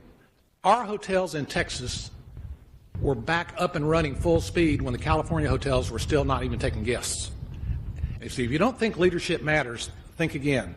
So, Governor, I want to say thank you to you. Every person in this state, whether you know it or not, owes you a great deal of gratitude. So, Governor Greg Abbott.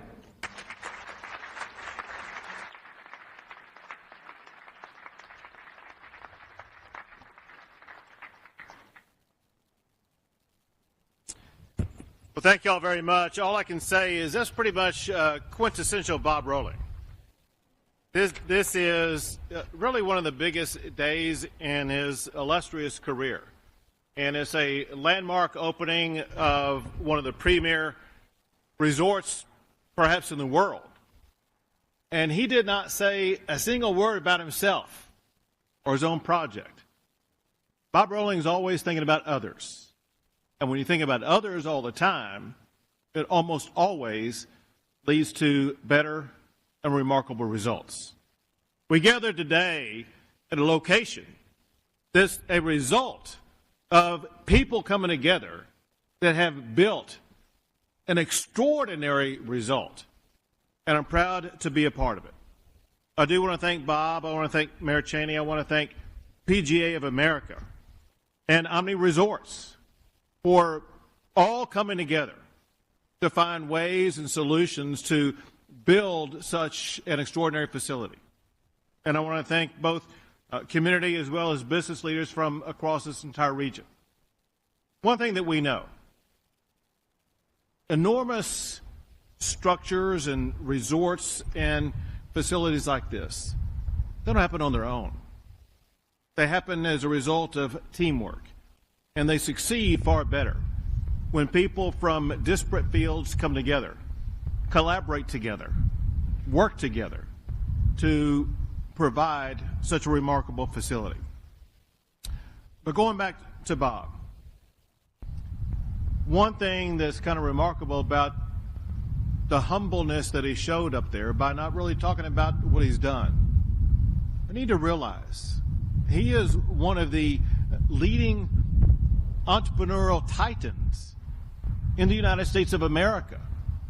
He is the type of person that we take for granted, because to be a successful entrepreneur, you really do have to have the capability of having a vision and then being able to execute upon that vision. Where we were or where we are today, we were several years ago. And this area literally was nothing more than a typical field of dreams. But somebody like Bob Rolling could come to it and see the possibility of what existed in this field, and then execute upon that possibility and turn it into a golfing and a resort mecca that's going to grow and expand beyond anybody's imagination. So I want to thank Bob and Omni Resorts for a Texas-size investment in Frisco and the future of Frisco to create a dream destination for golf lovers across the entire globe. And I want to also go back and extend my gratitude to the Frisco leadership, including Mayor Cheney and the City Council and the economic development professionals, as well as the Chamber of Commerce. I do a lot of these events, and every single time there is a success, it's a result of all these professionals coming together. But it seems, as the mayor knows, that I may be doing more of these in Frisco than any other place in the state of Texas because you have such great leadership here. So as a team, I want to thank you all for your hard work to bring such an incredible facility and the opportunity that it brings to your wonderful city. Now think about this. Even before this facility opened today, Texas was already one of the prime destinations in America, if not the world, for things like tourists and golfers. But now with this facility, with already having dozens of tournaments lined up in the queue, and Bob was telling me earlier, there's a professional tournament taking place later this month at this facility. With those tournaments also will come even more growth and investment here in the Frisco area. Places that you see that are vacant land right now will not be vacant for very long, because you will see many businesses that will aid or assist. It could be Omni or Universal Studios, whatever the case may be. This is going to be a bustling area and region for literally decades to come, and it will provide prosperity for generations. So Omni, the PGA, and Frisco, they're all a part of the Texas economic juggernaut. Texas has the fastest growing economy of any state in the United States of America. Texas ranks #1 for the most number of new jobs added last year, and Bob, Texas ranks #1 for the most number of new jobs added since COVID struck. Texas is the economic jobs engine of the United States of America.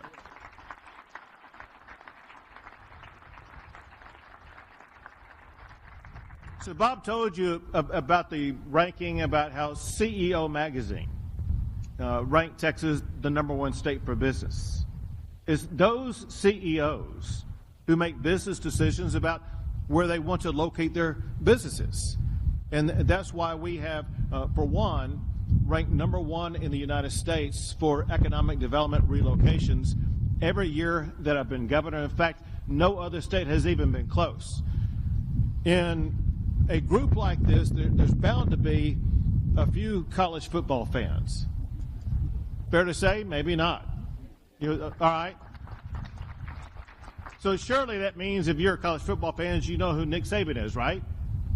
Nick Saban is the coach of Alabama, and he's won more national championships than any other coach in the history of college football. He's won 7 national championships for college football, and he gets all this credit. I have won 9 national championships for economic development, more national championships than Nick Saban has won. With projects like this, I will have a ring for every single finger. I should be on that Aflac commercial, not Nick Saban. So because of the tremendous economic development that we've experienced, this past year, Texas became home to more Fortune 500 company headquarters than any other state in the United States of America.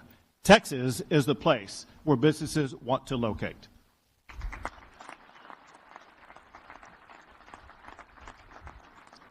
When I became governor, Texas had the 12th largest economy.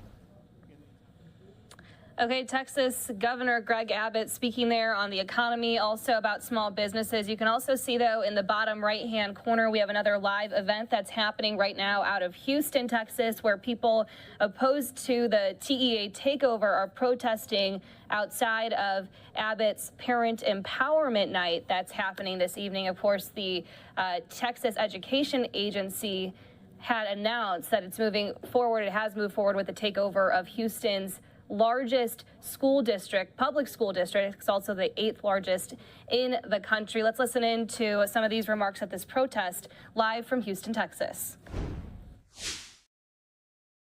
Executive director and also an HISD parent.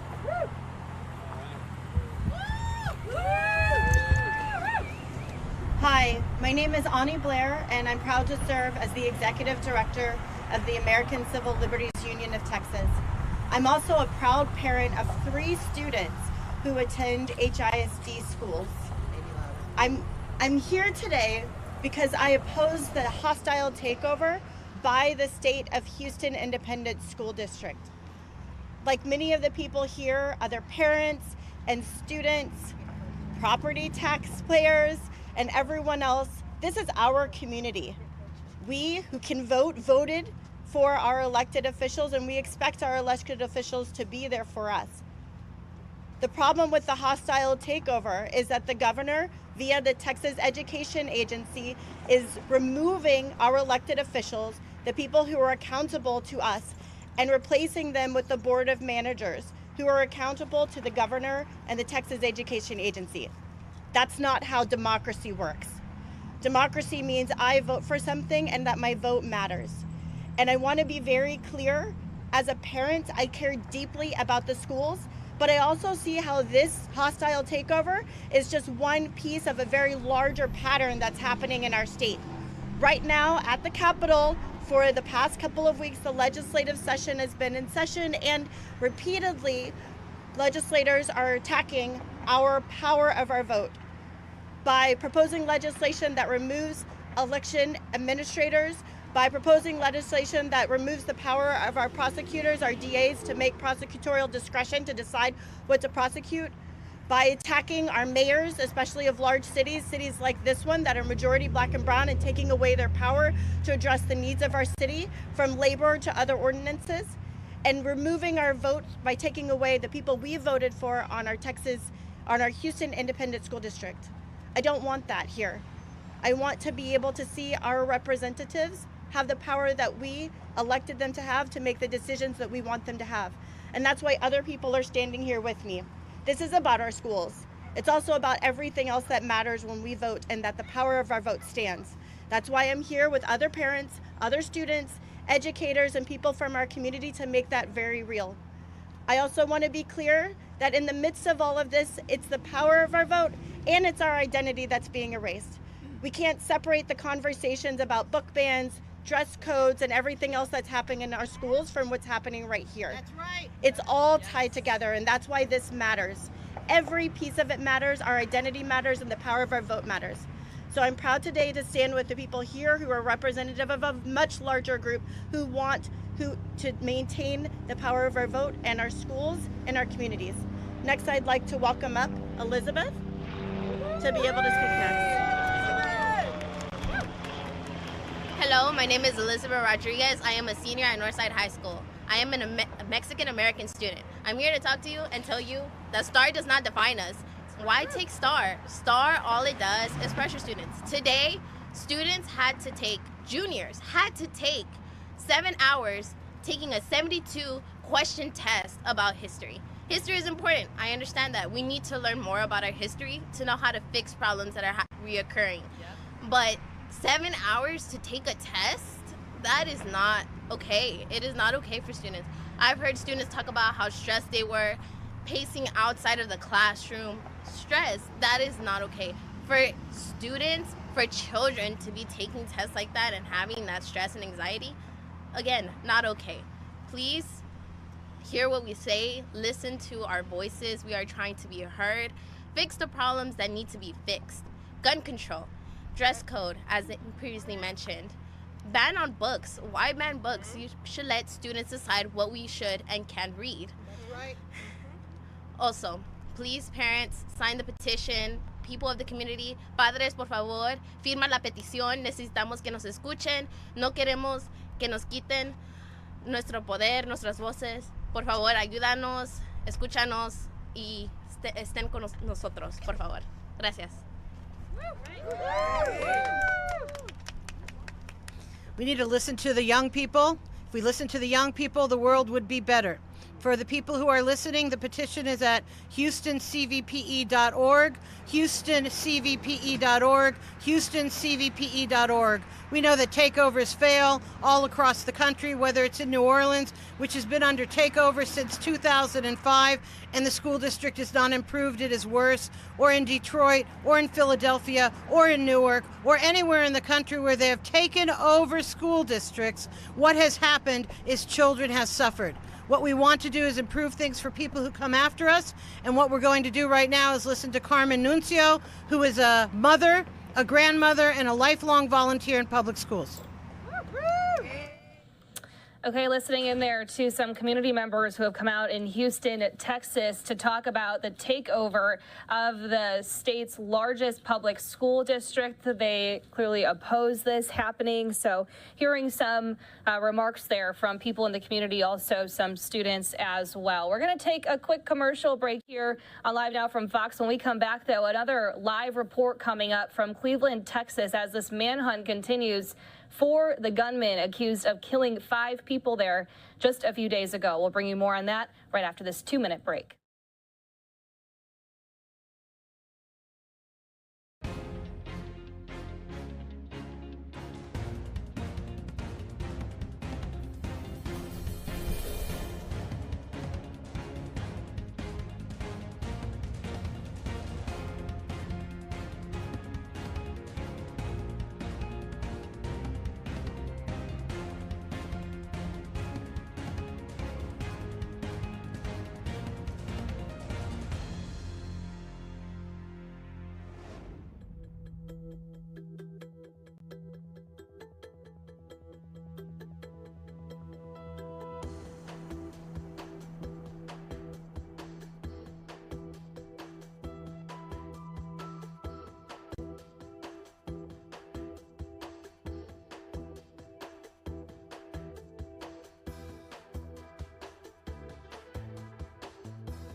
Welcome back to Live Now from Fox. Well, we are now in day 4 of this ongoing manhunt to find the man who's accused of killing 5 people, including an 8-year-old in Cleveland, Texas. And that's exactly where we're going out to now, live to Cleveland, Texas, where we find Fox's Joy Addison. Joy, is there any update at this hour? Are police saying anything about any leads, or do they believe that he might still be in the area there?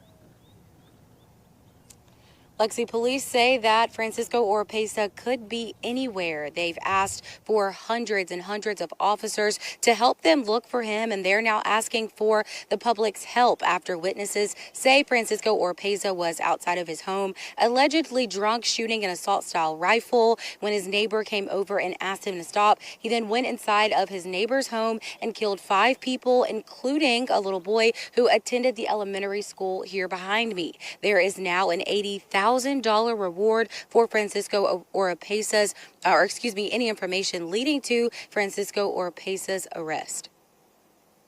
Hearing a grown man scream and shout and cry out is just terrifying. A neighbor who did not want to be named or shown on camera says her heart has been aching since the massacre on Friday night. It happened after one man asked his neighbor to stop shooting his gun outside because his newborn was inside sleeping. What I heard, the guy responded that it's his property, he's going to do whatever he feels like, and he's not going to stop. That's when it was about an hour later, and he just walked in and started shooting everybody in that family. I started hearing the neighbor screaming for help, screaming, saying his family was inside. They were injured. He was screaming for his babies, for his kids. Wilson Garcia survived the shooting, but 5 of his family members did not. He shot at me 5 times behind my house. When he didn't catch me, he returned to gun them down again and shot them on the head. Police have been hunting for Francisco Oropesa for 6 days. They say his 5 victims include an 8-year-old boy who was friends with Oropesa's own son. The FBI warns Oropesa could be anywhere by now. They've expanded the search across the country, and Border Patrol officers are now on the lookout for him. I'm not comfortable coming to my house by myself. I'm not comfortable sleeping here anymore, just because you don't even know what could happen. You don't know who could walk through your door and start shooting. And an ICE official confirmed to Fox that Oropesa was in the country illegally and has been deported several times. They're asking anyone with any information to call 1-800-TIPS and do warn that if you spot Oropesa, do not approach him because he is likely armed and dangerous. Lexi? Okay, Joy, so the neighbor that you spoke with, had they ever heard or seen any sort of conflicts before this all occurred, or did they ever have any lingering concerns about Oropesa? So the neighbor that I spoke with actually knew Oropesa, his wife, and his son. She said that it was pretty common to see Oropesa outside having similar drunk spells to the one that he was allegedly having while he was shooting his rifle. She said that neighbors often asked him to stop, and he would give the same response. This is my property. I'll do what I want to do here. So she said that those events were not uncommon, but obviously the tragic events that followed had not happened before. Yeah, so tragic. Thanks so much for that report, though. Fox's Joy Addison live from Cleveland, Texas. Thank you, Lexi. Okay, so do want to show you, in case you missed this, police, the FBI have now started putting in these billboards. So not only are you hearing the suspect's name, 38-year-old Francisco Oropesa, over and over again, you're also now seeing his face plastered throughout the area, as well as we are again in day 4 now of this manhunt. He is considered armed and dangerous, as Joy said right there. You do not want to approach this individual. So officials doing here everything that they can to try to make this man's face known, his name known, as they continue this ongoing search. 5 people killed in Cleveland, Texas. We'll continue to bring you all of these live reports and updates throughout our programming, as we always do, especially any of those live events that come through. We'll take you out to those as well. In the meantime, though, do want to take you out to another event from earlier today. We heard from the families in Uvalde, Texas, the deadly mass shooting there. Some of the families speaking out today about gun reform, also about the age limit that it now requires people to purchase a firearm. Let's listen into some of these remarks from families of the Uvalde victims. Guadalupe Rodriguez, Maite Juliana Rodriguez, Alexandria Lexi Anilla Rubio, Leila Marie Salazar, Jayla Nicole Silguero, Eliana Torres, Rogelio Fernandez Torre,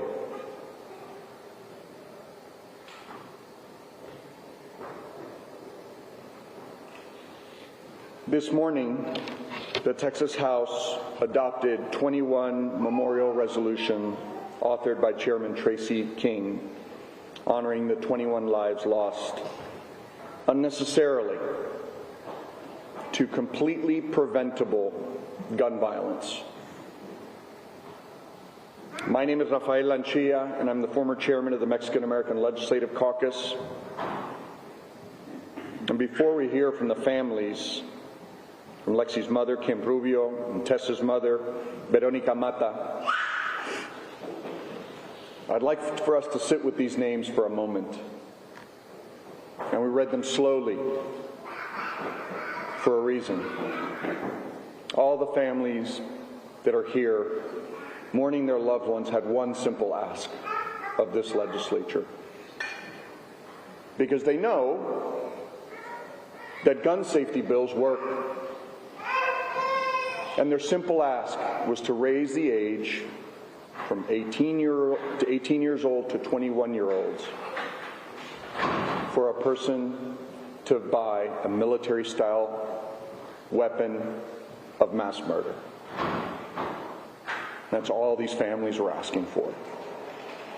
And that has not happened.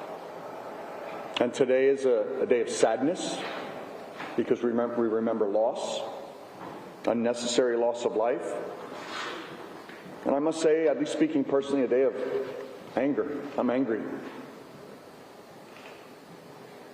I'm angry because this legislature could have done something and chose not to. I'd like to recognize a board member of the Mexican American Legislative Caucus and also the chairman of the Legislative Study Group, my friend, longtime colleague, Armando Wale, who will share some thoughts with you. Thank you, Armando. Y para los miembros de la prensa de habla hispana, también tenemos familiares y miembros de la legislatura que son hispanohablantes y que les pueden proveer comentarios en dos idiomas. Gracias. Claro.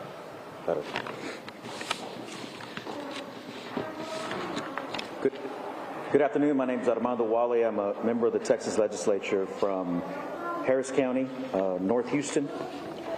On February 7th, Kim and Felix Rubio, Veronica and Jerry Mata, who are here today with us today, sat on the couch in my office and told me stories about their daughters, Lexi Rubio and Tess Mata. I was elected in 2008.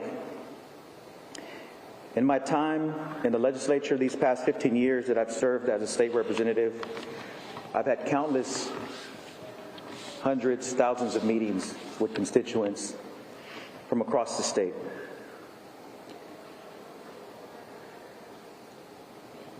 Sitting with the Rubios and the Matas was one of the hardest meetings I've ever had to sit in as an elected official. Through tears, I told Kim and Felix and Veronica and Jerry that their babies were my babies. I have two sons. Armando, who's 12, who's in 6th grade. Joaquin, who's 9, who's in 3rd grade. Like any parent,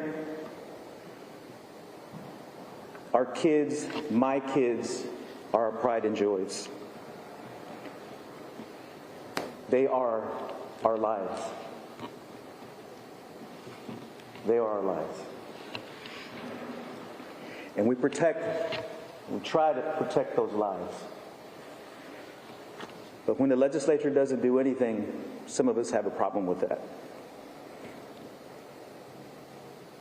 And on this day, I simply can't imagine the pain of these parents who are here with us today.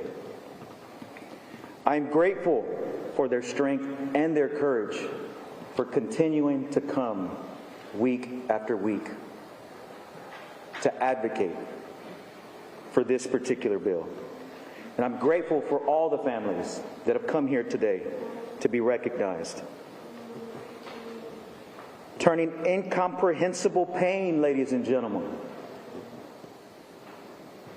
Pain that you cannot imagine, the suffering that these families are going through. And turning that pain into a purpose. Into an extraordinary purpose of selflessness. Not for them, unfortunately. Because their babies, our babies, were stolen. They were stolen. But for the other children that could fall victim to this type of mass violence using weapons of war, That is a weapon of mass destruction, because it's destroyed lives where families are trying to pick up the pieces. But I have one question. How many of our babies have to die?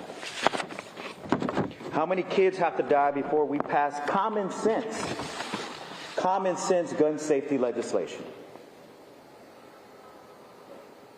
Nobody's talking about taking away AR-15s. This is common sense gun legislation, gun safety legislation. As you all know, Chairman King has a very, very narrow, simple, straightforward, raise the age bill. It doesn't take your guns away. Mind you, it doesn't take the ability of those folks to get a gun. It just raises the age from those folks that are 18 to 21 from purchasing that type of weapon of mass destruction. Again, it raises the age from 18 to 21 for any person to legally purchase a semi-automatic rifle, like the one used to viciously murder 19 innocent children and 2 heroes that were teachers. Okay, hearing from families and others in support of trying to raise the age limit on making gun purchases, also talking about the general issue of gun violence, especially after Uvalde and the mass shooting there. We're going to take another commercial break here. We still have a lot more to get to. We'll see you right back in 2 minutes.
Welcome back. You're watching Live Now from Fox. We do want to bring you an update here after that deadly dust storm in southern Illinois. We're now learning that the death toll has climbed from 6 to 7. Pulling up this tweet here from Illinois State Police. It says fatalities in I-55 crash increases to 7, with a link to a press release there. And if you're just now joining us, here's some video of the conditions yesterday during that deadly dust storm, in which we now know 7 people have died. Illinois State Police saying that 37 people were hospitalized and 72 vehicles were believed to be involved in the crash in some capacity. The conditions were just incredibly dangerous yesterday. The visibility barely even viewable for a lot of people who are out driving. You can see it here, just how difficult it was for us to see watching this video, let alone drivers on the roads who were out in these conditions. And again, today, I-55 was also closed for similar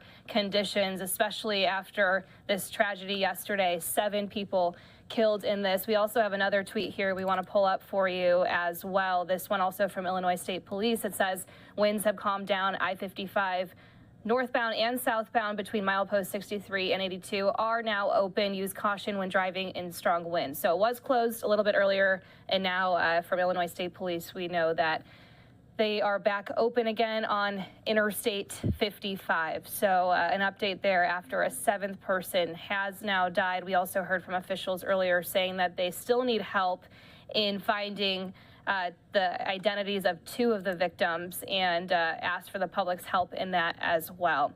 In the meantime, we do want to take you out to another event that we're following here on Live Now from Fox, something that we want to bring you out to, a very scary situation out at UC Davis in California. There was a news conference today, the community on edge there after some recent stabbings throughout the area. 3 stabbings in the city in 1 week that killed a college senior and a beloved homeless man. Let's listen into this update from officials there from UC Davis. For our students and employees, I encourage you to call on our student resources and services to support your well-being during this time. I'm going to now give some remarks in Spanish, summarizing some of the points for our Spanish-speaking community. Aunque los ataques que han... Okay, while they summarize this in Spanish, let's bring you up to speed with what's going on here. The FBI is helping and investigating 3 stabbings, 2 of which killed a college senior and a homeless man, all within 1 week in Davis, California. Now, the police chief spoke today about this investigation, whether these unprecedented stabbings are related, though he did note that the suspect descriptions for the 2nd and 3rd attacks are substantially similar. They did also say that there were no witnesses to the first attack, but of course to have 3 stabbings and have any sort of similar circumstances all in the span of 1 week naturally will alarm any community. Let's listen in again here and see if they're back to giving an update here in English. Programas a distancia a través del internet o por Zoom. Estamos recomendando que los estudiantes... Okay, so still recapping some of the points there in Spanish. We'll check back in there in just a moment. But the most recent stabbing in the area took place around 11:45 p.m. yesterday at a campsite in Davis, about 15 miles west of Sacramento. A woman said she was stabbed multiple times through a tent. That victim underwent surgery and is in critical but stable condition. She was able to provide a description of the attacker and tell police what happened, so that was helping them in this investigation. The suspect that she described was described as a college-age man with a light complexion, curly hair, that he was thin and stands at about 5'6" to 5'9", and he was last seen wearing black Adidas pants with a white stripe on the side and carrying a brown backpack. It looks like we're about to get this update, though, so let's listen in again here on Live Now from Fox. Is that being considered, or is it still a suspect class cases and choice, especially those night classes, big concern? Yeah, just as of today, we have worked with our academic senate to have a policy now where every class that ends after 6 p.m. will be taught remotely. And that will be on an ongoing basis indefinitely, and we'll reevaluate the need to continue doing that as the situation progresses. Does that start today? Today. So the co-curricular and extracurricular activities will be encouraged to be done virtually if they end after 6, but not required. We have events that are also happening, and we will make sure that the people that are involved in those events have sufficient security and rides. The Safe Ride program that the Chief and Pablo both mentioned, the idea is to make sure everyone who needs a ride has a ride for the foreseeable future. Should they stay home after 6, or what's your message? We've had a list of safety tips that we provided to our students. We've not encouraged them to stay home. We have said don't be by yourself alone at night, walking or doing anything else. Be with a group, be aware of your surroundings, make sure people know where you are, and if you see anything, to get in touch with the appropriate authorities immediately. Confidence in the measures being taken right now to catch this person, can you offer to the students of UC Davis and the greater community as a whole? Is there anything you can assure the folks within the school community that every effort is being made? I'm going to let the chief address that one, but I'll start by saying I have the utmost confidence in Chief Farrell and his team and the collaboration we have with the Davis City Police. Your question is really good. That's the question that people are asking. What is being done? Is it enough? Do you need more resources? And I can tell you, watching the men and women of the Davis Police Department work last night on our third stabbing, they're very professional. They know exactly what they're doing. We brought in additional resources from all out through Yolo County and into Sacramento County. Our police department right here are working hand in hand with the city of Davis. We have our experts, the best that we have, and their full-time job right now is to try to identify and apprehend this individual. We're being supplemented as we do that by bringing in other police departments, like I said, University of California at Berkeley and San Francisco. They're now coming on campus. They will resume patrol duties on campus while our officers are engaged in the discovery and the apprehension of the person responsible. Given that none of these incidents happened on campus specifically, but one of them affects a UC Davis student, what exactly is the degree of your department's involvement in the investigation of those Davis police? We're secondary. The primary is, of course, the city of Davis. Our job is, because we have so many of our community members here on UC Davis live in the city of Davis, there's an inherent partnership that we have. So we offer up any resources that they may need to help them go out and do their job to make it easier. When the first incident happened, we did the patrol duties for the city of Davis while their resources are being used trying to identify the individual on day one. So we've done that often with each other, where we try to help one another. We have a really good partnership that works well. Okay.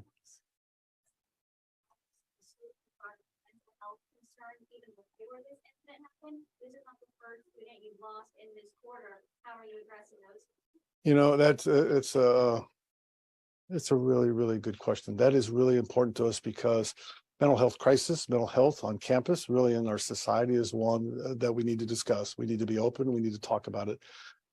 Do we have walls up here that prevent that from coming on campus? No. And we do know we have students here that are maybe traumatized by that. They're very concerned, and we really want to deal with that. We are building a really good response team using our fire department with paramedics, social workers, that can respond. Every police officer here is trained with the highest standards in the country for critical incident training.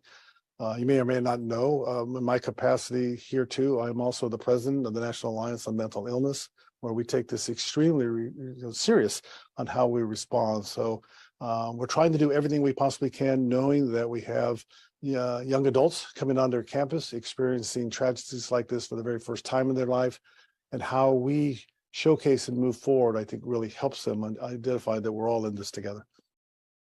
I'll add a little bit more. In terms of the response, we have a postvention team that convenes. It's an interdisciplinary team around the student experience, including mental health experts, academic staff, non-academic staff that come together. And so we work very closely in assessing the impact. So students, clubs, organizations, labs that were closely connected to Karim, who we lost, as well as broader messaging and mental health services, whether they're groups or one-on-one counseling. And so we have a very rigorous approach to working both with students who were in similar classes and had a connection, but then also provide services to the broader campus community. We have been fielding requests from faculty and from students specifically to do processing, debriefing, counseling support, as well as just overall support. So not all students necessarily want a clinical option, but they need support or help with a specific issue. And then, of course, we're continuing to work with the family and providing direct support there as well. Okay. Cuando tenemos un crisis o emergencia estudiantil como pasó ahora, tenemos... Okay, so again, recapping some of those points and answering those questions in Spanish as well. But again, a very scary situation there in the UC Davis community, as 3 people, including a homeless man, a student, were stabbed all in the course of 1 week. You also heard officials there talking about Kareem, who was a 20-year-old computer science major that was stabbed to death at Davis's Sycamore Park. So university officials, police there talking about what they're doing to make sure that students feel safe, that they remain able to go to class, that they are not feeling scared to walk out on campus. Let's listen in just a little bit more here as officials continue talking. Let's go broadly to students, faculty, staff, parents, alumni. You will see it in the email that just went out, probably just as we are starting this press conference, but it basically tries to answer all the questions that you're posing, as well as some of the things that might be on their mind, and how to do different, how to contact different resources, and what we're doing to keep the community as safe as we can. This goes on for a while. How is it going to affect in terms of how you had that conversation approached it? We have not had that conversation. We expect that there'll be appropriate flexibility for the students and for the faculty as needed. Is there a place that parents can go directly to get information? On our website now, there's a resource site that is at the very front page of our UC Davis homepage. There's a link to all the information about this incident and campus safety. So what is the most important thing you'd like all these crews to get out to the general public? Well, several things. I don't know if I can narrow it down to one important thing. I would say first that, we are taking this very seriously and doing everything we can to keep our community safe, our students, faculty, and staff. I would also say that we are aware of how troubling this is to the community. It's making people fearful and anxious, and we encourage the community to take advantage of whatever resources are available to make sure they are accounting for their own mental health. And finally, at some point, this is going to end. This is still a wonderful university and a wonderful community, and people should remember that. And we can't wait to get back to that situation where we are enjoying that. Okay, that update again from UC Davis as we approach 4:15 on the West Coast here and 7:15 on the East Coast. We always appreciate your company on Live Now from Fox as we bring you all of these top stories and headlines, live events as well. And speaking of live events, want to give you a live look from London, where coronation preparations are underway. The big day on Saturday here at Live Now from Fox. We'll have extensive live coverage for you as well. If you're going to be up a little bit later or very early in the morning, however you want to look at it, we'll be live bringing you all of that coverage as well. So we hope you join us throughout the weekend as we continue to bring you more live events, especially the King's coronation as well. All right, we'll see you right back after this 2-minute break.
Welcome back. Thanks for being with us on Live Now from Fox. A former Minneapolis police officer is found guilty in connection with George Floyd's death.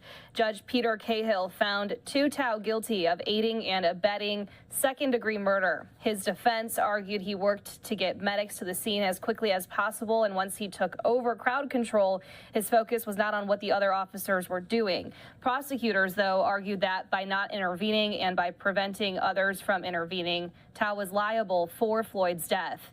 Thao chose to have a trial decided by a judge based on evidence agreed to by the defense and prosecution, and no questioning of witnesses. We also want to bring you another story that we're following here as well. This one out of Washington, D.C. and Maryland. Now, police in Montgomery County are providing an update today as a wife of the man you see pictured here is pleading with the public to get help in finding the person responsible for killing her husband just before Christmas in Silver Spring, Maryland. We want to bring you this update here from earlier today. I just wanted to let you know that Chief Jones and Captain Gagan will be giving remarks regarding the incident that happened on December 21st, 2022. Then we will bring up the victim's wife, Karis Hastings. That's Karis, last name Hastings, Hastings, and her sister Mary Beth, common spelling. Today, Chief Jones will be speaking, as well as Captain Sean Gagan. That's Sean, S-E-A-N, Gagan, G as in George, A-G-E-N, from the Major Crimes Division. And there may be information that will not be able to be shared because this is still an active and ongoing investigation, but we will open up the floor to questions after Karis Hastings speaks. Thank you all again for coming.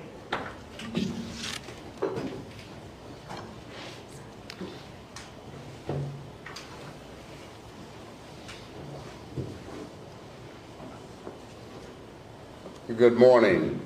Thank you all for joining us today. On Wednesday evening, December 21st, 2022, the Reynolds family was enjoying a special night out just before the holidays. And unfortunately on that night, 62-year-old Charles Joseph Reynolds was shot and killed in a stairwell of the Wayne Avenue garage in Silver Spring. This remains an unsolved homicide investigation that we have been actively working. Montgomery County Major Crimes detectives have done an extraordinary job of trying to discover information that will help them to solve this case. And as much as they have put in many, many hours of trying to conduct this investigation and come up with leads to help solve this particular homicide, they have not been successful. So therefore today we are asking for the public's help. If anyone in the public was there in the Silver Spring community downtown, around the Wayne Avenue garage, George Avenue, Ellsworth Street, we are calling on them to come forward with information. Any information you may have, no matter how small you think it may be, it could be helpful. Following the death of Mr. Reynolds, Commander Dave McBain of the 3rd District Station and Captain Dave Reed of the 3rd District Station increased police presence in the downtown Silver Spring community. As a result of that increased police presence, we had more police officers that were actively walking in the downtown community in the Central Business District. We have also placed several portable surveillance cameras in the high traffic areas of downtown Silver Spring, and we're moving towards improving cameras in the garages of our that are owned by the county in the downtown area, working with the Department of Transportation for Montgomery County. To this point, since then, there have been no similar violent incidents in this garage. And we want to make sure that everyone is aware that we have been paying very close attention. We had officers actually also patrolling the garages but we have had nothing similar of any violent nature, again, in this particular garage. And I want to assure the family of Mr. Reynolds that we will continue to investigate his murder, until suspects have been identified and apprehended and prosecuted by our state's attorney's office. The one thing we do not ever give up on is any murder investigation. We will investigate this until we find out who did this. So at this time, I'm going to turn it over to Captain Gagan.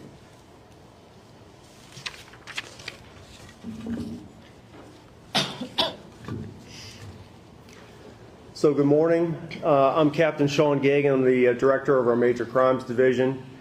Over the last several months, Major Crimes detectives have conducted numerous interviews of people that were either in the parking garage or who were in the downtown Silver Spring area on the night of December 21st. The detectives have conducted numerous canvasses of retail establishments and surrounding locations around the Wayne Avenue parking garage in an effort to try to identify any potential witnesses that may have seen something on the night of December 21st, around the time of this homicide. The investigators continue to review video from both the parking garage and from other locations surrounding the Wayne Avenue, Fenton Street area. There also have been have reviewed numerous pieces of data that have been gathered from the parking garage, once again trying to identify any potential people that were inside the garage utilizing the parking facility on the night of Mr. Reynolds' homicide. So the Wayne Avenue parking garage on the night of December 21st was extremely busy on that particular evening. There were a lot of people that were coming and going throughout the evening. There were a number of people that we have been able to view on video the night prior to the homicide, and then immediately there afterwards. So once again, as Chief Jones said, we're actually requesting the public's help once again. If you or someone that you know was in the downtown area, or more specifically was using the parking garage there at Wayne Avenue the night of December 21st between the hours of 8:30 p.m. and 9:30 p.m., we're asking your help in reaching out to us or having someone else reach out to us. You can remain anonymous, but we're looking for any information that that the public may have that's going to help us in trying to identify the person or persons that may be responsible for this homicide. So that number for our crime solvers in Montgomery County is toll-free number. It's 1-866-411-TIPS. And that, once again, is 1-866-411-8477. So that's all I have from this point. I know we have Miss Hastings and her sister here, and Shira is going to bring them up at this point.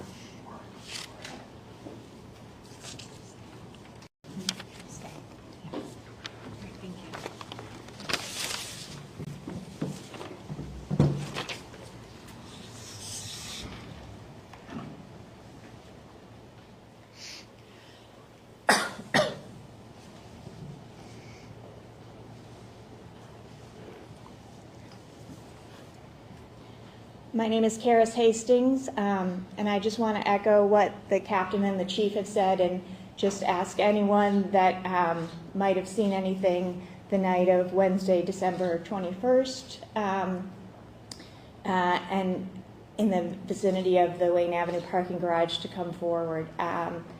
It was a night that we were actually celebrating. My husband had picked up our youngest daughter from school.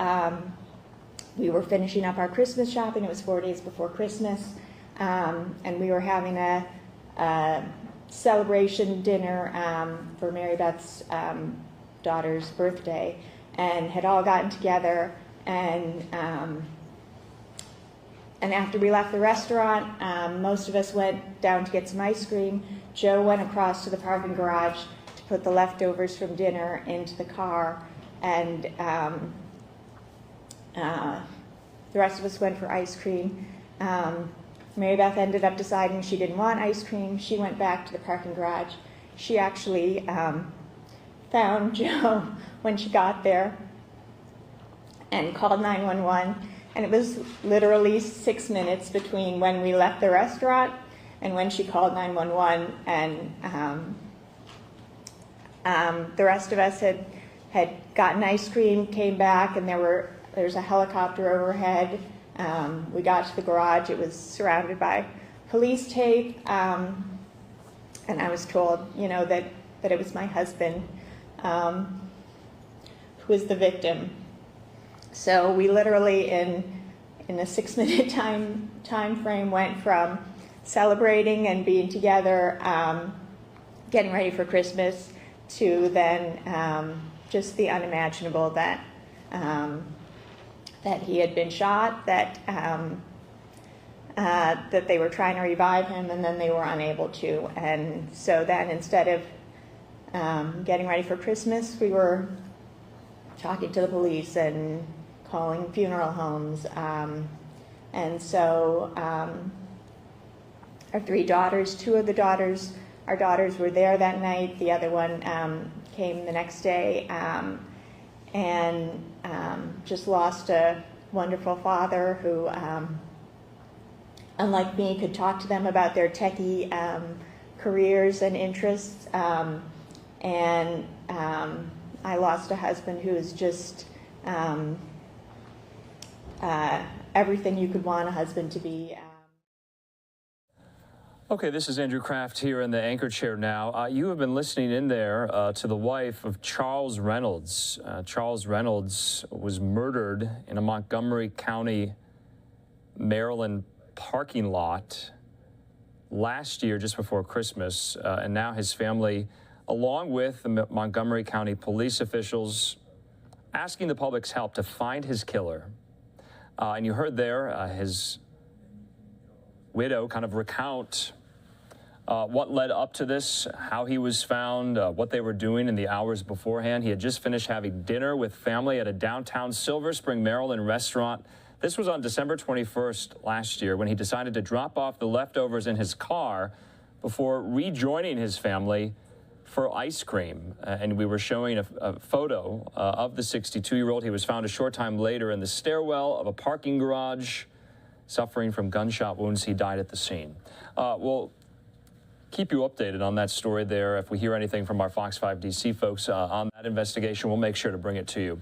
Let's take a quick commercial break. We're going to stay in the Washington, D.C. metropolitan area. Live Now look there at the U.S. Capitol. When we come back from the commercial break, we'll give you an update on where these debt ceiling limit negotiations stand at the moment. It looks like all parties have agreed to meet President Biden on May 9th, but still the parties are at somewhat of an impasse, really needing to raise the debt ceiling very soon here. Remember, Treasury Secretary Janet Yellen, in a letter to congressional leaders just yesterday, is warning that the U.S. government could default on its debt June the 1st. More on that after the break.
Congress has less time than it thought to raise the debt limit. The Treasury says it could run out of money to pay its bills by the end of this month. Yeah, we're on the brink of an economic disaster, and the House isn't even in session this week. Our political editor, Craig Patrick, is here to explain this crisis and what it will take to head it off. Well, right? The Treasury Department is running low on cash. That's part of this. So it needs approval from Congress to borrow more money to pay bills that have already come due or are coming due. That's what's called raising the debt limit or raising the debt ceiling. It used to be a routine procedure, but as our national debt continues to spiral, House Republicans are demanding future spending cuts as a precondition for raising the debt limit, which brings us to where we are. Republicans are focused on trying to reduce the deficit in the future even more than it is and calling attention to a very serious problem in all of this. But tying it to a vote to raise the debt ceiling is also putting our nation's credit rating and broader economy at risk.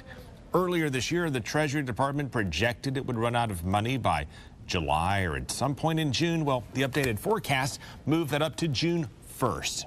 So we have this impasse now between the parties and less than a month to resolve it and effectively just a few days to resolve it to avoid disaster because the session is not in the House this week. The Speaker is overseas. The President's heading overseas. If you look at the calendar at this point, Congress only has 8 working days in Washington to figure this out. And if they don't, our nation will default on its credit. It would likely, if that happened, drive mass layoffs and tank financial markets and drive up our interest rates far more than what we currently are facing, accelerate our debt crisis, and leave the government ultimately to pick and choose which essential services to provide and which ones to suspend. The only way you solve problems is you negotiate.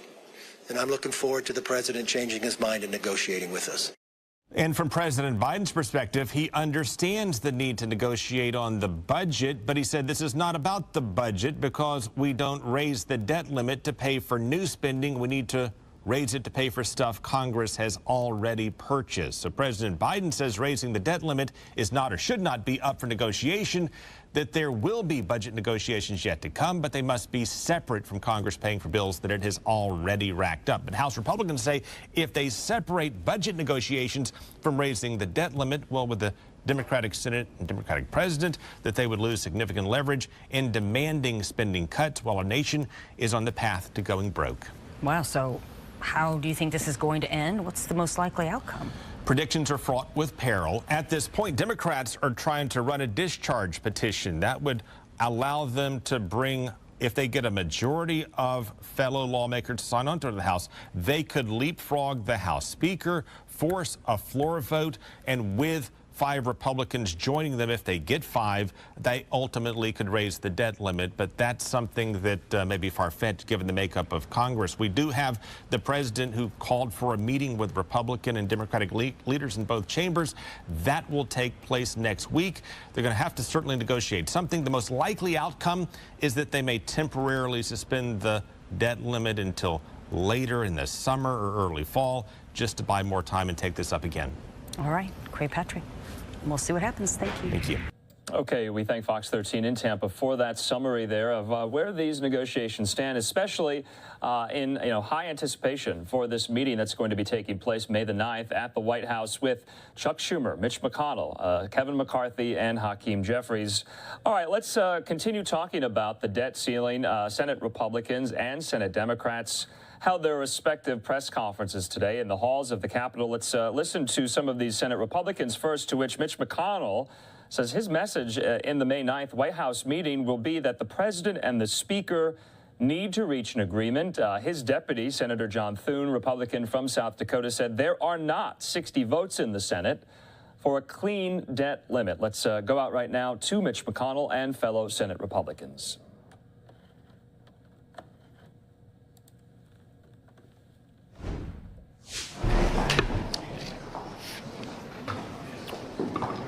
Well, good afternoon, everyone.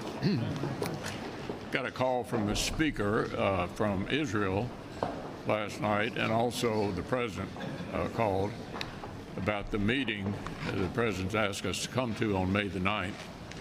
I'll be there. I believe the speaker has announced he'll be there as well. But let's be perfectly clear about where we are. The House has passed a bill which raises the debt ceiling and outlines House Republican priorities. Many people thought that wouldn't happen. It has. The message to the president at this point is also pretty clear. You've got a choice between accepting the House bill or entering into a discussion which the Speaker's been trying to have with the President for some time for an agreement between the two of them. In this situation, and I've been through a few of these debt ceiling dramas, there is no solution in the Senate. We have divided government. The American people gave the Republicans the House. The Democrats have the presidency. The President and the Speaker need to reach an agreement to get us past this impasse. That's my message going down to the White House meeting. It'll be my message in the White House meeting. And I think that's clearly the way we get to a solution.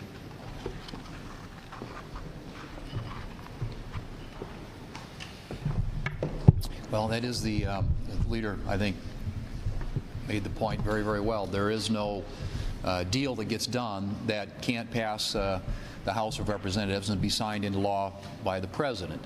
This is a conversation that needs to happen. It's been 90 days since President Biden has made any effort to reach out to Speaker McCarthy. Speaker McCarthy's been available, continues to be available, and now has a product or a result to act on. And the President's position, the Democrats' position of not negotiating is not sustainable. And the other thing that's not sustainable is our national debt. If you look at what's happened just in the last decade or so, in 2010, interest on the debt was just a little bit under $200 billion a year. In 2022, it's $475 billion a year, a 142% increase. And the Committee for Responsible Budget tells us that out of every dollar of the debt for the next 10 years, 50 cents out of every dollar of the debt will be used for nothing more than to pay interest on the debt. This has got to be dealt with. Senator Schumer has said that, he wants to put there's votes for a clean debt limit. I don't know where he's getting his information, because there aren't the votes for a clean debt limit. What we do know is that in 7 of the last 10 negotiations on the debt limit, there have been budgetary reforms. So 70% of the time the debt limit gets lifted, there has been a discussion, conversation around, and a negotiation about budgetary and policy reforms. That's what needs to happen this time. And that's supported by the American people. Polls show that 65% of the American people believe that you shouldn't raise the debt limit without doing something about the debt. And so that's where the American people are, and clearly that's where we are. And I just hope that in the next few days, hopefully by the time when this meeting happens on May 9th, we can see serious and real progress, or else the administration will be the first administration ever to have to deal with a default on the debt, because a clean debt limit is not going to happen.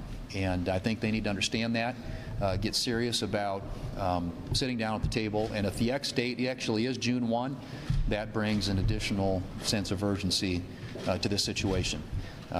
We need to get there, and hopefully the administration will finally pick up the ball and start going to work in addressing this important issue.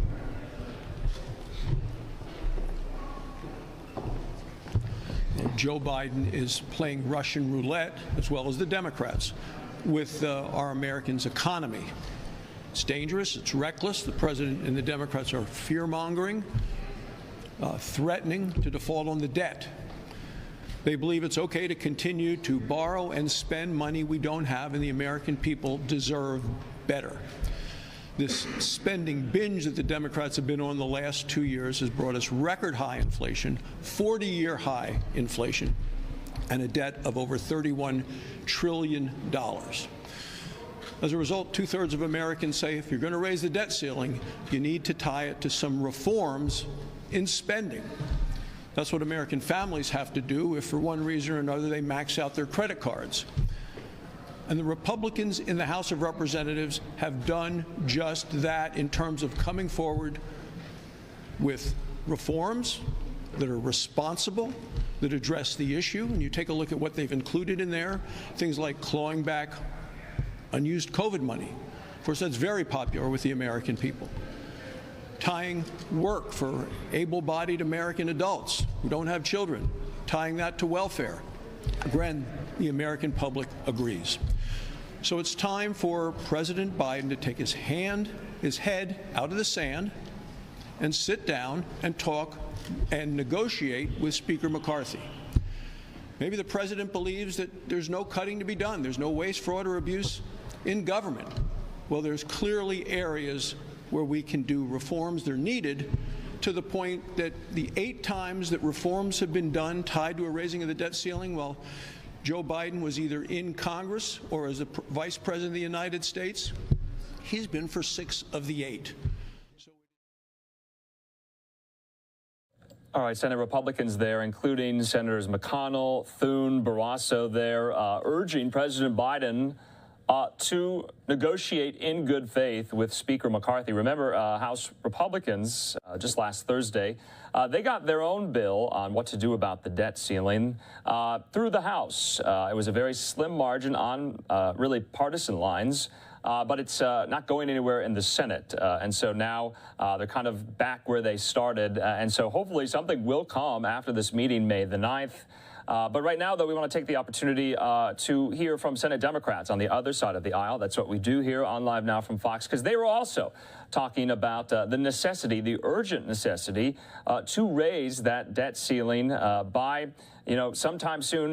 Janet Yellen says hopefully before June 1st, or the nation risks default. It cannot pay its bills. That would be the first time that's ever happened before in U.S. history. So let's hear now from Senate Democrats on the same issue. Extremists. By passing the Default on America Act, he's handed the keys over to the House Freedom Caucus, who are more than happy to let the U.S. default if they don't get every last cut and every last unrelated hard-right policy that they want.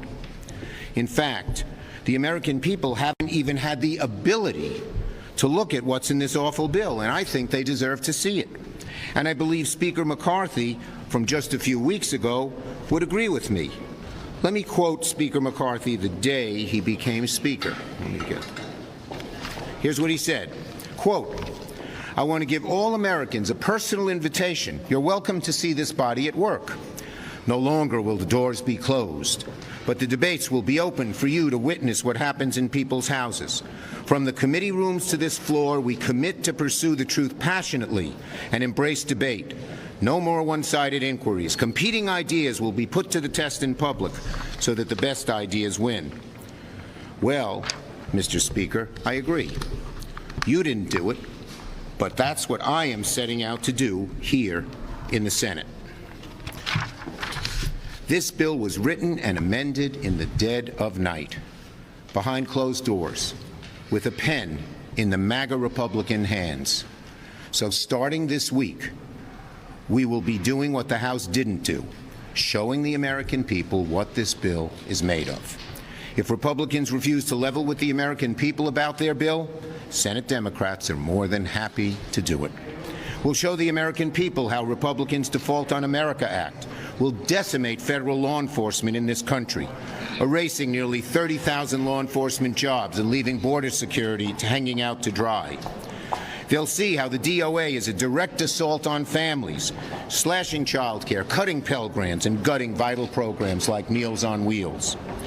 Americans will also see how this is a handout for big corporations and the ultra-rich with their tax giveaways, while leaving the rest of American families out in the dust. So this week will be the very first legislative hearing in either House that actually looks at what the Default on America Act does. If Republicans want to sell their awful agenda to the American people, they're welcome to do so in debates about the budget. As Democrats expose the Default on America bill for what it is, our position remains the same. Both parties should pass a clean bill to avoid default together before we hit the critical upcoming June 1st deadline. As one House Freedom Caucus member said plainly, Speaker McCarthy cannot get to 218 votes with changes to this deal. Let me quote that again. Speaker McCarthy, according to a House Freedom Caucus member, and every one of them has a lot of power, said Speaker McCarthy, quote, cannot get to 218 with changes to this deal. There are likely two options left for McCarthy. Either Republicans cause a first-ever default on the national debt or go for their awful bill. There's a better alternative. We pass a bipartisan clean bill to protect the full faith and credit of the U.S. As Americans will see through these hearings, the DOA would tear at the fabric of American society, imposing dramatic cuts to public security, the cruel abandonment of veterans, terrible job loss, blocking access to health care, and brutal attacks on working families. Senate Democrats won't let that happen. Not now, not ever. Senator Murray.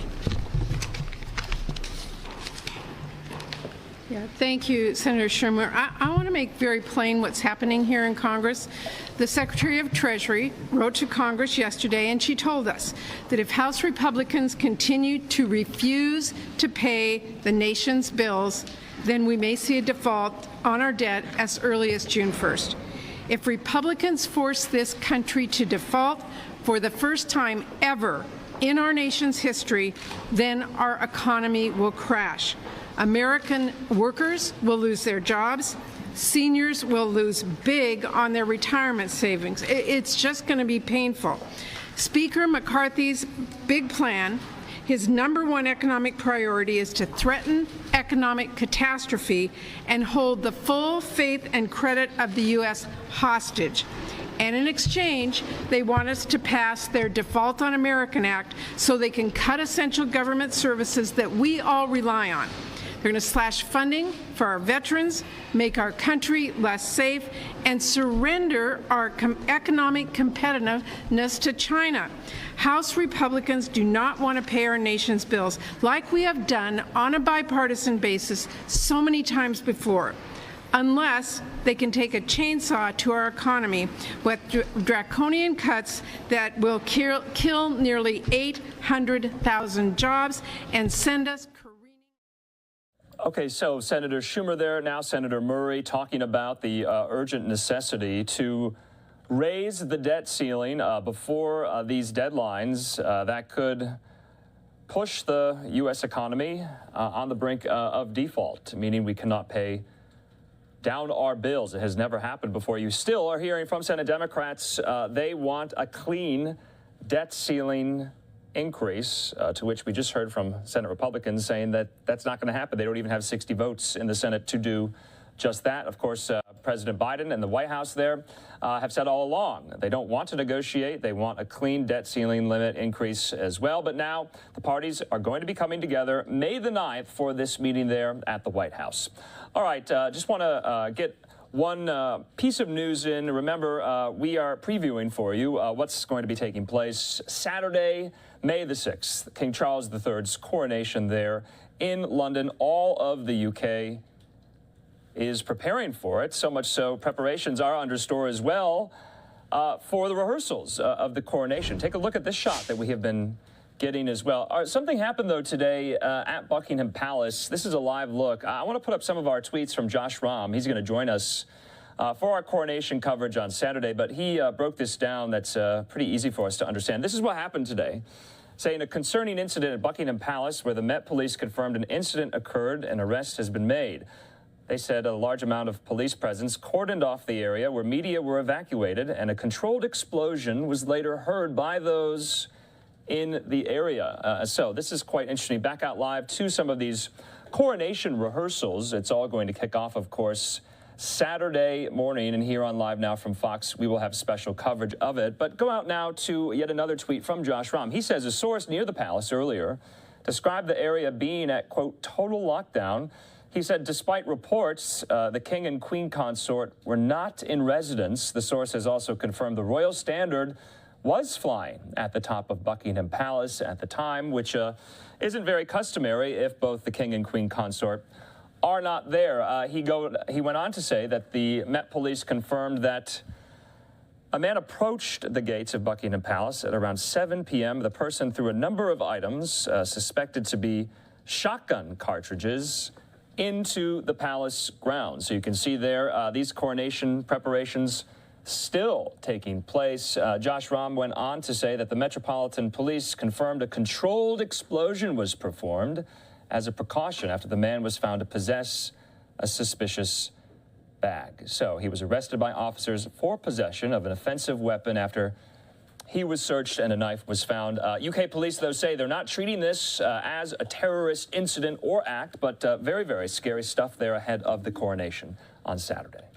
All right, in the meantime, let's take a quick commercial break. When we come back, though, we'll be talking about some of these major crime stories we have been covering for the last several days, including just yesterday. We got the news, 7 bodies found on a rural Oklahoma property. We're now learning more about who those individuals were and how did they come to such a grisly demise. More on that in 2 minutes.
And welcome back here to Live Now from Fox. I'm Andrew Kraft. Thanks so much for being with us as we approach the top of the next hour. Well, we're hearing from the family of one of those teenage victims in a tragic case out of rural Oklahoma. Police, remember, found 7 bodies on the property of a convicted sex offender, and family members of the victims confirm it was 5 children and 2 adults who died. Fox News multimedia reporter Madison Scarpino joining us now live from Henrietta, Oklahoma, with the latest. Madison, this is just tragic beyond measure. What more do we know, though, about these victims today?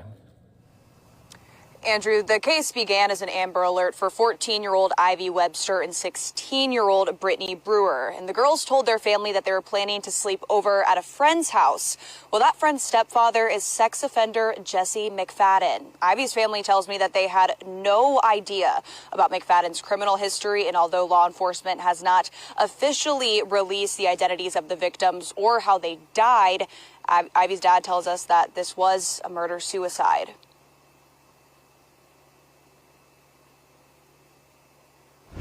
We know they were shot. We were told that some bodies were in a row and some other bodies were scattered on the property. I just want to know if my girlfriend, I want to know if she tried to run. Another family member confirms the 5 other deaths are McFadden, his wife Holly, and her 3 children.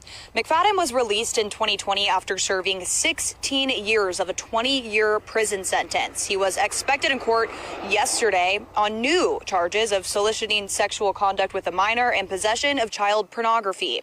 Ivy's parents say their daughter was best friends with McFadden's stepdaughter Tiffany, and they trusted the family. It was either Ivy was going over there for the weekend or Tiffany was coming over here for the weekend, and it's been like that for 2 years. And we didn't question, and we should have. But on the other hand, we shouldn't have to question because he should have still been locked up. Ivy's parents call her an angel and say she was the type of person who wanted to be friends with everyone. We reached out to law enforcement to see if they could confirm the details that Ivy's dad told us, but we're still waiting to hear back. Andrew? Madison, just a question for you. What do we know about this McFadden character? We've heard a lot about him, pretty long criminal rap sheet as well. Are any, of his contemporaries, friends, family speaking out? The only person who has spoken on Jesse McFadden are Ivy's parents, who I spoke with. And again, like I mentioned in my report, they said they had no idea about this criminal history. And they said that they were actually very close with McFadden's now wife, Holly, who one of the family members said was dead, and her 3 children.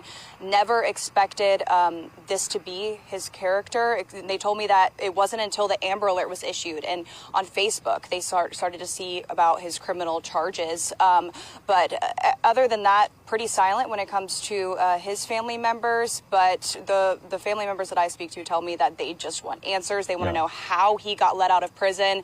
And now they also want the focus to be on having stricter laws when it comes to pedophiles. Yeah. Madison, are we going to hear from law enforcement anytime soon with an update on this? So I spoke with the Oklahoma State Police, and they told me that as of this point, under state law, that they can't really release any specific details as far as the investigation goes. I mentioned how we're still waiting for confirmation about the identities of the victims and how they died. All of that information is coming from family members, but law enforcement told me that that information is going to have to come from the medical examiner. I was told that they are speaking with them, trying to figure out how and when they're going to release this information, but the rest remains unknown right now. All right, Madison Scarpino there live for us in Henrietta, Oklahoma, in Okmulgee County.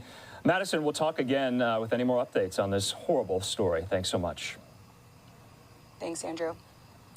Okay, we're going to keep it moving here. We're going to get our next reporter lined up. We're going to go from Oklahoma, though, to California, the Bay Area specifically. We brought you some of those comments from San Francisco District Attorney Brooke Jenkins, from the attorney of Nima Momeni. He appeared in court today. Of course, he is accused of killing tech visionary and icon there in the Bay Area, Bob Lee, just a couple of weeks ago. He was finally arraigned today in court. We're going to get our reporter situated here. Live Now look there in the Bay Area. Stand by.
Okay, and I just want to stand corrected here. Nima Momeni was not arraigned officially today. That was continued. We're going to get into all of this as this case moves forward there in the Bay Area. LiveNOW look there in San Francisco. Let's right now be joined on the program with Fox 2 Bay Area reporter Christian Captain. He's on this story today. And Christian, thanks so much for being with us. Christian, we heard from a lot of different players in this story today with this hearing there in San Francisco. What more do we need to know? Yeah, a very confusing day for a lot of people trying to follow this trial. Today was the day that the defendant, Nima Momeni, was supposed to enter a plea. That plea has now been delayed once again. This is his third court appearance, and he still has not entered a plea. Now, as you well know, the defense has the right to a speedy trial, but if the defendant chooses to delay that, there's really nothing stopping that. And in this case, the defendant's attorney said that she's trying to delay this case so that she can give her client the best chance that she can. Nima Momeni walked boldly into court Tuesday at what was scheduled to be his arraignment. Instead, the entering of a formal plea of guilty or not guilty was delayed again. Paula Canny, Momeni's defense attorney, says she is waiting to enter a plea to make sure her client can operate on his time frame, not the prosecutor's. Of course I'm pleading not guilty. He is not guilty, okay? I'm going to enter that plea, but what I can't decide about is whether or not to waive time or not waive time for the preliminary hearing.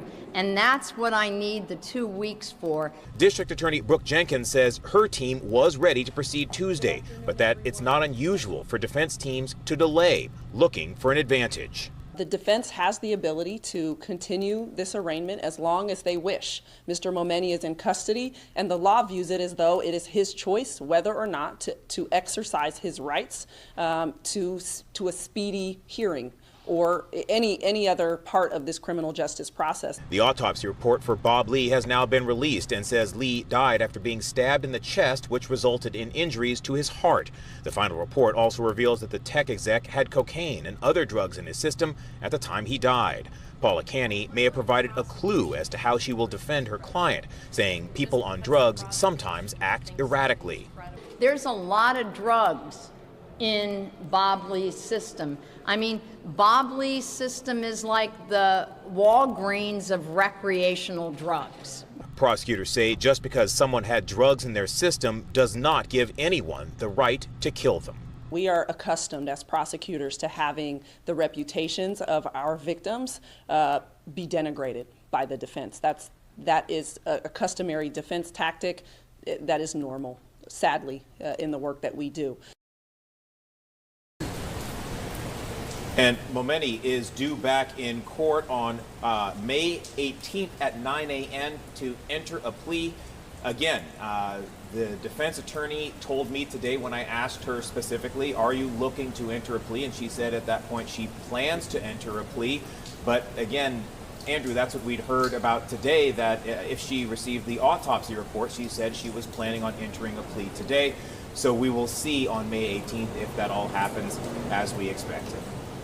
All right, Christian Captain, they're live for us in San Francisco with an update on this major story. Christian, thanks so much. Talk again. Take care.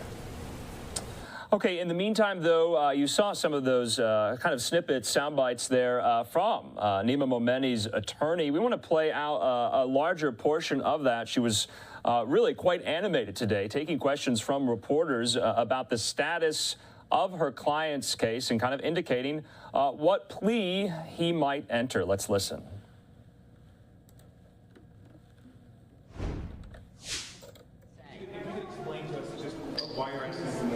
It's the same explanation I've had. Remember what the judge said? The judge said the minute you enter a plea, it impacts timing. In California, the minute you enter a plea, you have decisions to make as to when the preliminary hearing is going to be held. You have a right to have a preliminary hearing within 10 court days or 60 calendar days. If you waive that right, you can't take that back. The prosecution can continue the preliminary hearing. So it's all about timing, and which also then impacts speedy trial rights. So I'll deal with the detention motion on the 18th, and then I'll enter the pleas, and then I'll make a decision about whether or not will waive time for preliminary hearing, in part dependent on whether or not Nima is released, whether or not the judge grants the prosecution's motion for detention or grants him some sort of release procedures. Paula, do the toxicology reports factor into your case in any way? Absolutely, the toxicology reports figure in. I mean, come on. We all wanted the autopsy. And so, you know, this is the fastest turnaround of an autopsy I've seen in San Francisco. We're all shocked. And with respect to the autopsy, it is fascinating to me that you make a Public Records Act request, pay the $49, which many of you did, which I did, and media got the autopsy report before me or the prosecutor. That is crazy. Yeah, I did pay $49. And because I wasn't the first to get it, how the coroner's office sent it out was the order of request. So that to me is kind of crazy. And that media got it before either the prosecution and me. Since you have seen it, talk about what you saw in it. What? Well, you all have seen what it said. Well, How does it affect the case, your strategy? All information affects strategy. And it confirms what I said. Didn't I say last week I thought that there were going to be a lot of drugs? There's a lot of drugs in Bob Lee's system. I mean, Bob Lee's system is like the Walgreens of recreational drugs, okay? How does that factor into his being stabbed? If he was Oh my God, here's the deal. I'm not going to do that. His cause of death was multiple stab wounds. Oh my God, I'm not saying that. Let's get right. You all are educated people. You've all been to college. You all understand that there's a process here. My job is to represent him, not give you a story. And I try to be super nice. I try to be responsive, but I'm not going to try my client's case in the press, okay? You all know the impact of the toxicology report, okay? And if you don't, you just want me to say what you all already know. And maybe I'll do it, just not today. Every recreational drug that a person could take was in his system. I mean, that's crazy that somebody's running around on cocaine, ketamine, methamphetamine, marijuana, and on and on. That was in his system. But you're right in the sense that he didn't die of a drug overdose. That's not what that's about. But put on your thinking caps. What happens when people take drugs? Generally, they act like drug people. And what do drug people act like? Not themselves. Not happy-go-lucky, just kind of losery. And make bad decisions and do bad things. Paula, how much longer you can continue delaying? Are you planning on possibly asking for another continuance if you're still working your way through the... No, I'm pretty sure I'm good to go. I'm pretty sure that in my mind, I will have it sorted out. I'll file the objection to the prosecution's detention motion by a week from Friday so that the prosecution has plenty of time to take it in before we go to argue it. And no, I'm pretty much at peace with how I'm going to proceed in this case. Okay, so we wanted to show you some of these remarks from Nima Momeni's defense attorney there, kind of outlining possibly what her strategy is going to be defending her client, who's been accused now and charged of killing Bob Lee on the streets of San Francisco, stabbing him to death. Remember, we brought you the news, the arraignment was continued, so it didn't happen today. We just spoke to Christian Captain there in the Bay Area about this. Live Now look there in San Francisco, a pretty gray and gloomy day there in the Bay. Unfortunately, we want to give you an update now. I know this has been somewhat of a crime block, but we have been providing daily updates for you on the Lori Vallow murder trial with none other than Fox 10 investigative reporter Justin Lum. He joins me now from the Fox 10 Phoenix newsroom with the latest on what happened today in the Lori Vallow murder trial. Justin, good to see you. Thanks for being with us yet again. Get our viewers up to speed, though. You've been following this all day. What should we know about the courtroom proceedings today? Hey, Andrew, definitely a curveball in the courtroom today. Let's talk about podcasts. This happened during cross-examination of the prosecution's witness. Lori Vallow's attorney took the chance, and he was able to admit a podcast episode that she did back in 2018 with some friends in her former inner circle. Now, this is key. It unfolded today with one witness who was a neighbor to Chad Daybell, Lori's husband, an alleged co-conspirator in this triple murder case. The two are also accused of conspiring in the death of Chad's first wife, Tammy Daybell. This witness said just days after Tammy's funeral, Chad visited his home and brought Lori, who was his then girlfriend. The witness knew of the books Chad wrote regarding fictional doomsday events, and he told the court that he had listened to a podcast Lori did with her friends regarding their faith, and two of the friends on the podcast were Melanie Gibb, a key witness. You could say she was supposed to be a star witness in this trial, and Jason Mao, a retired police officer who worked for Chandler and Phoenix. The defense wanted the podcast to be played for the jury, but the prosecution objected, saying this was a strategy for Vallow to simply get statements in without taking the stand at all. The judge overruled and allowed the first 40 minutes of the episode to be heard. Here's part of Lori's audio from the podcast. That's how the Lord works. So he sends these people, he